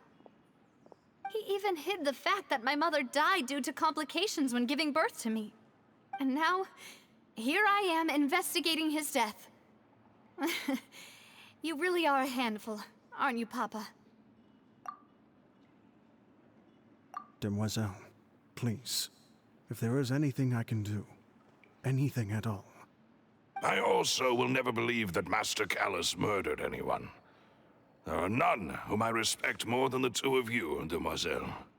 Master Callus did so much good in life, yet all it took was one murder case for him to be dubbed Callus the Unfaithful. Even our supporters decreased greatly due to that incident, hence our strained finances at present.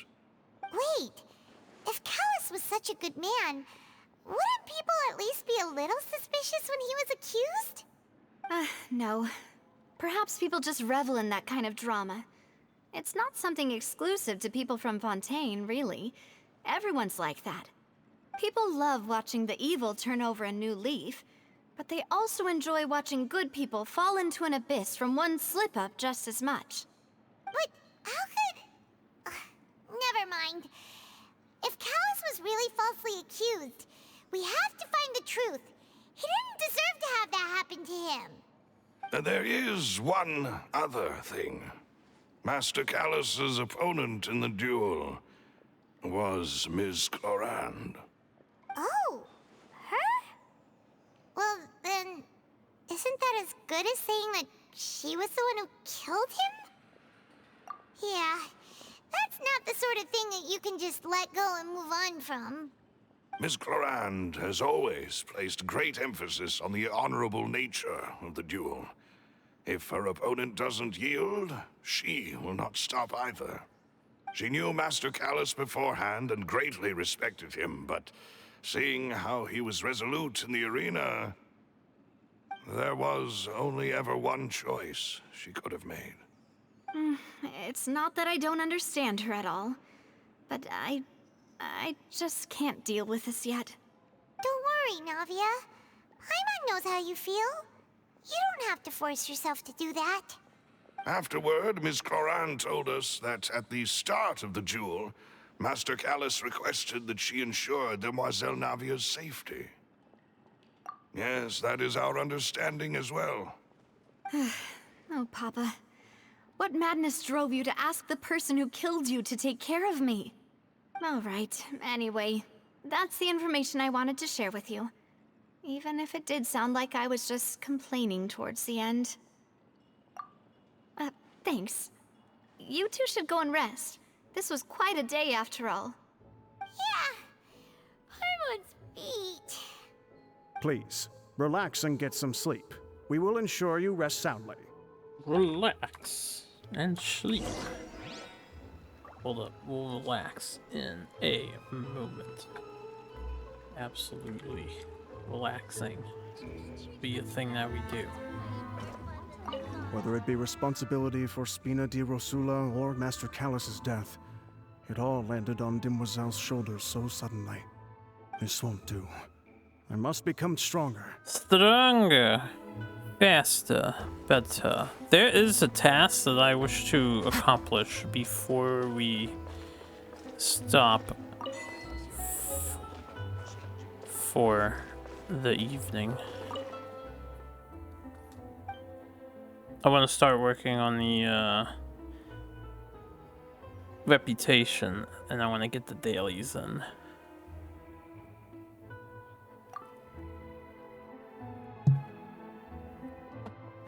I just want to become a champion duelist.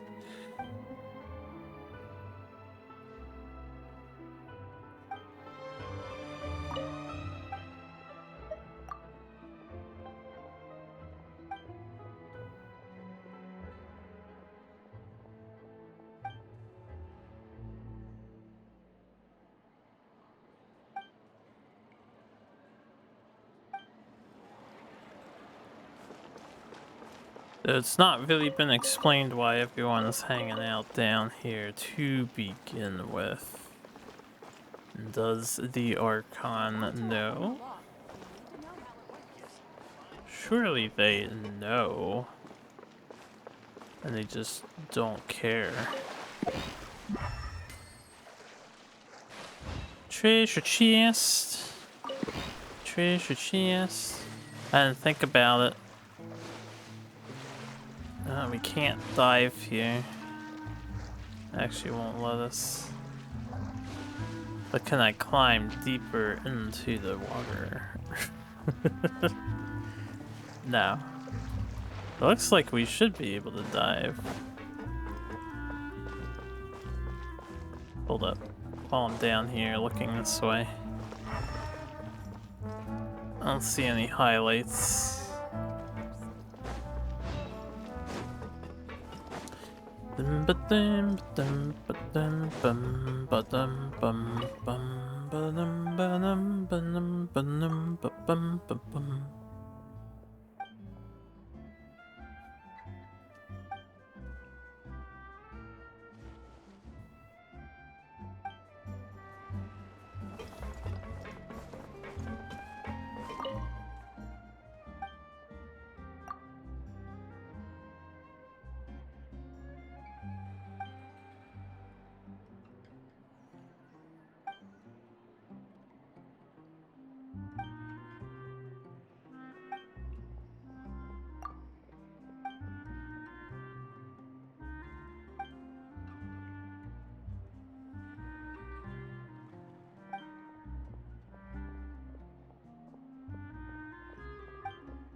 Guess I'm finally on the right path.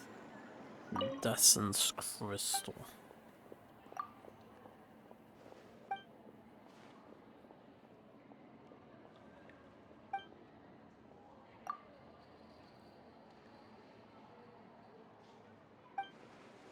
I assume this Fortress of Meripede prison is the building that's in the middle of the ocean. That would make sense. Or I guess a lake.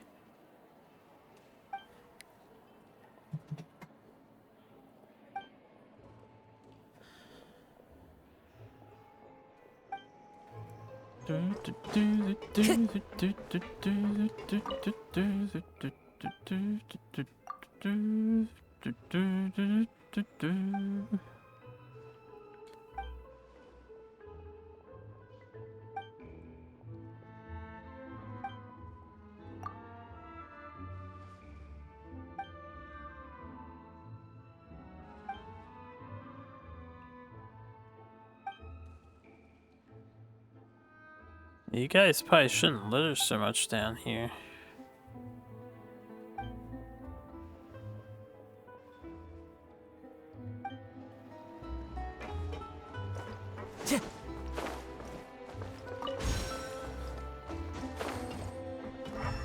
Any other hidden goodies? Time to go.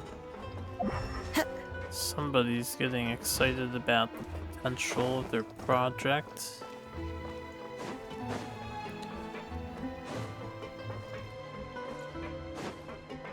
Did I already check this area? I think I did. I think I did.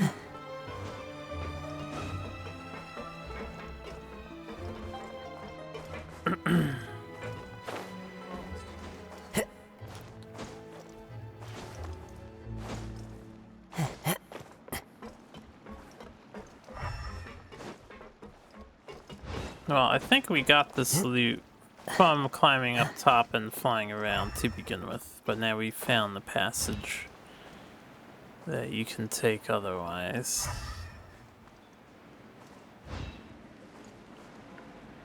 That seems open.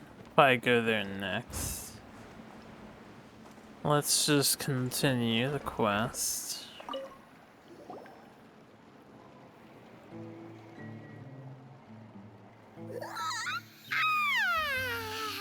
Paimon slept so well.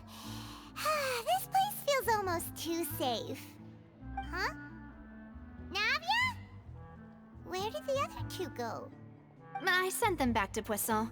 It's Spina de Rosula's place of origin, and where we have our headquarters. There's not much for them to do here at the moment. Paimon gets the feeling that you're just trying to get them off your back. But never mind that. When did you get back? Were you waiting here the whole time? No, I just returned after going out for a while. I did some investigating yesterday regarding the name Vache. Wait, so you didn't sleep at all? How could I after having such critical new evidence appear? Guess Paimon wasn't speaking for everyone just now, huh? Unfortunately, this name seems to have been wiped from existence. It doesn't seem to have a match anywhere. I suspect that those behind this have already taken steps to hinder an investigation from this angle. But that does prove that this Vache person is a key witness in the incident. Does that mean we're too late, though? No. There is one ray of hope. One place in Fontaine that they would find almost impossible to threaten, no matter how much they wanted to. And that is the archives kept by Chief Justice Neuvillette. A place where detailed files on all the cases in recent years are kept. You should If probably... the Ocean that you met is one of the young women who went missing recently, we should be able to find some related information there. assume.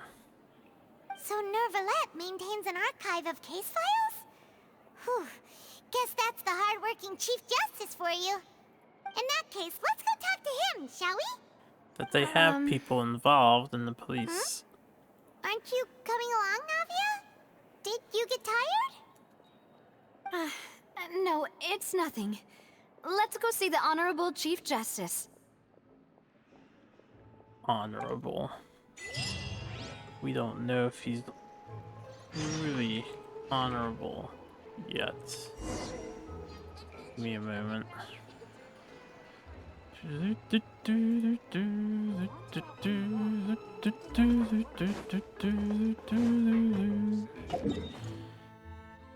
Alright, Honorable Chief Justice. You know what? Let me, let's go,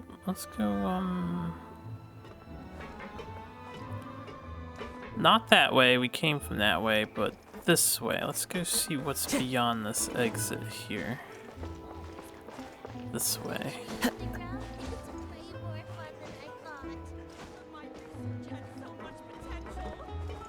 So much potential.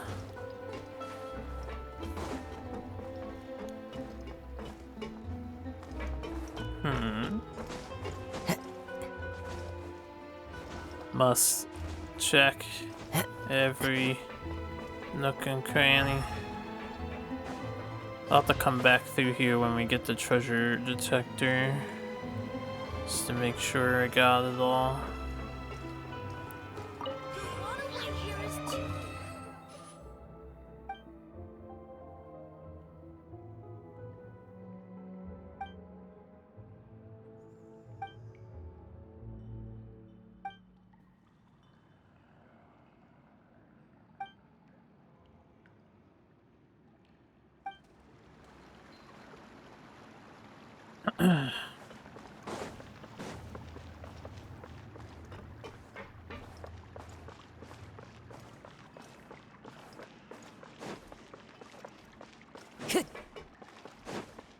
It's a whole separate area over here.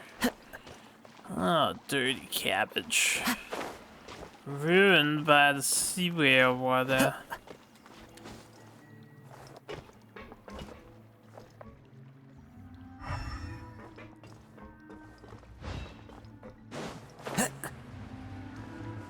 I doubt that there is a treasure on the pipes up there.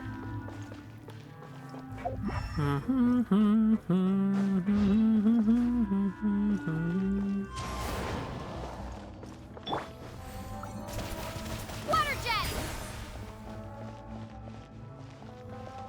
Oh, set command.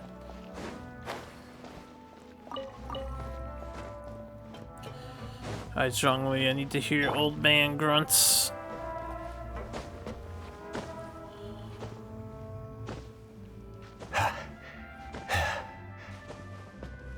We're by the restaurant here.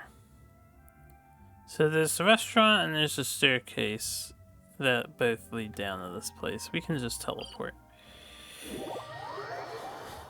The palais is right up ahead. Come on. Excellent.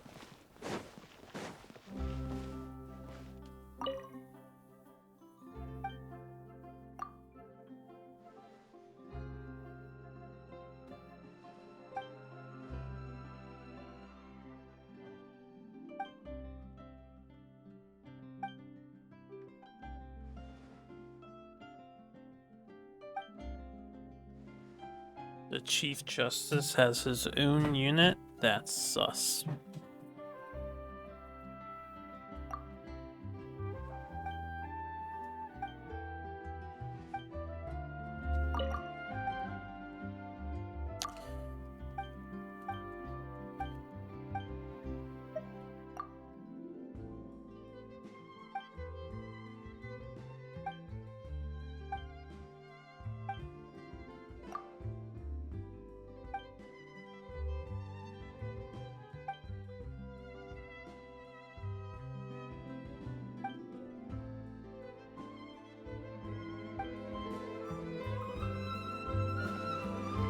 Oh. She's not gonna be happy later.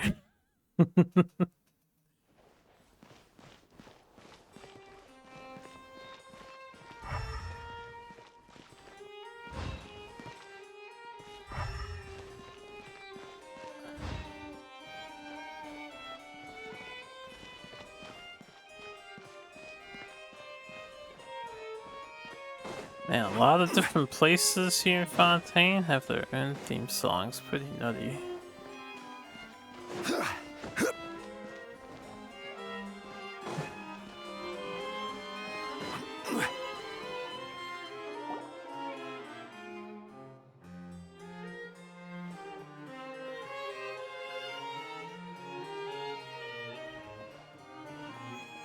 Halt! Please state your business here. The Chief Justice is presently occupied with official matters. Huh. This place does look pretty heavily guarded. Guess that proves that Nervalet's files are really secure. Hey, don't you recognize us? Huh? Who are you? Just to be clear, I don't care who you are or who you might be related to. Our rules make no exceptions. See? They've got great discipline, too. Yep. Paimon can tell. If you're here just to crack jokes, I can point you towards the exit. Unlike some, we're busy, so please leave if you don't have a reason to be here. No. What I meant to say is, shouldn't you remember us from a few days ago? We were at the trial of the great magician Linny. Oh, yes, I remember. I read about it in the Steambird. You must be Linny's attorneys. It's all coming back to me now. We're here today to report and archive some information on a follow-up case. Huh. Is that even a thing? Why is that dialogue so much louder? Don't worry. We're here on official business. You can trust us. All right then, I'll let you through. The Chief Justice is just inside. Thanks so much. These creatures seem easy to manipulate. Very friendly and trusting little critters.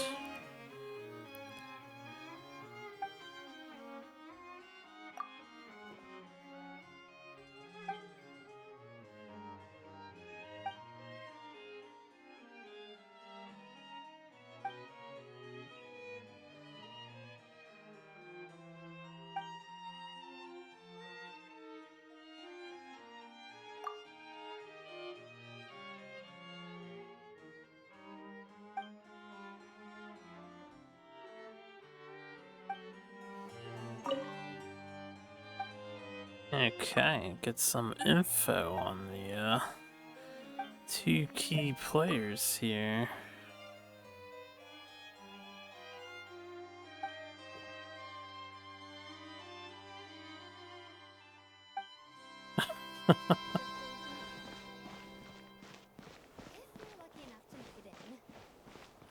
Hard at work at the fortress of prison, eh?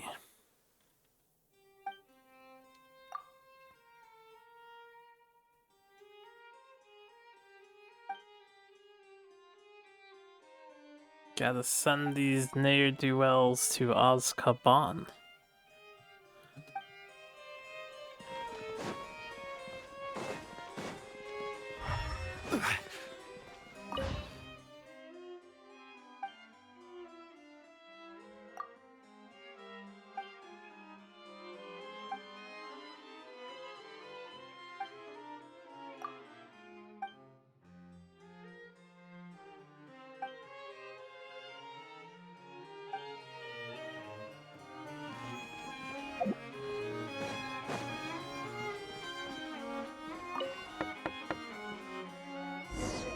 Please come in. Actually knocked first, instead of just barging in.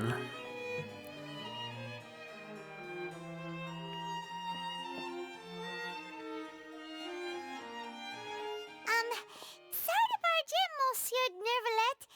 We only lied to get in because We lied to get in. Damn, It's all right. Paimon. Please let me know how I may be of assistance to Literally you. all unnecessary information. So you're not mad at us? We're looking for a man called Vache. He may have been an eyewitness in the serial disappearances case. If we can find him, we may be able to unearth some key information on the case. Ah, I see. In that case, please wait here a moment while I browse through the files. This guy seems very amenable. Also, his Who knew that Nervalet would be so easy to talk to? collar jewel, very intricately colored. His eyes lead me to believe he's some artificial being like Albedo. Unfortunately, I'm quite certain that no one by the name of Vache has been involved in any case, criminal or civil, in the past several years. Maybe he's the water dragon taking human shape, you know, pulling the Zhongli. There are no records of him either in the files or in my memory. Traveler, what if it was really just a dream? Is that so? All right then. Thank you so much, Monsieur Neuvillette. We'll take our leave now. Ahem.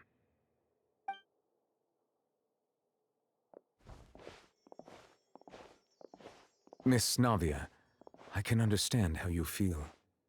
Your father, Callus, was a truly exceptional man. We deeply regret his passing. And what are you trying to say, Monsieur Neuvillette? Are you trying to console me? Extend your sympathy? Or just express some tendril of regret? No. You are not trying to do any of that. I can hear it in your voice. There's no emotion behind your words. You only said those things because you felt like you should. It's just like last time. After my father took his place in the duelist ring, I pushed through the guards to talk to you as a last resort. You even told me then that you thought there was something fishy with the case, yet you still allowed the duel to go ahead. In your eyes, the value of a human life is nothing compared to those cold laws you hold so dear. If you truly regret my father's death, then why didn't you call a stop to the duel? Why didn't you give me the power to stop him from throwing his life away? Why did you just let him die, despised and hated by all? Everything was hanging on a thread at that moment. Just the tiniest effort could have changed everything. There are still so many things I never got to tell him. So many questions he still owes me answers to. If you really have no heart, then just look me in the eyes. I, Navia, will show you the true meaning of regret. I'm sorry, Miss Navia. You and my father are truly alike. You keep all kinds of things in your heart and never say a word to anyone. It's not so much that you can't feel, but that you would never express anything. Oh well. Okay. In any case, everyone already knows full well the apathy of the Chief Justice. My apologies for taking my emotions out on you, Monsieur Chief Justice. Let's go, Traveler and Paimon.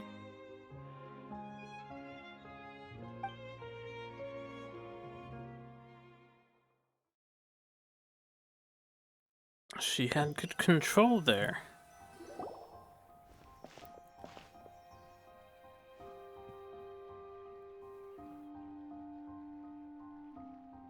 Navia, are you okay? I'm fine. Rain. It's raining. You're right. Wasn't it still sunny when we went into the building? And there shouldn't be any active trials today. How strange. Now that I think of it, on the day my father was convicted of murder, it was also raining. It's probably raining because that guy could be the water dragon and he is letting out his sadness. What is it? Did you think of something? Yeah, he was outside. It was uncovered and the rain could fall there. Why? Do you think the rain could have affected the crime scene? That thought has occurred to us before. We've even expanded the search area to try to account for that, but didn't find anything of value. Oh? Wait. You don't mean... So you're saying that the true murderer could have been turned into water and then got washed away with the rain? Yeah, and if that's what had happened, then no one would have believed your dad, even if he explained what he saw to the authorities. I really think I found a true genius for a partner. You're completely right. How did I not connect the dots earlier? All right, let's go to Poisson.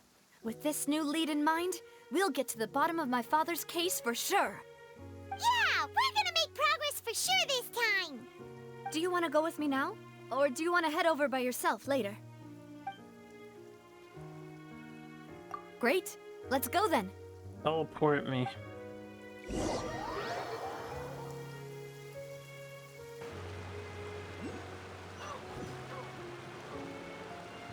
Violet grass is a plant that enjoys a moist environment and is best picked after it rains. Now it's not if the you time. should choose to pick any, be sure to store them appropriately. Yeah, I saw that bird jumping.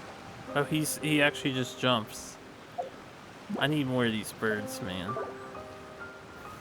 Solidify! That's not what I needed, but that's perfectly placed, you know what?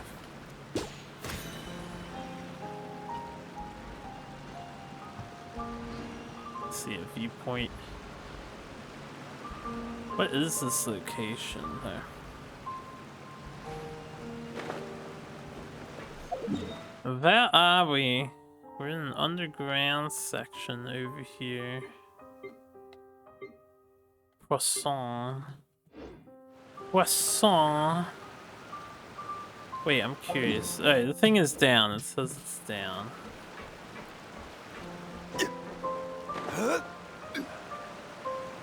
I don't know where this, I know where this thing is now, and I must obtain it. I must obtain it. Climb, Shangri, climb.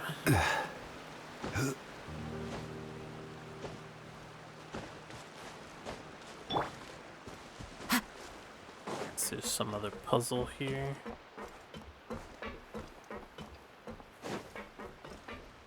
It's a crashed airship. What is this?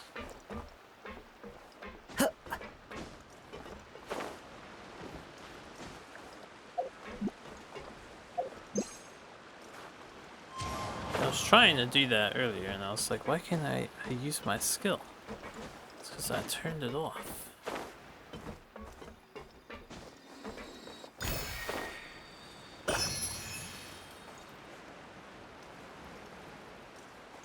Welcome back.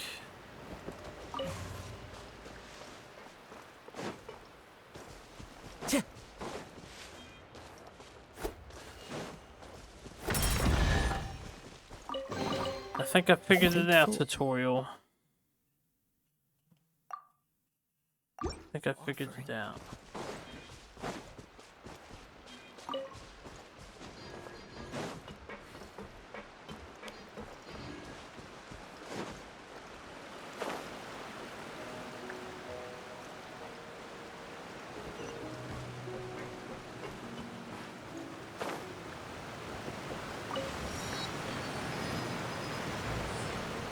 Oh good, there's a water shortcut gun so you can get back up quicker. Isn't that nice? You know, we've been traveling around and the one thing I can feel the most is that there are no vines and no electric current things to zip along quickly. It's all gone. Whoa! What a huge ship! Why would a ship be anchored at a place like this? There's no need to be Excuse so me. surprised. While it may look like a ship, it's actually Spina di Rosula's headquarters. My father was the one who asked for it to be built like this. Perhaps our taste in exterior design is the only thing we occasionally had in common. A gigantic and glamorous ship embodies discovery, opportunity, ambition, and conquest. It symbolizes Spina di Rosula's bright and limitless future. And Paimon thought you were bluffing when you said Spina di Rosula had a glorious past. Paimon was confused why a group with such a history would live in the sewers. But now that Paimon has seen this ship for herself, she's been convinced. Well, Poisson is where Spina di Rosula began, after all. It's our main base, our home. Yeah, Paimon, you have to rub in the fact that they hang out in the sewers in Fontaine.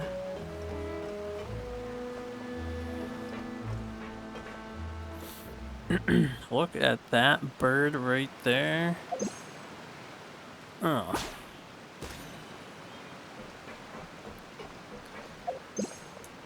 Yo, nice. Now, how many more are there to go? Damn, that's a big fucking swordfish. Oh, 2 more. Plus a final?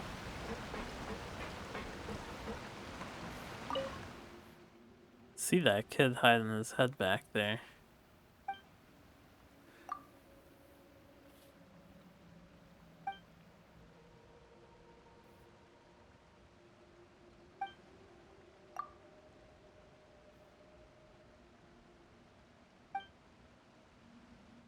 fucking Madam Ping, man. Madam Ping Fontaine edition. Asking who it is.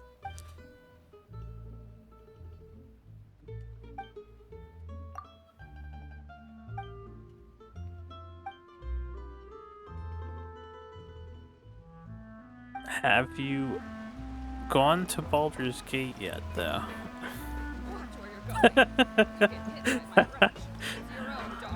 Okay.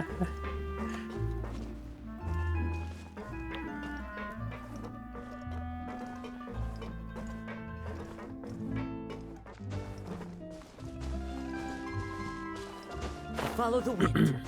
Huh?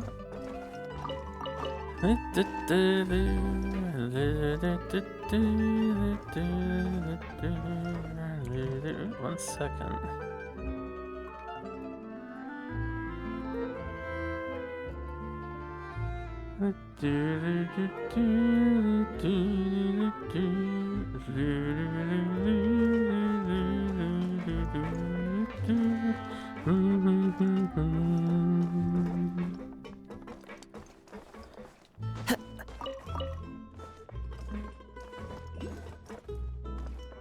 I hear the sounds of things popping up, but I don't see them popping up.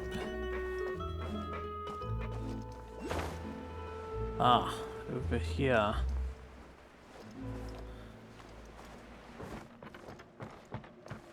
Perhaps under the water. I really like to get oculi while I can see him, yeah. So I don't have to worry about him later. Or mark him on the map. We'll do underwater exploration later. Plenty to see, plenty to do.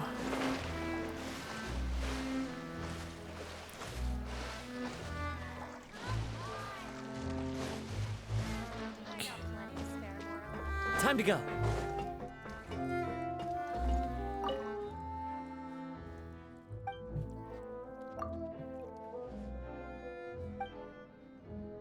That's right, kid. I'm one of those people with things to do.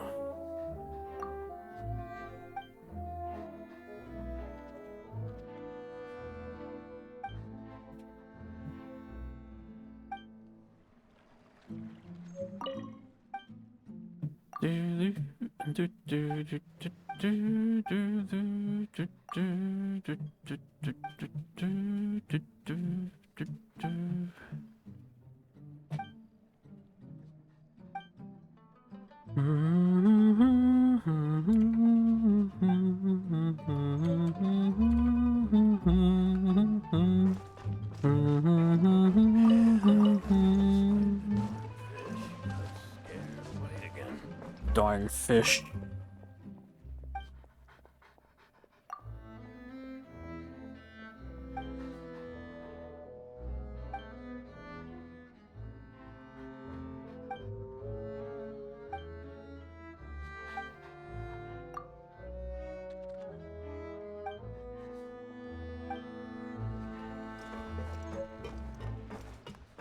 Delicious poisson seafood soup. It does sound delicious. I could go for some poisson seafood soup. Good call. The bird's lucky I decided to press circle and not right trigger, for his life was in my hands.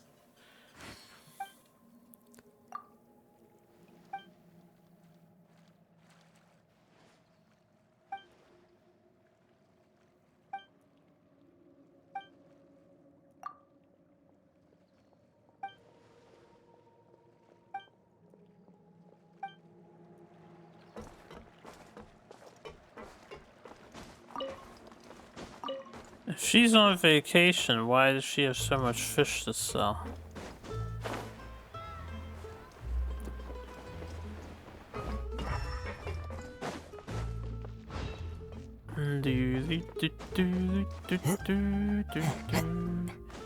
Damn, so many ladders.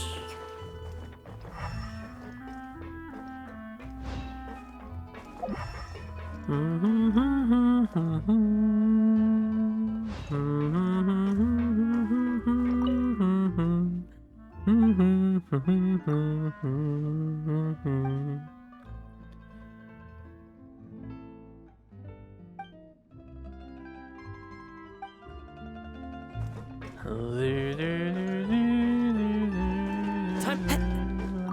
bum bum bum bum bum bum.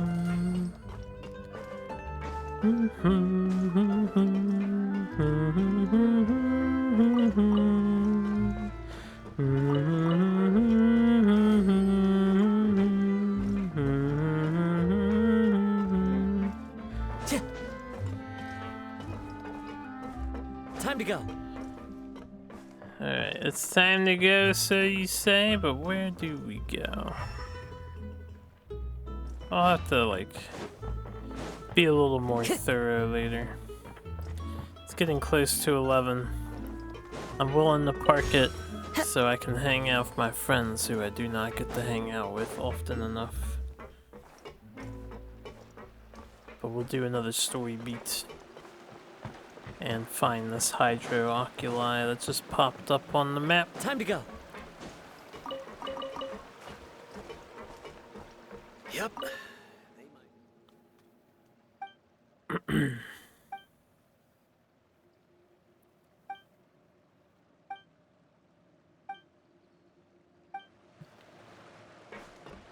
I'm just saying, if you play with fire, you're gonna get burned. Now, come tomorrow, I'll probably do some more Sheeran, because I'm still very much in the mood for Sheeran the Wanderer. I'll be doing recordings of this too. Probably during my afternoons so that I can make some progress in Fontaine. And I'll need to get back to Desert Sumeru. As well as Jungle Sumeru. I'm pretty sure there's things I have unfinished there.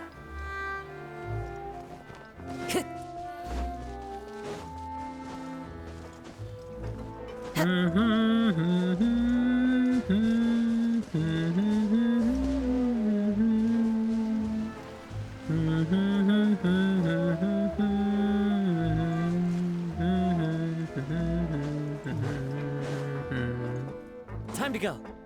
I don't know where that, Ooh, 1 second. I found something with my foot that I had been looking for a bit.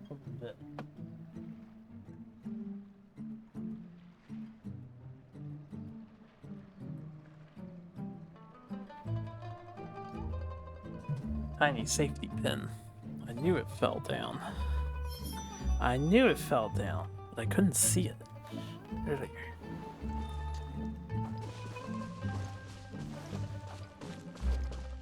That's how you get things done. How did I end up here? Didn't I start climbing? Did I fall off? I guess I walked off. Didn't even pay attention. Where's this oculi? Where doth she hide?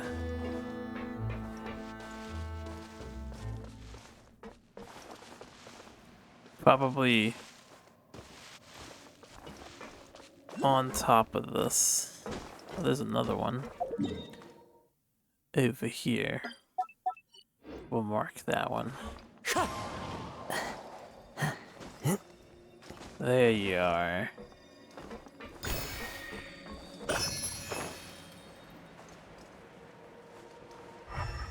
We'll get plot going in just a moment. Just want to take a quick look around for any loose chests.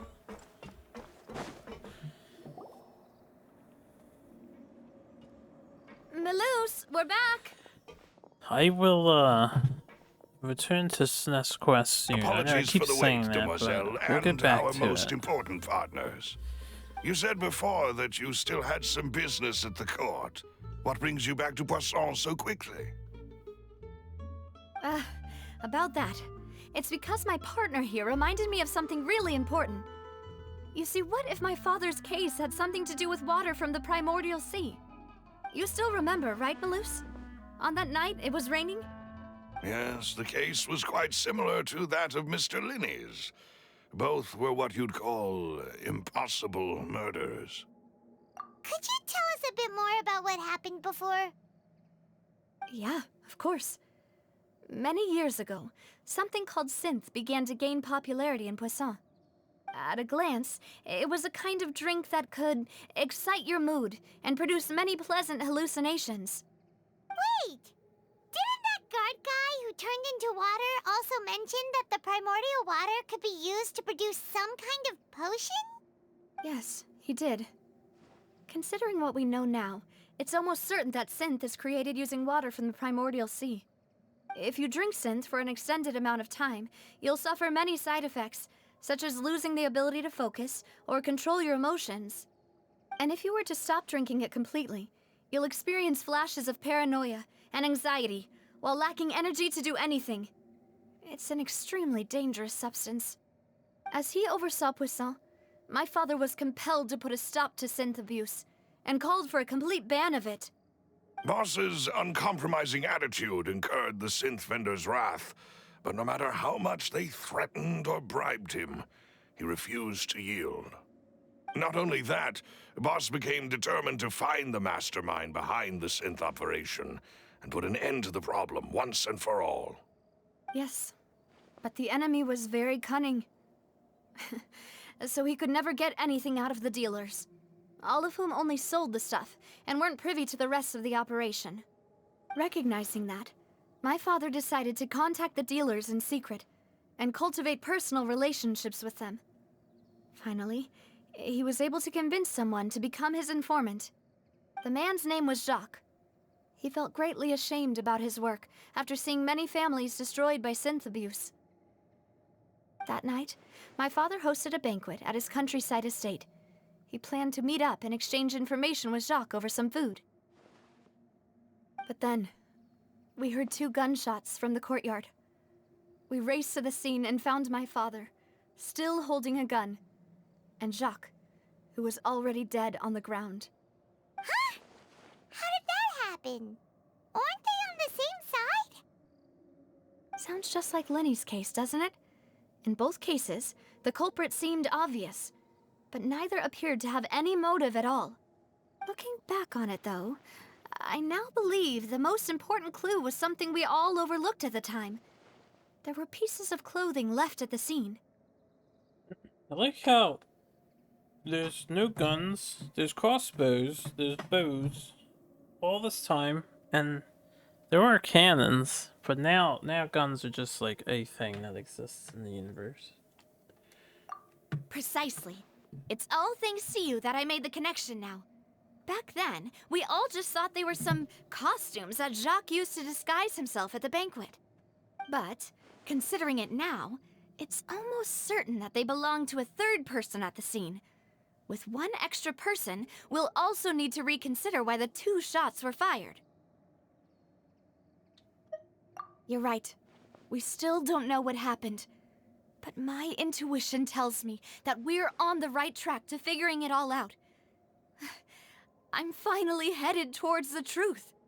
Jacques was an empathetic man who was infinitely remorseful for his past actions.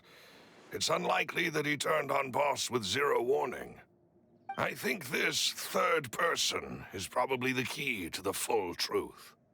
On that note, however, even though this will not please you, demoiselle, as your and your father's butler, I must still offer a word of warning. Our opponent is insidious and cruel. They are extremely difficult to deal with, and Boss has already lost his life trying to bring them to justice.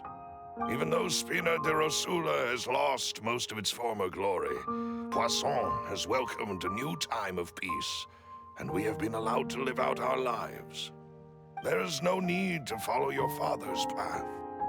It would be both wise and in line with Boss's wishes to step back and give up on the case. If that's indeed what he wished for, then he should have told me that himself. Was I not the closest person to him? And yet, I was the one most kept in the dark. What was the point of him dying without sharing any of the secrets he knew? Did he manage to protect anything in the end? Synth is still here. Callus the Unfaithful is still his epithet. And Spina di Rosula is barely getting by. Nothing has changed. Did he think I'd just accept his meaningless death and live out my life just as meaninglessly? I've never accepted that, ever. Not since that day, and certainly not now. I want to find out the real answer for everyone's sake. For the missing girls, for the victims, and for myself. Navia. This is indeed the best moment to act. Your partner appears to be quite reliable, and more importantly, Demoiselle, I think you're also ready to take this on. So you do know something else, Malus? Yes, I do.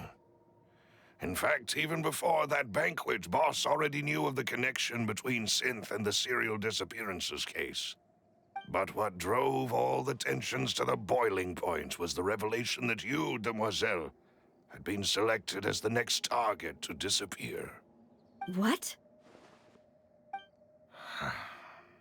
Boss also didn't tell you that he had been diagnosed with a rare illness. The doctors told him that he had no more than 5 years left to live. And the serial disappearances case caused him great anxiety. Boo. 5 years was nowhere near enough time to resolve this long-standing conflict. But once he passed away, all the danger would pass on to you. A lame excuse Knowing for all him of to this, accept his death. he decided to use one final intimidation tactic before his death. He claimed to have already gotten his hands on some key incriminating evidence for the other side, and even told some members of Spina di Rosula about the details. But as long as you remained safe, he would not share the evidence with the public. If something were to happen to you, then he and all those he told would immediately expose all they knew about Synth and the disappeared victims. Right, so nobody would be able to get off scot-free. As we've seen, Boss's tactic has worked. Even though Boss has been gone for a long time, the other side has not tried to take Demoiselle's life. No, I don't believe it. He never appeared to look sick to me. No father wants their daughter to see them weak and haggard, especially someone as proud as Boss. To him, dying in a duel and suffering lasting dishonor as the unfaithful were still far preferable than losing face in front of his daughter. So he chose to die in silence, so that he could protect me. I'm afraid you're not understanding this correctly, Demoiselle. What Boss wanted to hand to you was not a parasol, but a sword. If Boss's spirit could hear you telling me that you want to find the answer for the sake of everyone involved, I'm sure he'd be extremely proud. That fool. Couldn't he have just given it to me straight? No. He might have set up everything precisely because he never thought I'd be able to understand him. Is that the amount of confidence he had in me? And what if I was never able to make it to where I am now? Yeah. I suppose that's true. With the way he'd set things up, if I had wanted, I could have just lived out my life without a care in the world. But thankfully, he rarely talked to me about complex matters, and thus understood little of me as a person. In this case, he really didn't need to give me an easy way out. Malus, what was the key evidence that he shared with you? It's the location where Synth is produced. Essentially, it's the enemy's headquarters. When he was threatening the enemy, Boss didn't share the specifics of the incriminating evidence he found. But if you want to use it against the enemy, you'll still have to take several things into consideration. Why? If we know where the place is, can't we just go storming in? You mustn't forget that we're fighting against a mysterious and dangerous organization that's been in operation for decades. There's no telling what might be lying in wait at their headquarters. We also have no idea what kind of evidence we may be able to find inside, nor what people we may be able to capture. But a single visit to their headquarters would be tantamount to a formal declaration of war. The worst case would be that we leave empty-handed, but also open ourselves up to full retaliation. Then, in that case, why not work with the Fontaine authorities? Well, you saw one of them dissolve during Mr. Linney's case. We have no idea just how thoroughly they may have been infiltrated. Huh. That's true. Seems my father really had no choice. But things are different now. It should be a lot easier to prove the other side's guilt, now that we've connected Synth with the disappearances case. You sound like you've put a lot of thought into this, Maloose. I am the butler, after all. I live but to serve the boss and Demoiselle's will. I've always been willing to take on any kind of risk for your sake. But considering my relative lack of ability, I've spent my time keeping secrets, performing basic investigations, and waiting for the right time to come. Thank you for all of that, Maloose. Have you discovered anything new in the past few years? Let me think. One conclusion I came to was that the enemy must be quite familiar with Spina di Rosula, or at least have an informant planted here. When I announced orders to the organization's members on Demoiselle's behalf, I used to deliberately keep a few people in the dark and observe the reactions of the synth vendors. If the vendors didn't change their plans, then the individuals informed of our orders must be innocent. If the vendors packed up and fled, however, then someone must have given them the news. After several rounds of testing and investigative tracing, I've narrowed the suspect list down to 3 people. The first is Florent, Spina di Rosula's senior advisor. Huh? Florent? Yes, surprising, isn't it? He was one of the people Boss trusted the most, which also means that he was someone who understood Boss really well. Thanks to his position within Boss's innermost circle, he always knew our upcoming plans and could thus avoid capture this whole time. There's someone else like him too. Marcel, the head of Confrérie of Cabrières. Uncle Marcel. It's a guild in Poisson. Boss helped it to grow to its current size and prominence. In the beginning, they were only reselling some daily goods, but now they're one of the richest guilds around, with a lot of business connections in the city. So, they're like a sister organization of Spina di Rosula? Yes, you can say that. When we were fighting against the synth dealers, they provided us with plenty of support. It's a bit difficult to imagine someone using their own money to hunt down themselves. The final suspect is Thierry, the man responsible for coordinating information between Spina di Rosula and the guards. Although the guards mostly leave us to our own devices, there are still many activities we have to report to the local authorities. Since Thierry is always in the know about our current activities, he could theoretically always plan one step ahead. I see. These are all people who I communicate with quite regularly. To think that the enemy we've been fighting against has been right next to me all along, among those I trust the most. It's almost too hard to believe. If you want to investigate them, please take every precaution to not alert the quarry. Judging from our experience, the enemy is extremely cautious. Of course. And thank you, Maloose. You've provided us with a lot of great information. You're too kind, my lady. I'm just doing my duty. And before I forget, proving Boss's innocence would also mean clearing him of blame in Jacques' death. After that incident, Jacques' wife and daughter were taken into the Spina's care. They still live in Poisson today. If it might help, you could also pay them a visit. I can make the necessary arrangements. Oh, thank you so much, Maloose. You really are the best. A new case awaits, my dear partner. I hope we can work together to uncover the truth and end this case once and for all. Here we go again. Visit the Jacques family. Well, since they're right there, yeah, I suppose we can do this part 2. Why not?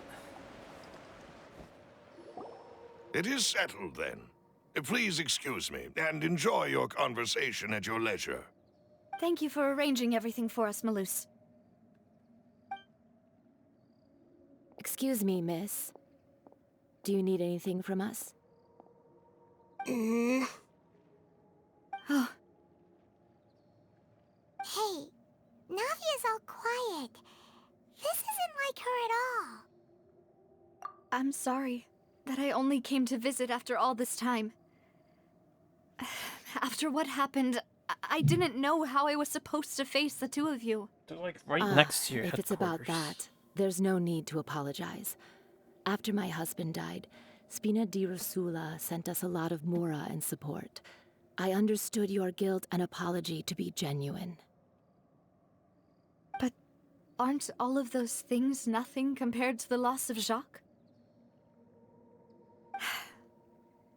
I can understand the kind of pain that comes with losing a father so needlessly. You don't understand at all. I didn't know how to face you, because I didn't know what I could possibly bring as a consolation gift. I know only the full truth could bring closure to you, and to all of us.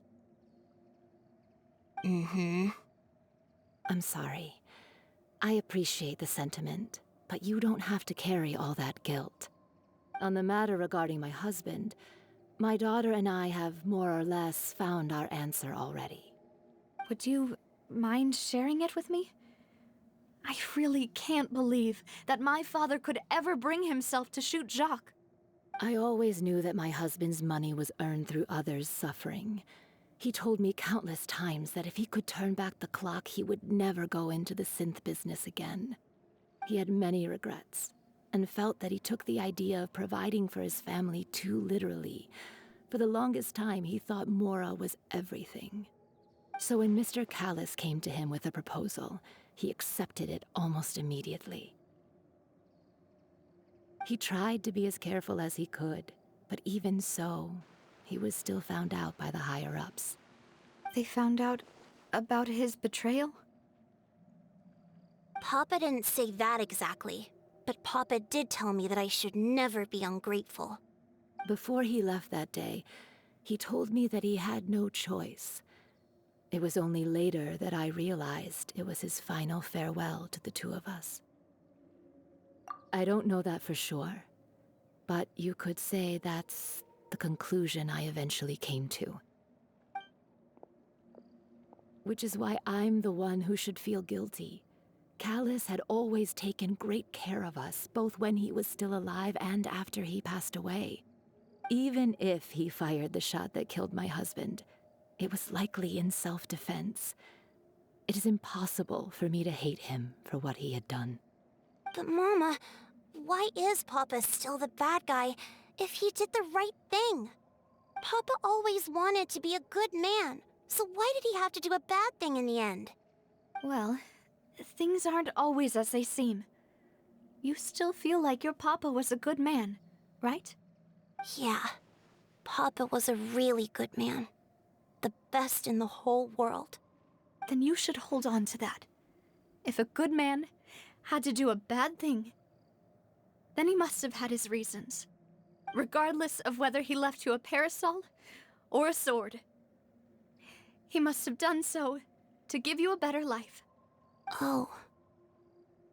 Thank you for everything you've told me. I will definitely find the truth. The current state of things is not something I'm willing to just sit back and accept. Thank you. I'm very grateful to hear this from you. Even though your personality is quite different from your father's, your determination when you speak is really similar. You really think so? That's the first time anyone said that to me.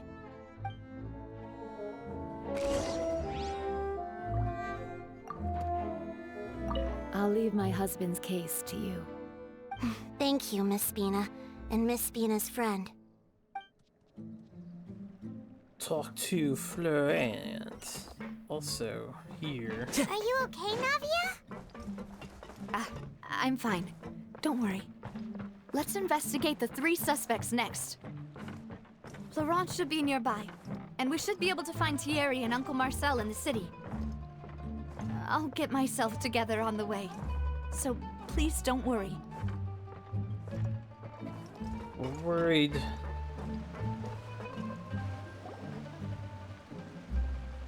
Greetings, boss. How may I be of assistance today? I'm sure you've heard about what happened at the Opera House. Someone got turned into water right in front of us. Yeah, I've heard. With something that dramatic, I'm sure journalists will milk it for all it's worth. And it'll be all the talk for the next several weeks.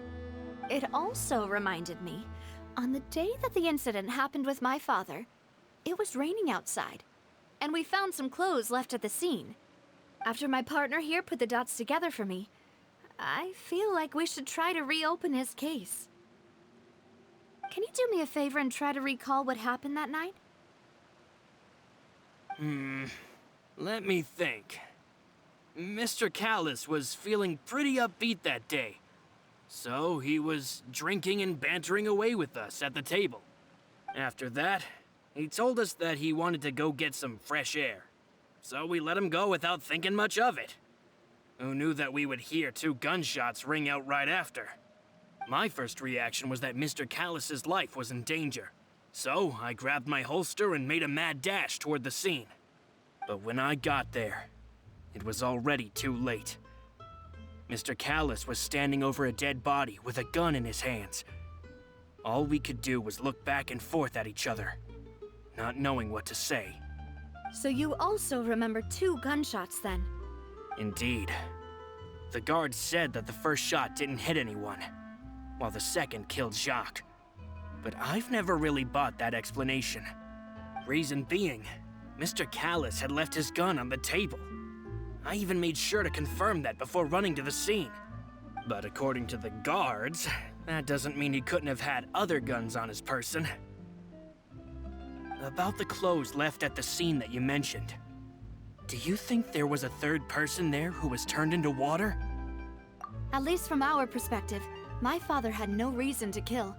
So he would also have no reason to bring an extra gun with him. The gun he was holding probably belonged to Jacques, or a 3rd person on the scene. Yeah, that makes a lot of sense. So you're saying Mr. Callis ended up with the gun because he seized it from one of the other guys? But hold on. If that's what had happened, then why didn't he share the truth with any of us? He didn't even want to face the Oratrice machine, and chose instead to prove his honor in a duel. Did he lose all faith in the courts after seeing someone dissolve right in front of his eyes? About that, Malouse told me a thing or two. So, I think I can understand why he committed to the duel. I'll tell you everything, once the whole truth has been revealed. I understand. Then, I'll leave Mr. Callis's honor in your hands, boss. And if I may just say one more thing.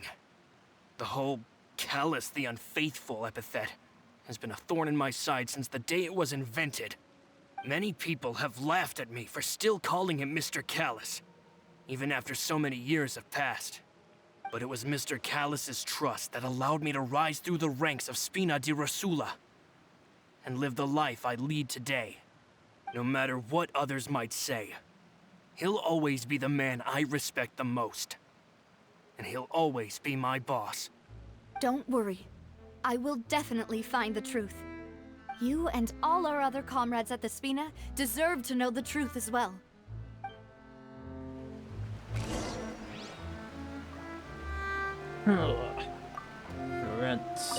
My apologies, boss, for that last sentimental bit.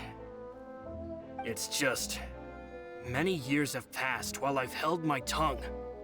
It's not often that I get to share my true feelings with others. Alright, well, with that, I think I will park it here. Take a nice rest early on. I still have to do dailies. I'm gonna do the dailies on my own. But thanks for watching. Hope you all enjoyed. We'll continue the Fontaine case files next time I'm recording this game. Hope you all have a good one.